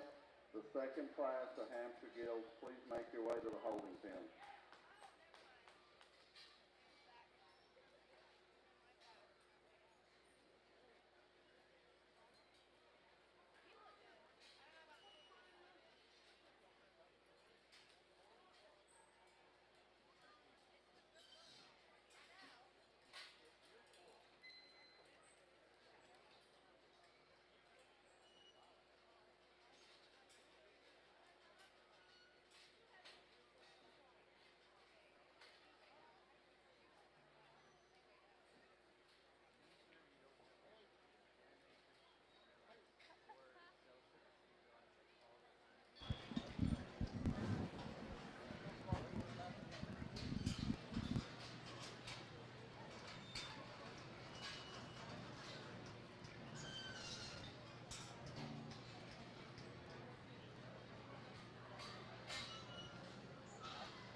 As we get in these heavier weight classes, probably not as much depth after we get past the top five, but these top five here are really, really good. I do think there's one that, for this particular judge, is an easy class winner, and it's a young lady in the red shirt. That one there is busted wide open and absolutely spells shame burning when it comes at you. That's what I'm talking about when we talk about blade knee to ground. That one's really wide at the top of its blade. It's wide coming at you. It's still exotic through its throat latch. It's still stout in its skull. That one takes a really long reach from behind, as wide as that one was. And I'm sure that one scares some people, and that's fine and dandy. That one's wide. I have no problem with wide hogs. That's a good, powerful female to win this class. Young lady in second, you could probably say that this one's safer rear-legged in terms of width from behind, but I don't read this one certainly as good and genuine from blade knee to ground as the one that wins the class. I don't see this one as good in terms of its ham loin hookup, and I don't see this one as good in terms of the flare to its stifle in the inner ham as that one. But that one's, and it's also one that's ever so slightly a little bit too narrow tracking for me, and yet that's one that's good in terms of its lines. It's one that still balances up extremely good. A nice one to go ahead and be in second. Young man that comes out next in third. He's presented really, really well, and this one's good in terms of its throat latch and cleanliness. Gives you a good look through its front 1/3. Gets a tick longer in terms of its body. Its transition point at its ham loin junction is just a tick rougher for me, and it's one that I think when you get right on top of that one and analyze it, gets just a notch flatter in terms of the center portion of its cage, but a very, very high quality one that takes a very neat step from behind in terms of the way it hinges its hip and hog. Young man that comes out next is one that we give up a little bit in terms of sheer power and bone. Gets just a notch daintier in terms of its size of its bone at its ankle. It's one that gets a little rounder in terms of the muscle draped upon that skeleton, a little shorter strided from behind, but a tall fronted one that's certainly not negatively impacted from that and still has a good slope and shoulder to its shoulder. The young man that comes out next, another really wide-chested, broad, stout one. It's one that's big back, no doubt. This is the one that no doubt pushes the envelope in terms of front-end assembly. A little more forward in its blade, a little straight out of the front end, and it's also one for the mass and the power that one has up high. I wish that one stood on just a notch bigger legs.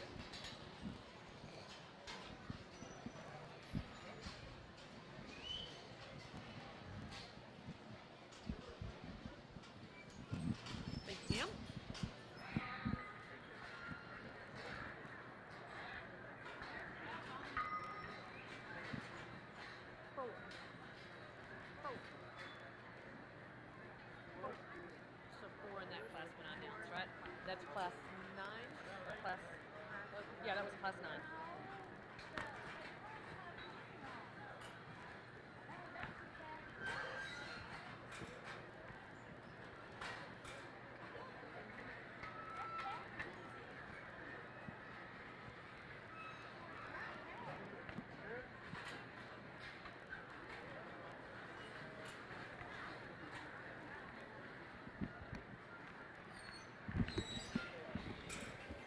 In our dark cross, Class 9, our top 4 placings will be coming back to the ring for final judging and sales placement.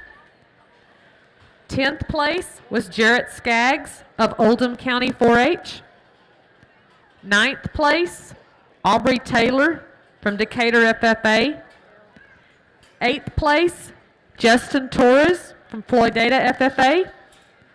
7th place, Paisley Wells of Coryell County 4-H. 6th place, Eli Feltman from Wall FFA. 5th place, Kyle Anderson from Florence FFA. 4th place, Samuel Gilmore of Archer City FFA. 3rd, Darren Sykes of Dumas FFA. 2nd place, Kinley Long from Madison County 4-H. And our first place class winner was Emma Anderson with Vista Ridge FFA. Again, our top 4 placings in that class will come back. All right, we got 2 hamsters out here to select a class winner from, and I think both of these things are very good. Ultimately, we land on the unmanned Gilt to win. I thought her advantages in bone and length of hip were 2 commanding advantages over the one that's going to go in second. You get this one in motion. I think she bends and operates a little better from behind than the one that's going to go to. I like her added height to shoulder when we compare her to the Gilt that's going to go second in this class. I think a really nice place to start. No doubt the one that comes out second in this class is one that hits me hard coming out the gate. This thing's got as big a back as anything we're going to get to look at. Her hair and skin texture is so good. They've got this thing fit up very good, ready for the pig show.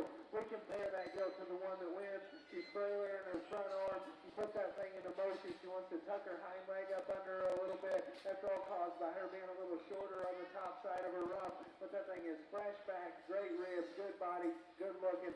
Just not as stout, not as comfortable as the one that wins that class. The one that comes out in third is another one that in the back, I thought, man, this thing will have a chance to beat them all. Because I actually sent a bunch of them up the hill in this class, or to the scales, I should say, and probably more than we did in very many of the other classes today. But honestly, Hampshire Gilts are better in San Angelo than they are in Shawnee, Oklahoma. So the more I saw come in, the more I thought I needed to send to the scales. Very deep class, and I thought this one could be a winner in the back. We get her out here and compare her to the ones that go first and second. She's a little straighter or a little steeper out of her rump design. Didn't think she had as much bone as the one that wins the class. Paul coming out here in fourth is on the striking from the side. I love how tall shouldered this Gilt is. We compare her to a couple of those ahead of her. She gets a little wobbly from behind in terms of rear leg placement. Like to make that one just a little stouter in her front arm. Gilt coming out next is another one that maybe could be just a touch stouter when we study her rear leg bone, but from the side. I love how extended she is ahead of her blade. At times that one wants to rotate her spine up in her ever so slightly and maybe doesn't balance quite as good as the ones that went ahead of her. But as we compare to the Gilts that are going to come out behind her, she's broader, she's stouter. I think there's just more pig there than a couple that are going to come out the line right behind her. Gilts that are going to come out in 5, 6, 7 here. I think they're patterned good from the side, and there's lots of places in purebred Hampshire shows. I think these things could have towed to Banner home today. Compared to the ones they had to show against, there just wasn't enough to them to get them any higher. Good class of Hampshires. My compliments to all the kiddos showing them. At this time, we would like to call our Class 11 dark crosses to the ring. Class 11, your first call. Heavyweight dark crosses, Class 11. Bring them to the ring.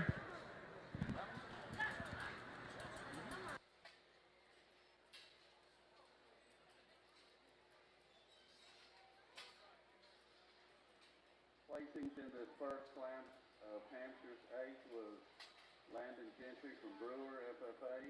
7th was Kelby Rice from Brown County. 6th was Lindley West from Lavernia. 5th was Emery Robertson, Wimberley, FFA. 4th was Brody Byer from Gillespie County.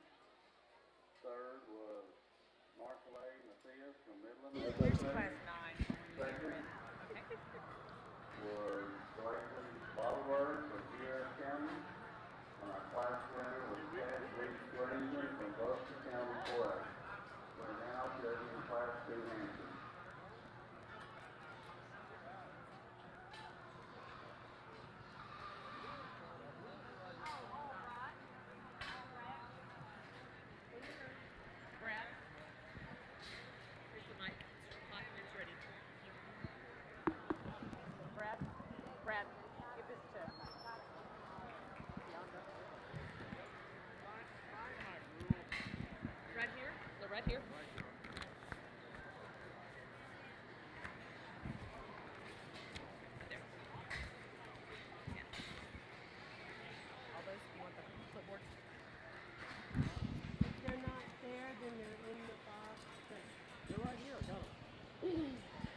This is a reminder at the conclusion of today's show, there will be a list posted of the purebred gilts that will be included in the sale.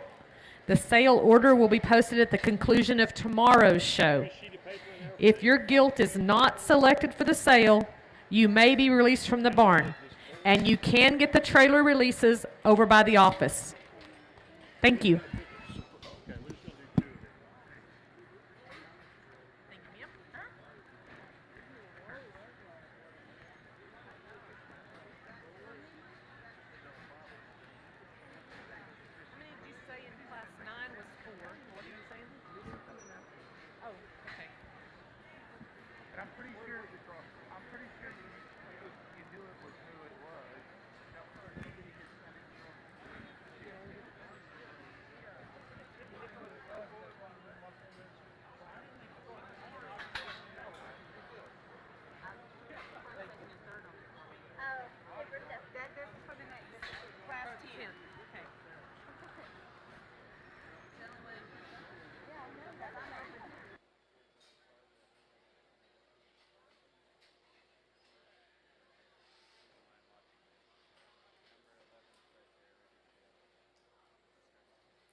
Class 11, Dark Cross. We have Bosque County and Tarrant County. We're missing your gilts. Bosque County and Tarrant County 4-H. Please bring your gilts to the ring. No problem.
Tarrant County 4-H, we need your Gilt for Class 11.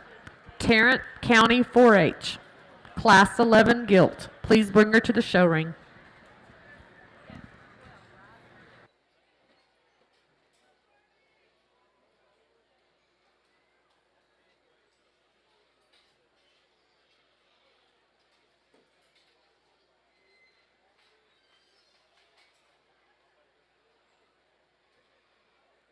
Okay, these exhibitors in the ring are excused. You can go back to your pen, and please give them a round of applause for their efforts. And I'm going to call Class 3 hamsters. That's the last class we'll do tonight. Class 3 hamsters, please come to the holding pen.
Really good pair here at the top end, and both of them very, very good showmen out here as well, and certainly makes it fun.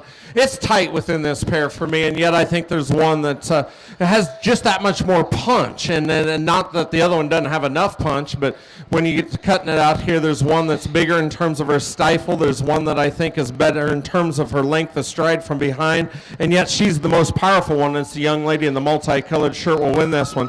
That one's really, really attractive through her front end to have that much spread and dimension down her top. Her set to her rear leg for being one that wide and powerful just strides and keeps that plane so good from pin hock to ground. She's certainly one that some would call on the edges, but man, I think that's a really, really good one to go ahead and win the class. The young lady in second, ever so slightly, just a notch softer in terms of her pastern, doesn't quite have the punch from behind, and ever so slightly wants to jump into her ham loin junction just a notch more than the one that wins the class. But that one's a burly, dense, stout one that's big legs and stout skull, awesome in her head shape. That's a really good pair. Young lady that comes out next in third in relation to those top two doesn't balance up and checks the boxes for me. She's one that is just ever so slightly just a notch longer in terms of her body. She's one that gets just a notch plainer in terms of her front end in relation to those, especially as you study her through her throat latch.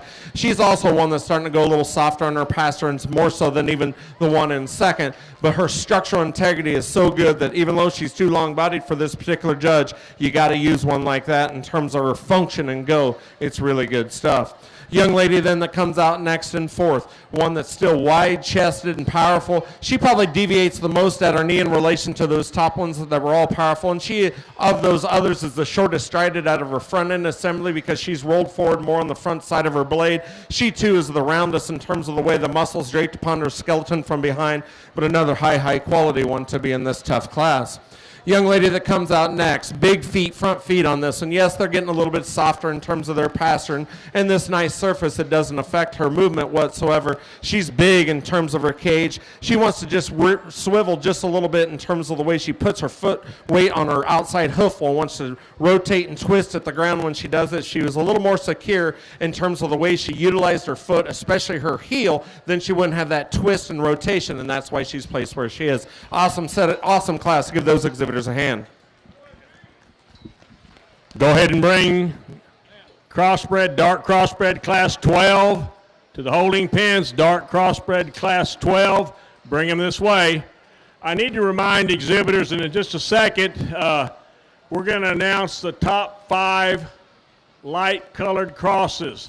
We need to have those pigs come back to the ring. If you had one of those, they'll tell you who they are in just a second. I think they announced them a while ago, but we'll do it again.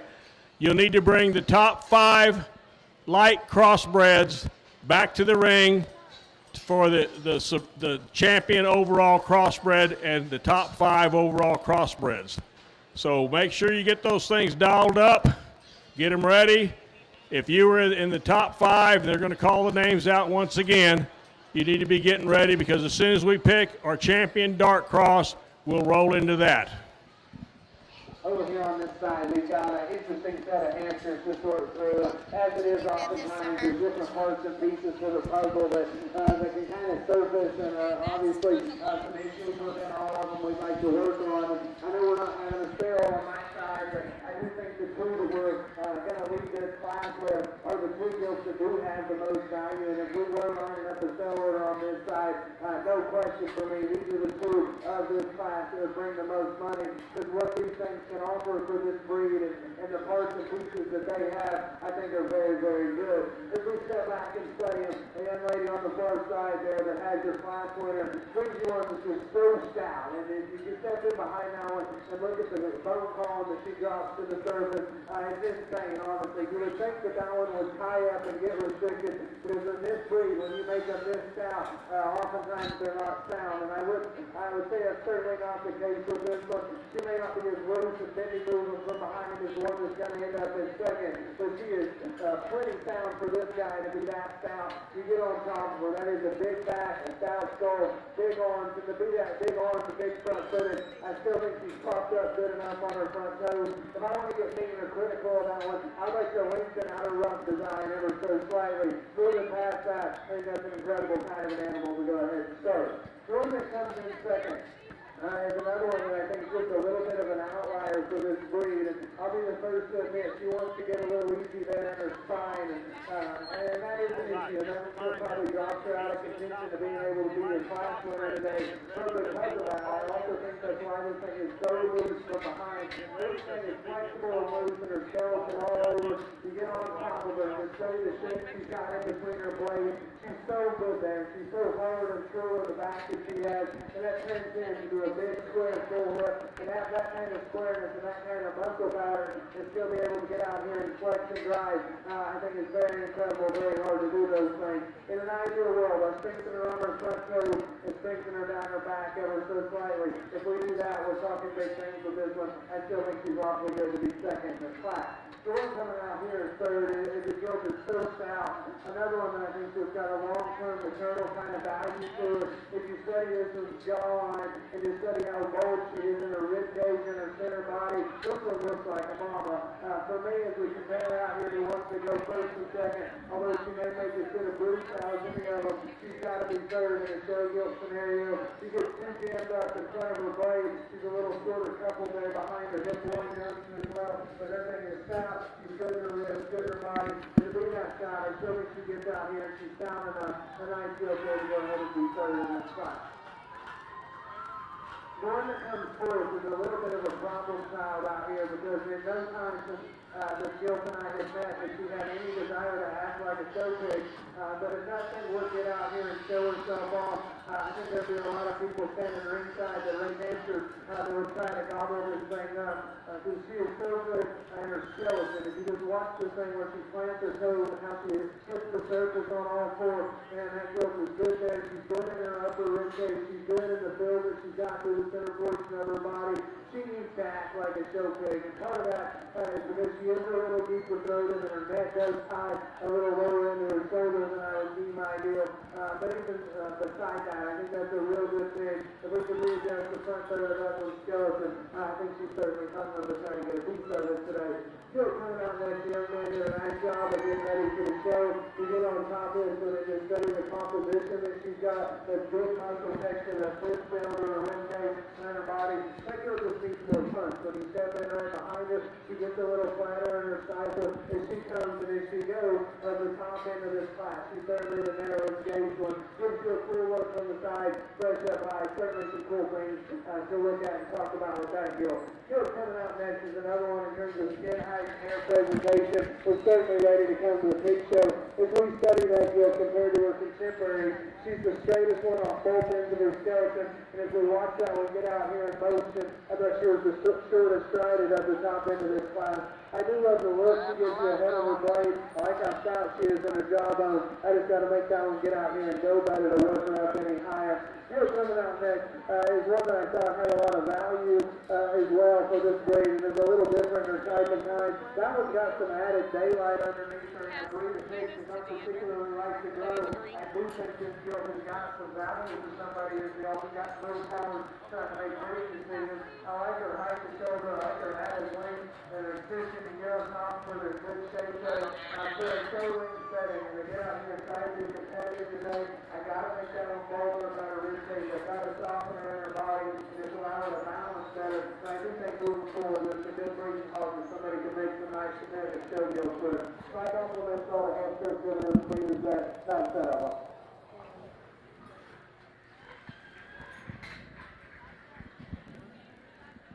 The rankings on last two dancers were 7, Samantha Young, Lola Cooper, 6, Blakely Bottleberg, Garrett County, 5th, Kate Ike, Whitesboro, 4th, Emma Miller, Concho County, 3rd, Harley Chisholm, Whitesboro, 2nd, Macy Spivey, Stevensville. Our class winner was Kinsley Grady Fridge from Dallin, Hartwell County. We'll now get class 3 dancers, which is our last class for tonight.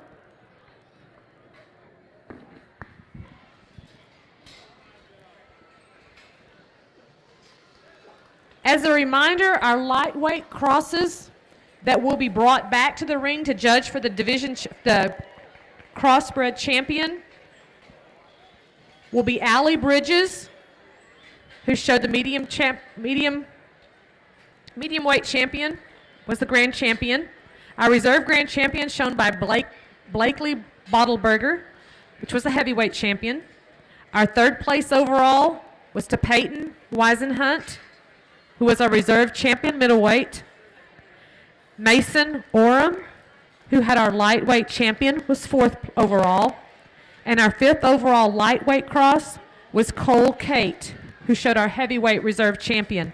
Again, when we call back after we judge our classes, after we judge our heavyweight dart cross, we'll be calling back those 5 light crosses as our top 5 to enter the Grand Champion Drive.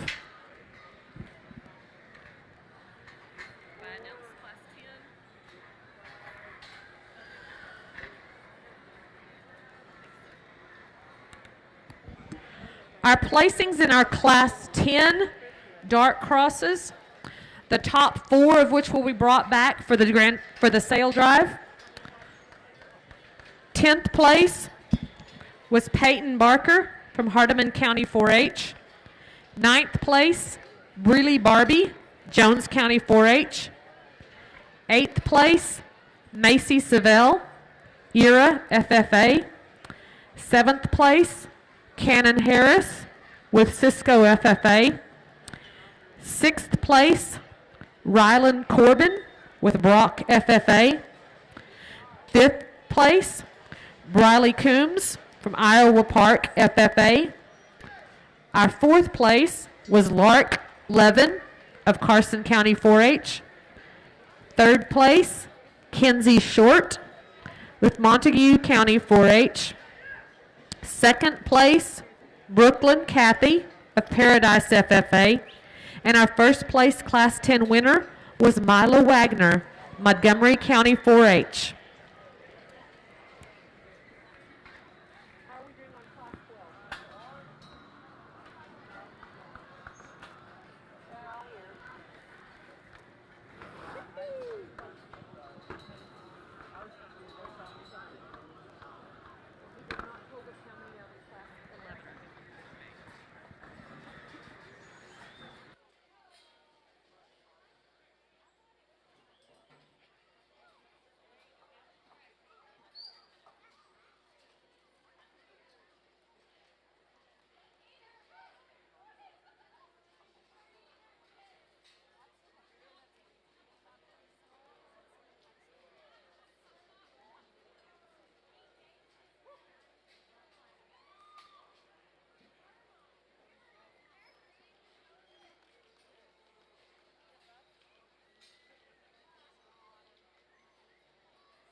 Okay, these exhibitors in the ring have been excused. You can go back to your ring and please give them a round of applause.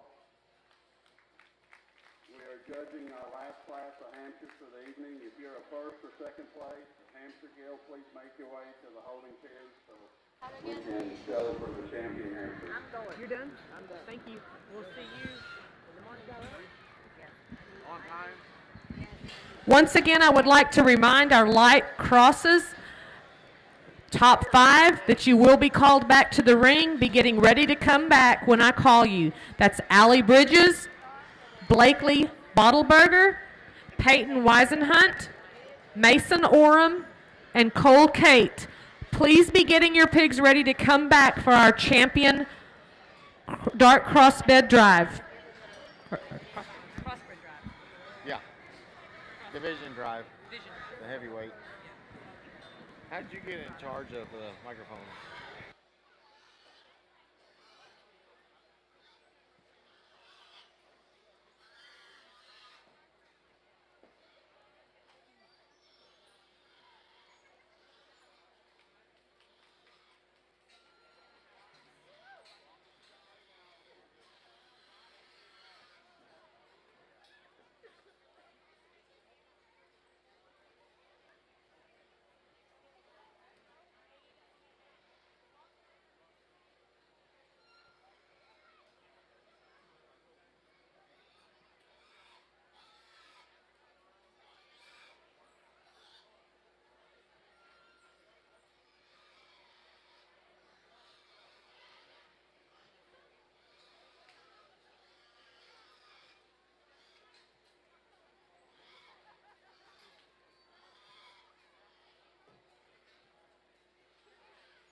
top in depth real good here in this heavyweight class again, and the one that wins the class wins it for me pretty easy actually once they get out here and they analyze the parts that I'm looking at. And now the young lady in the blue, that one's so much truer in terms of its skeleton. It's definitely truer from pin hock to ground in relation the way that one tracks. That one's big in terms of its blade. It's big in terms of its pin. It's awesome in terms of its length of body. It's great in terms of its head shape. It's a powerful one that's really, really stout, still assembled good out of its front. And in a perfect world, I'd like to make that one just a tick longer strided from behind, but she checks so many boxes for me to win the class. The one in second, it's not only her length of body that gets her out of check just a tick in relation to our class winner, but when you get right in behind that one, she's just not naturally as true in terms of her general width. She funnels to the ground from pin hock to ground in terms of the way she tracks, but one that I like quite a bit in terms of her front end assembly, the way her blades set into her curvature and set to her forearm. Good job.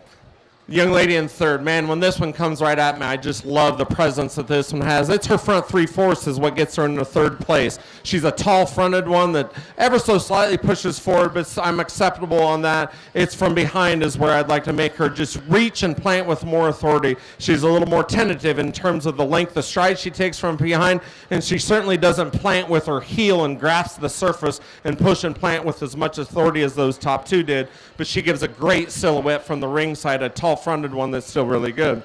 The young man then that comes in next, one that certainly wide, probably starts to push the limits in terms of being just a notch rounder in terms of his shoulder design. That one there is also a little plainer in terms of its crest to its neck. It's a little flatter in terms of its front pastern.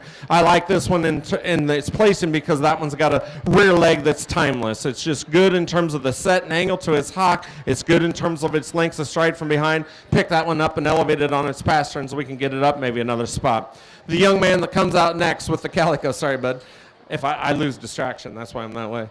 A hog that I kind of missed probably the first time in, and when it's out here, what it is the way that one hinges its hip and rear leg, especially its left rear leg. The left rear leg just doesn't plant with authority. It gets a little rigid on its rear pastern, if you will. It's one that I like in terms of being a stout skulled one that's opened up and good in terms of its forearm assembly. I don't read this one as just naturally stout all over as some of the others ahead of it, but a good place to land in fifth or seventh in a really good class. Well, we got a good pair of these hamster gilts on the top end of this class. And I like to use the unlaced gilt pair to my left to go ahead and win. And honestly, the sorting factor between this pair for me is when you step right in behind them. Not only is the young lady's first place gilt heavier bone, but I think she drops a square hind leg from pin hock all the way to the ground. I do wish she had a little better attitude when you get her out here, but certainly that is a stout one, the square from behind. And I think her front toe quality is better than what we've got in the second place gilt. She's shorter and stronger toed there. I think her toes are bigger up front as well as behind. Really like that gilt tight to shoulder as well. When we start comparing her to the gilt that's going to go too, like she's got a little added daylight there underneath her as well. The gilt that's going to go second is certainly one that's got some interesting parts and pieces. You get on top of this one, it goes without saying probably that she's bolder back than the one that's going to win this class. I do wish this thing was better in her front feet. You step right in behind that thing. She gets a little rounder out of her muscle design in her hip. Consequently, she wants to paddle and go east and west when we put her into motion. I'm in no way a hamster classifier. It bothers me not that she doesn't have a belt. I do think that's a real good pig that gets to be second in this class. The one that's coming out in third, for me, is just a meat and potatoes kind of gilt. She's stout enough, she's got enough head, she's got enough belly. Comparing her to the ones that go first and second, she's just a little more general about her build. She gets a little plainer through the front third of her skeleton. You get on top of her, and of the top trio, without question, she's the plainest in terms of her muscle. She gets a little apex there at the top side of her blade. It just doesn't open up with as much spread as the ones that go first and second. A real stout one comes out here in the fourth hole, and if we can make this girl get out here and just motivate her hip and her hind leg and put those big wheels into motion, I think we can get this one up a spot or two. So I love how big she is in her arms. She's big in her hind leg. We got to make that one a little sounder to let her climb the ladder. But certainly a stout gilt there that's got some breeding potential as everyone moves forward with their project. Gilt that comes out next is fresh and well presented. I like the look that she gives you up front. That one gets a little rigid in her spine, and as you put her into motion, she wants to wallow a little bit from behind. I'd almost tell you to take that one and get her looked at, and to me it looks like she's got a hip a little bit out of place, but certainly one, if we can get her to get out here, drop her spine, relax, and drive, she can climb the ladder. She's just not going good enough today to get her much higher. A white nose gilt that comes out next has got a big skull with a big jaw working in her, and I like that a great deal about this gilt. As we compare to the ones ahead of her, she's a little longer in her body type. Consequently, she gets a little flatter in her heart and her body cavity. Certainly a nice gilt to fall where she does in this class. A sound one that comes out next, it just needs to be better about her head and neck. You step right in behind that one, you like to square her up, but she takes everything to the ground. Couple gilts going to come out here that rounded off our class. It just didn't have as much to them as those ahead of them. Nice hamster class. My compliments to all the exhibitors. I know it's getting late. There's not a lot of people around. Let's give all these hamster exhibitors in that class a round of applause. We will now judge for champion hamster. There's only 3 classes, and I'll announce the results of class 3 in the meantime. 7th, Aspen Miller Silverton. 6th, Emma Talley, Memphis. 5th, Lila Boner, Kendall County. 4th, Isabella De La Garza from Maverick County. 3rd, Carissa Sider, Freddie FFA. 2nd, Kia Williams, Montague County, and our class winner was Cameron Craddock from Howe FFA. We'll now judge for the champion hamsters, and that's all we'll do for tonight, and resume tomorrow morning around 8.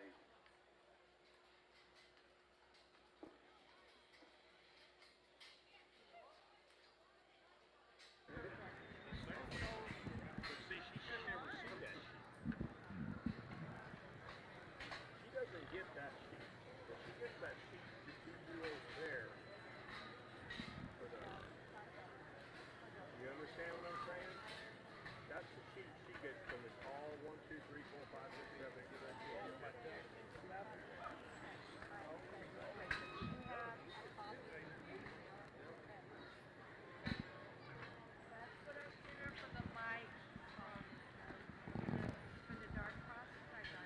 Okay, class 12 is going out there now, right? Right. And she's got most of these things back with her.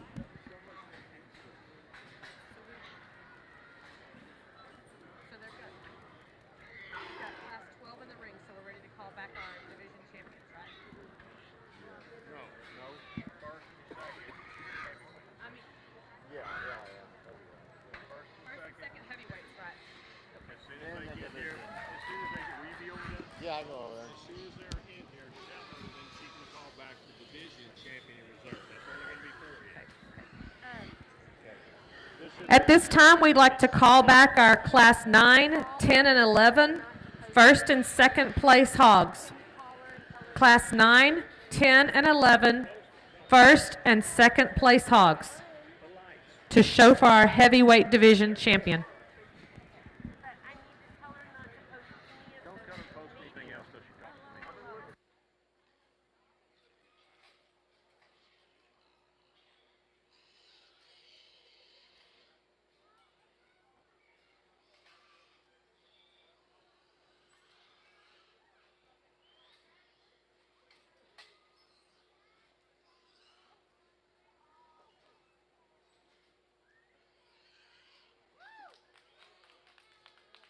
We get out here to select the champion hamster from. I know in that first class I talked about the depth and quality and how good I thought that hamster show was. That class of these hamsters were. The quality continues throughout the second and third class. And I've got some good buddies at home there with Blake and Todd Kennedy and Donnie Persall. I know them guys are trying to make these things, and I'd say their goal is to make them as good as the ones that you guys have shown today. And heck, they may raise all these or raise none of them. I have no idea, but I do know that guys that are setting goals to make hamster hogs better should look in here, because I think we've got them better. I think all 3 of these class winners are very good. It'll be exciting for me to kind of try to follow some of these things and see what they can do as they go on to be generators for people, because I genuinely think all three of these have got the parts and pieces it takes to try to help make this breed a little bit better.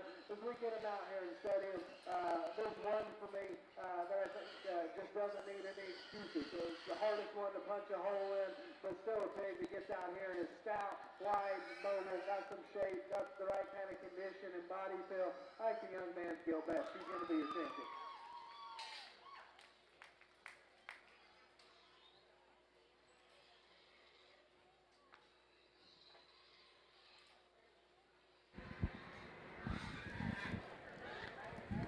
We get that champion out of here, and honestly, between the next three, I think it gets very close.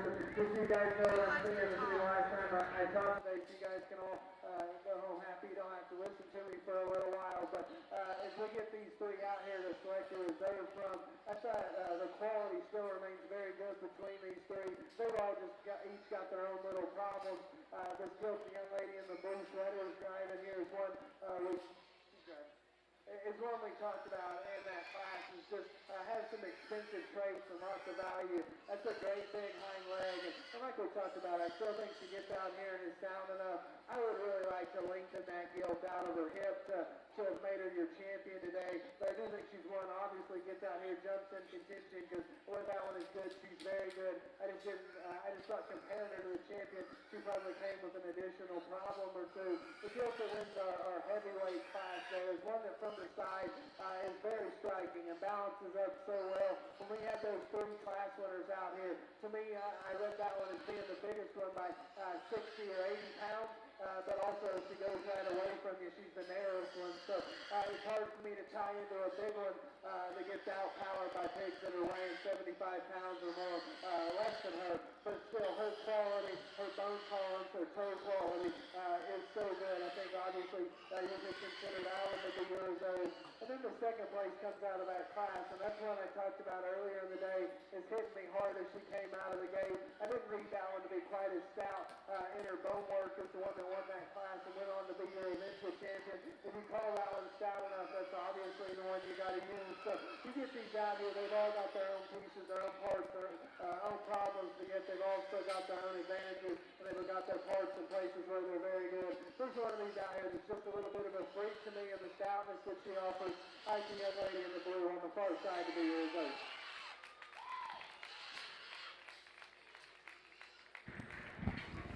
In addition to our first and second placings from class 9, 10, and 11, we will need class placings out of 9, placings 3 and 4, class 10, 3 and 4, class 11, 3, 4, and 5.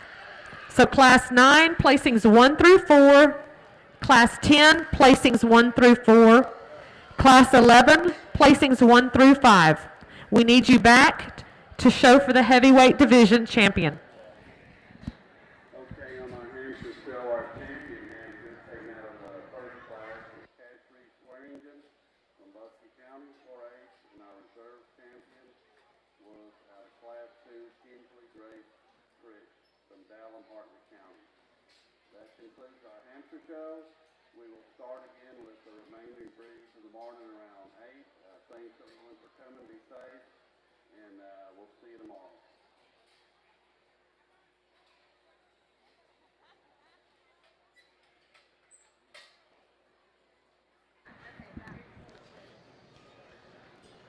Our class 11 dark crossbred placings, again, 5 of these will be showing in our heavyweight division drive. Class 10, placing 10, Corley Carr of Prosper FFA. Place 9, Cash Swearingen from Bosque County 4H. Placing 8th, Jacob Anzeldua, Archer County 4H. 7th, Cash Swearingen with Bosque County 4H. 6th, Carly Norton of Johnson City FFA. Our 5th place, Cody Osborne of Post FFA. 4th, Alden Rusher of Hale County 4H. 3rd place, Kylie Mikes, Georgetown FFA. Second place, Kinley Davis, Joshua FFA. And first place, Class 11, was JC Hoyt from Hardin County 4-H. Again, please have your top 5 light breds ready to come back to the ring.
Get on our last class today, and certainly some of them down through the line, we're catching up to them in terms of time and time on feet, if you will. And I will say with one of them out here has done a great job in terms of keeping one fresh that's still caught up with a little bit in terms of front pasterns. But that being said, the highest quality hog out here for me, the most aesthetically pleasing, the one that balances up the best, and the one that's certainly the best in terms of its height of shoulder and its length from blade forward. It's cleaner in terms of its throat latch. It's more ideal in terms of its head shape. It's better in terms of its front pasterns. The young man here in front of me will be your class winner. The one in second certainly appears to have a bigger belly right now today, but when you get right on top of them, I don't know that you can necessarily say that that one has more cage. There's no doubt that one has more feel and body and fluff, and I certainly appreciate that about it because it's a hog that has the ability to get the flesh. It's one that's good in terms of its rear leg and its stoutness of bone from behind. And that one moves and plants really good off its rear, and it gets a little softer in its front pastern, a little quicker in terms of its length from blade forward. And one, what I would tell you, is starting to be on the edge of not calling that one stout-headed, but starting to call that one plug-headed, but a real good one to go ahead and be in second. The young lady that comes in next and third with the black one certainly that It's good in terms of its chest floor. I didn't see this one just balancing up as good as those top ones, especially when you study that one in terms of the way it drops its pins. It gets a little rounder in terms of the muscle draped upon its skeleton from behind, and it's a little thicker and coarser about its front 1/3, but one that's got a big old engine in it and reads brood sow in terms of the rib shape that she has.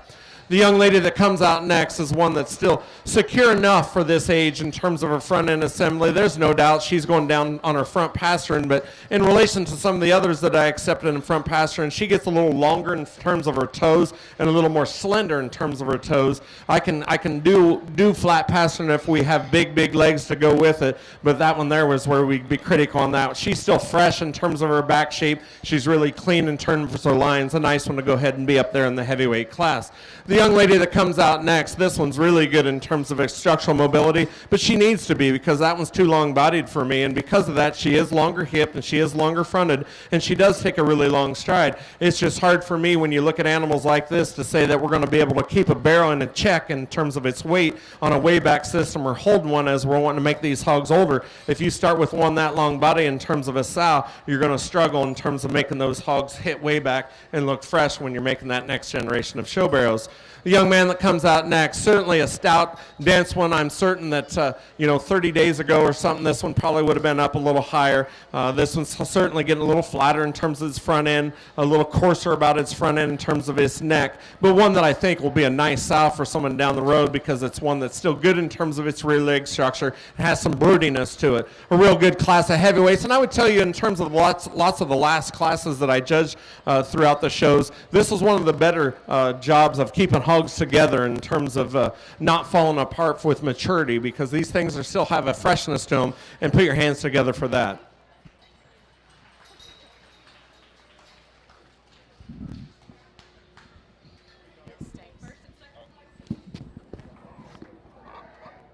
We need our first and second place lightweight division dark cross.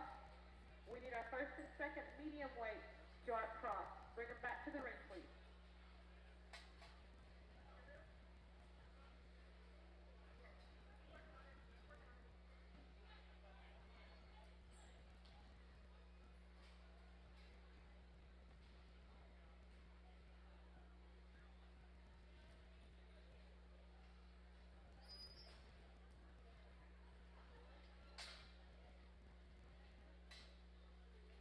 Showing for heavyweight dark crossbred champion is our first place class 1, Emma Anderson.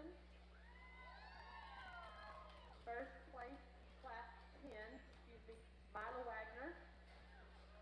Our first place class 11, JC Hoyt. First place class 12, Taylor Halbert.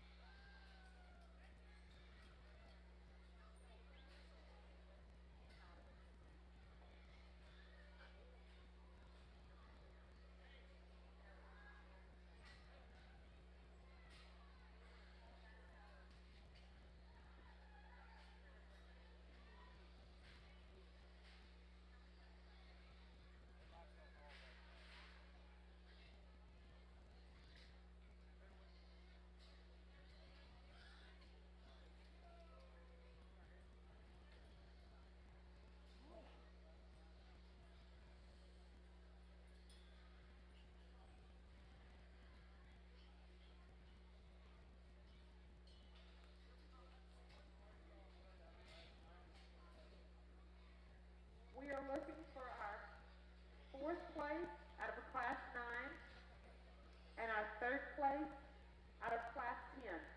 Please bring those hogs to the ring.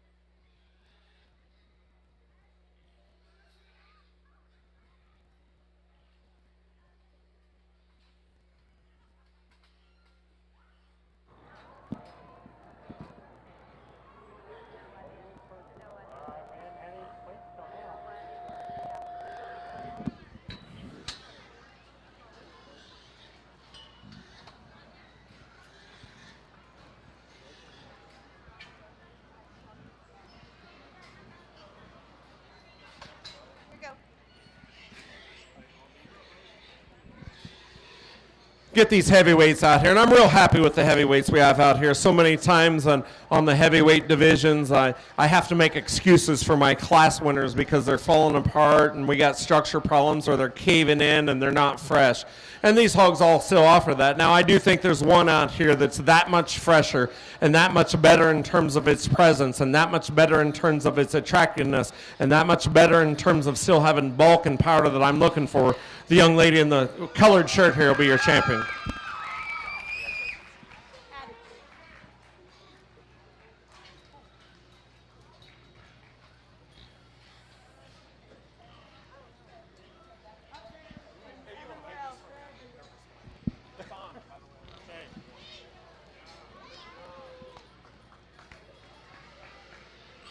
We'll take him right over there to the corner over there. Okay. Or the guy with the blue hat with the red and green hat. Thank you. Got it.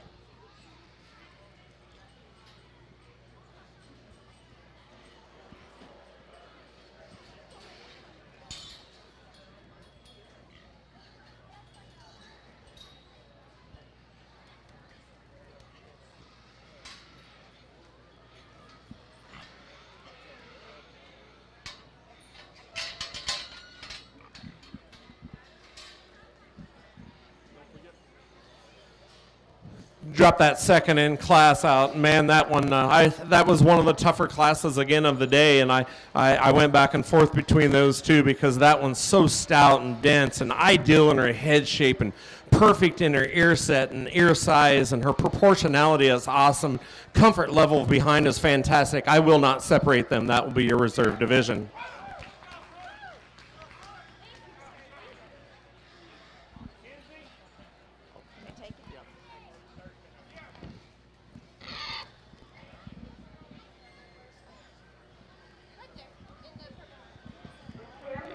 Heavyweight cross shown by Mila Wagner of Montgomery County, Florida. Our reserve champion heavyweight shown by Brooklyn Kathy of Paradise FFA.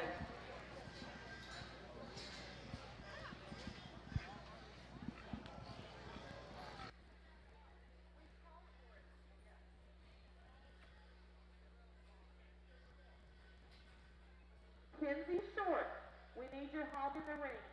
Kenzie Short, you have your third place, class 2.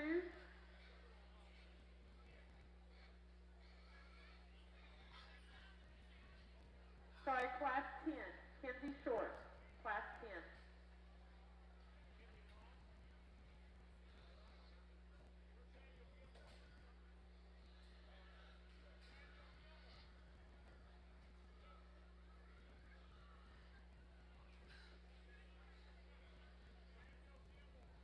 Samuel Gilmore from class 9.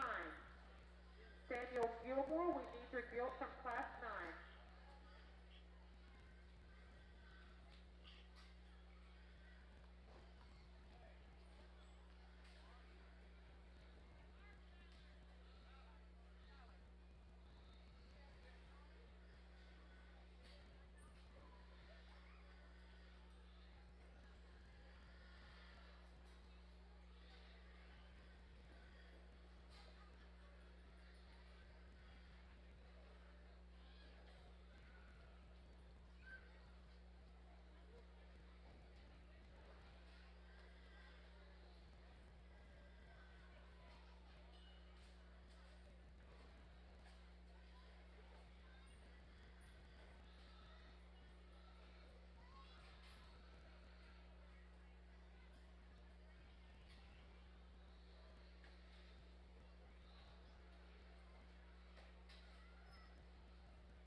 Samuel Gilmore, we need your fourth place, class 9 in the ring. Samuel Gilmore.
Georgia, we need your first and second place dart lightweight and medium weight division winners. Champions, champions, champion and reserve, light and medium weight.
At this time, we'd like to recognize the sponsor of our Stars Guilt Show buckle sponsor for our champion heavyweight light cross.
division, Rihanna Show from Belton FFA.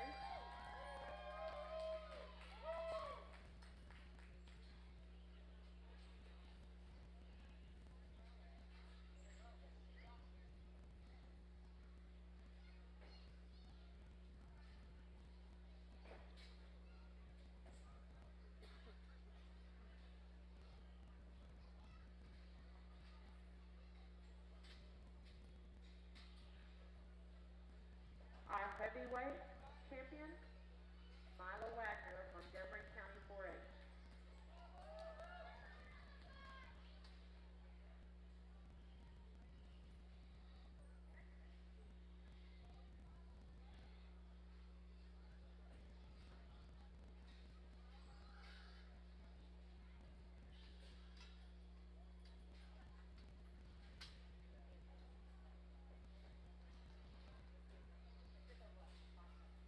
We need our 5th place overall light cross to come to the ring, Cole Case.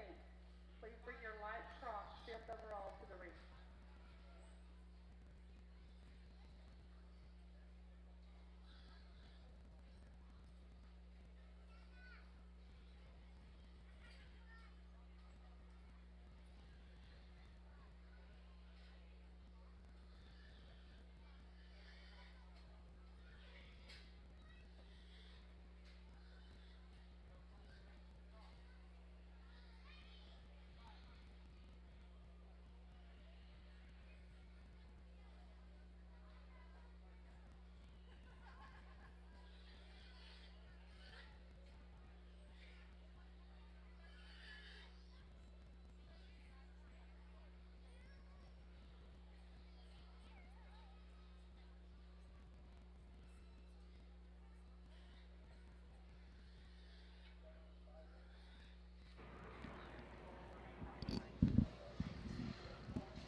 Man, I really like the trio out here and certainly fit the bill in terms of the kind that we're looking for. I'm not going to talk them all again. I do think there's one that's just that much better in terms of being a show pig, one that's that much better in terms of its transition points as he studied that one at its ham-loin junction in relation to one and study that one in terms of its bone and power in relation to the other one. The lady here in front of me be your champion. Dark cross is shown and exhibited by Rihanna Show from Belton FFA. Okay, come up here.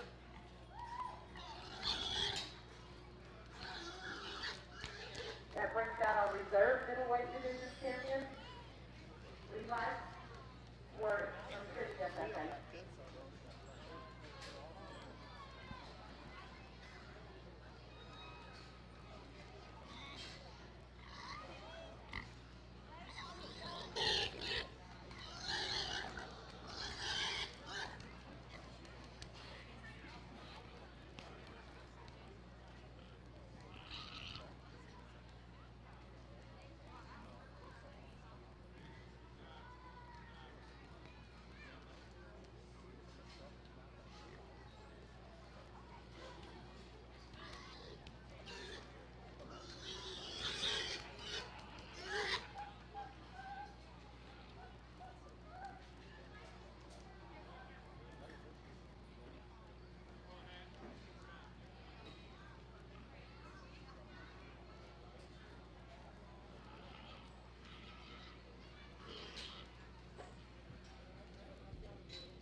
Cole Case. We need your fifth overall light crossbred pig to the show ring. Cole Case.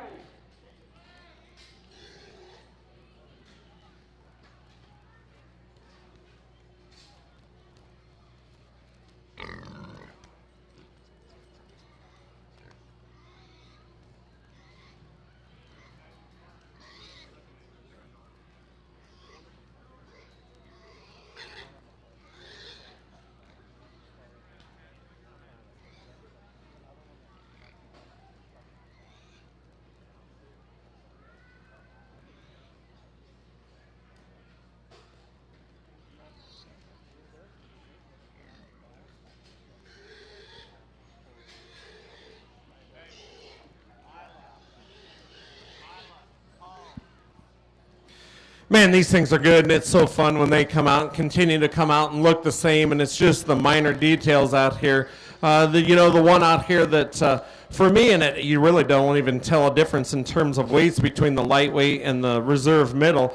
And yet, then when them two, you compare those two, and nothing against the heavyweight, I think that one's a really good hog. I don't think that one's transition points in terms of its ham loin and its length of hip are as good as these other two that I'm talking about. Quite frankly, it does come down to these two here. I do think between these two, there's one that's bolder in her foreribs, stouter in the center portion of her rib. I think she's better in terms of the crest of her neck. Young man, you'll be reserve champion.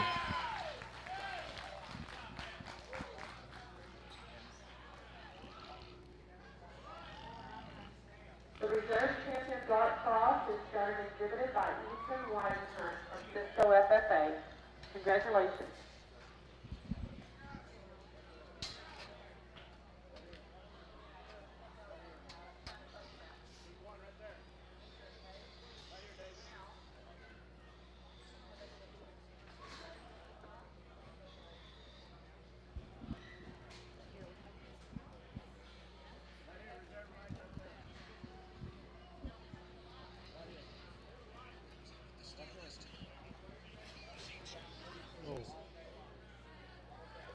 You just want me to hold it. You want to get back or just hold it? You don't need it? We've got two microphones now. Leave that one up there. Or did they hand it back? No, this was Dale.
kudos to the kiddos, and I'm not going to give a long speed. It's late and everything else. It's been fun to work through. Thanks to the ring help that'll be here, I'm sure, tomorrow, because it's fantastic to have a crew like this. And thanks for having us down. It's been fun to work through these hogs with Tibbetts. Like I say, a guy that I think sees livestock really good, multi-species people. And I've always said that multi-species people are the ones that I deviate towards.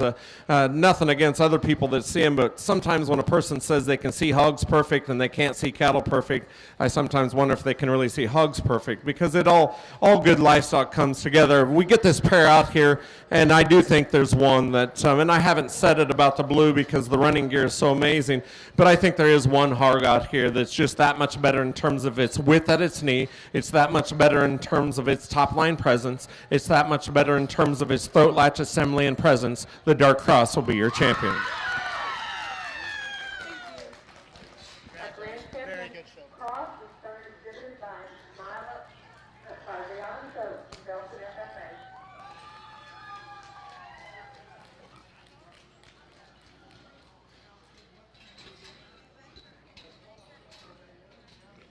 For that, we'll bring in our reserve champion Dark Cross from exhibited by Houston Weisenberg of Cisco FFA.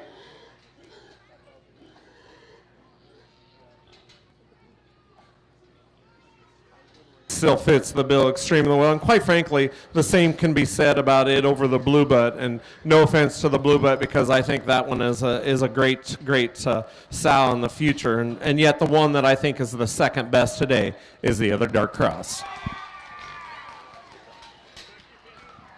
Reserve Grand Champion Cross, third exhibit by Beeston Washington from Cisco FFA.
Thank you to our judges for today's event, Shane Brenning and Justin Tibbett. We will reconvene this contest at 8 o'clock tomorrow morning. Congratulations to all our placements.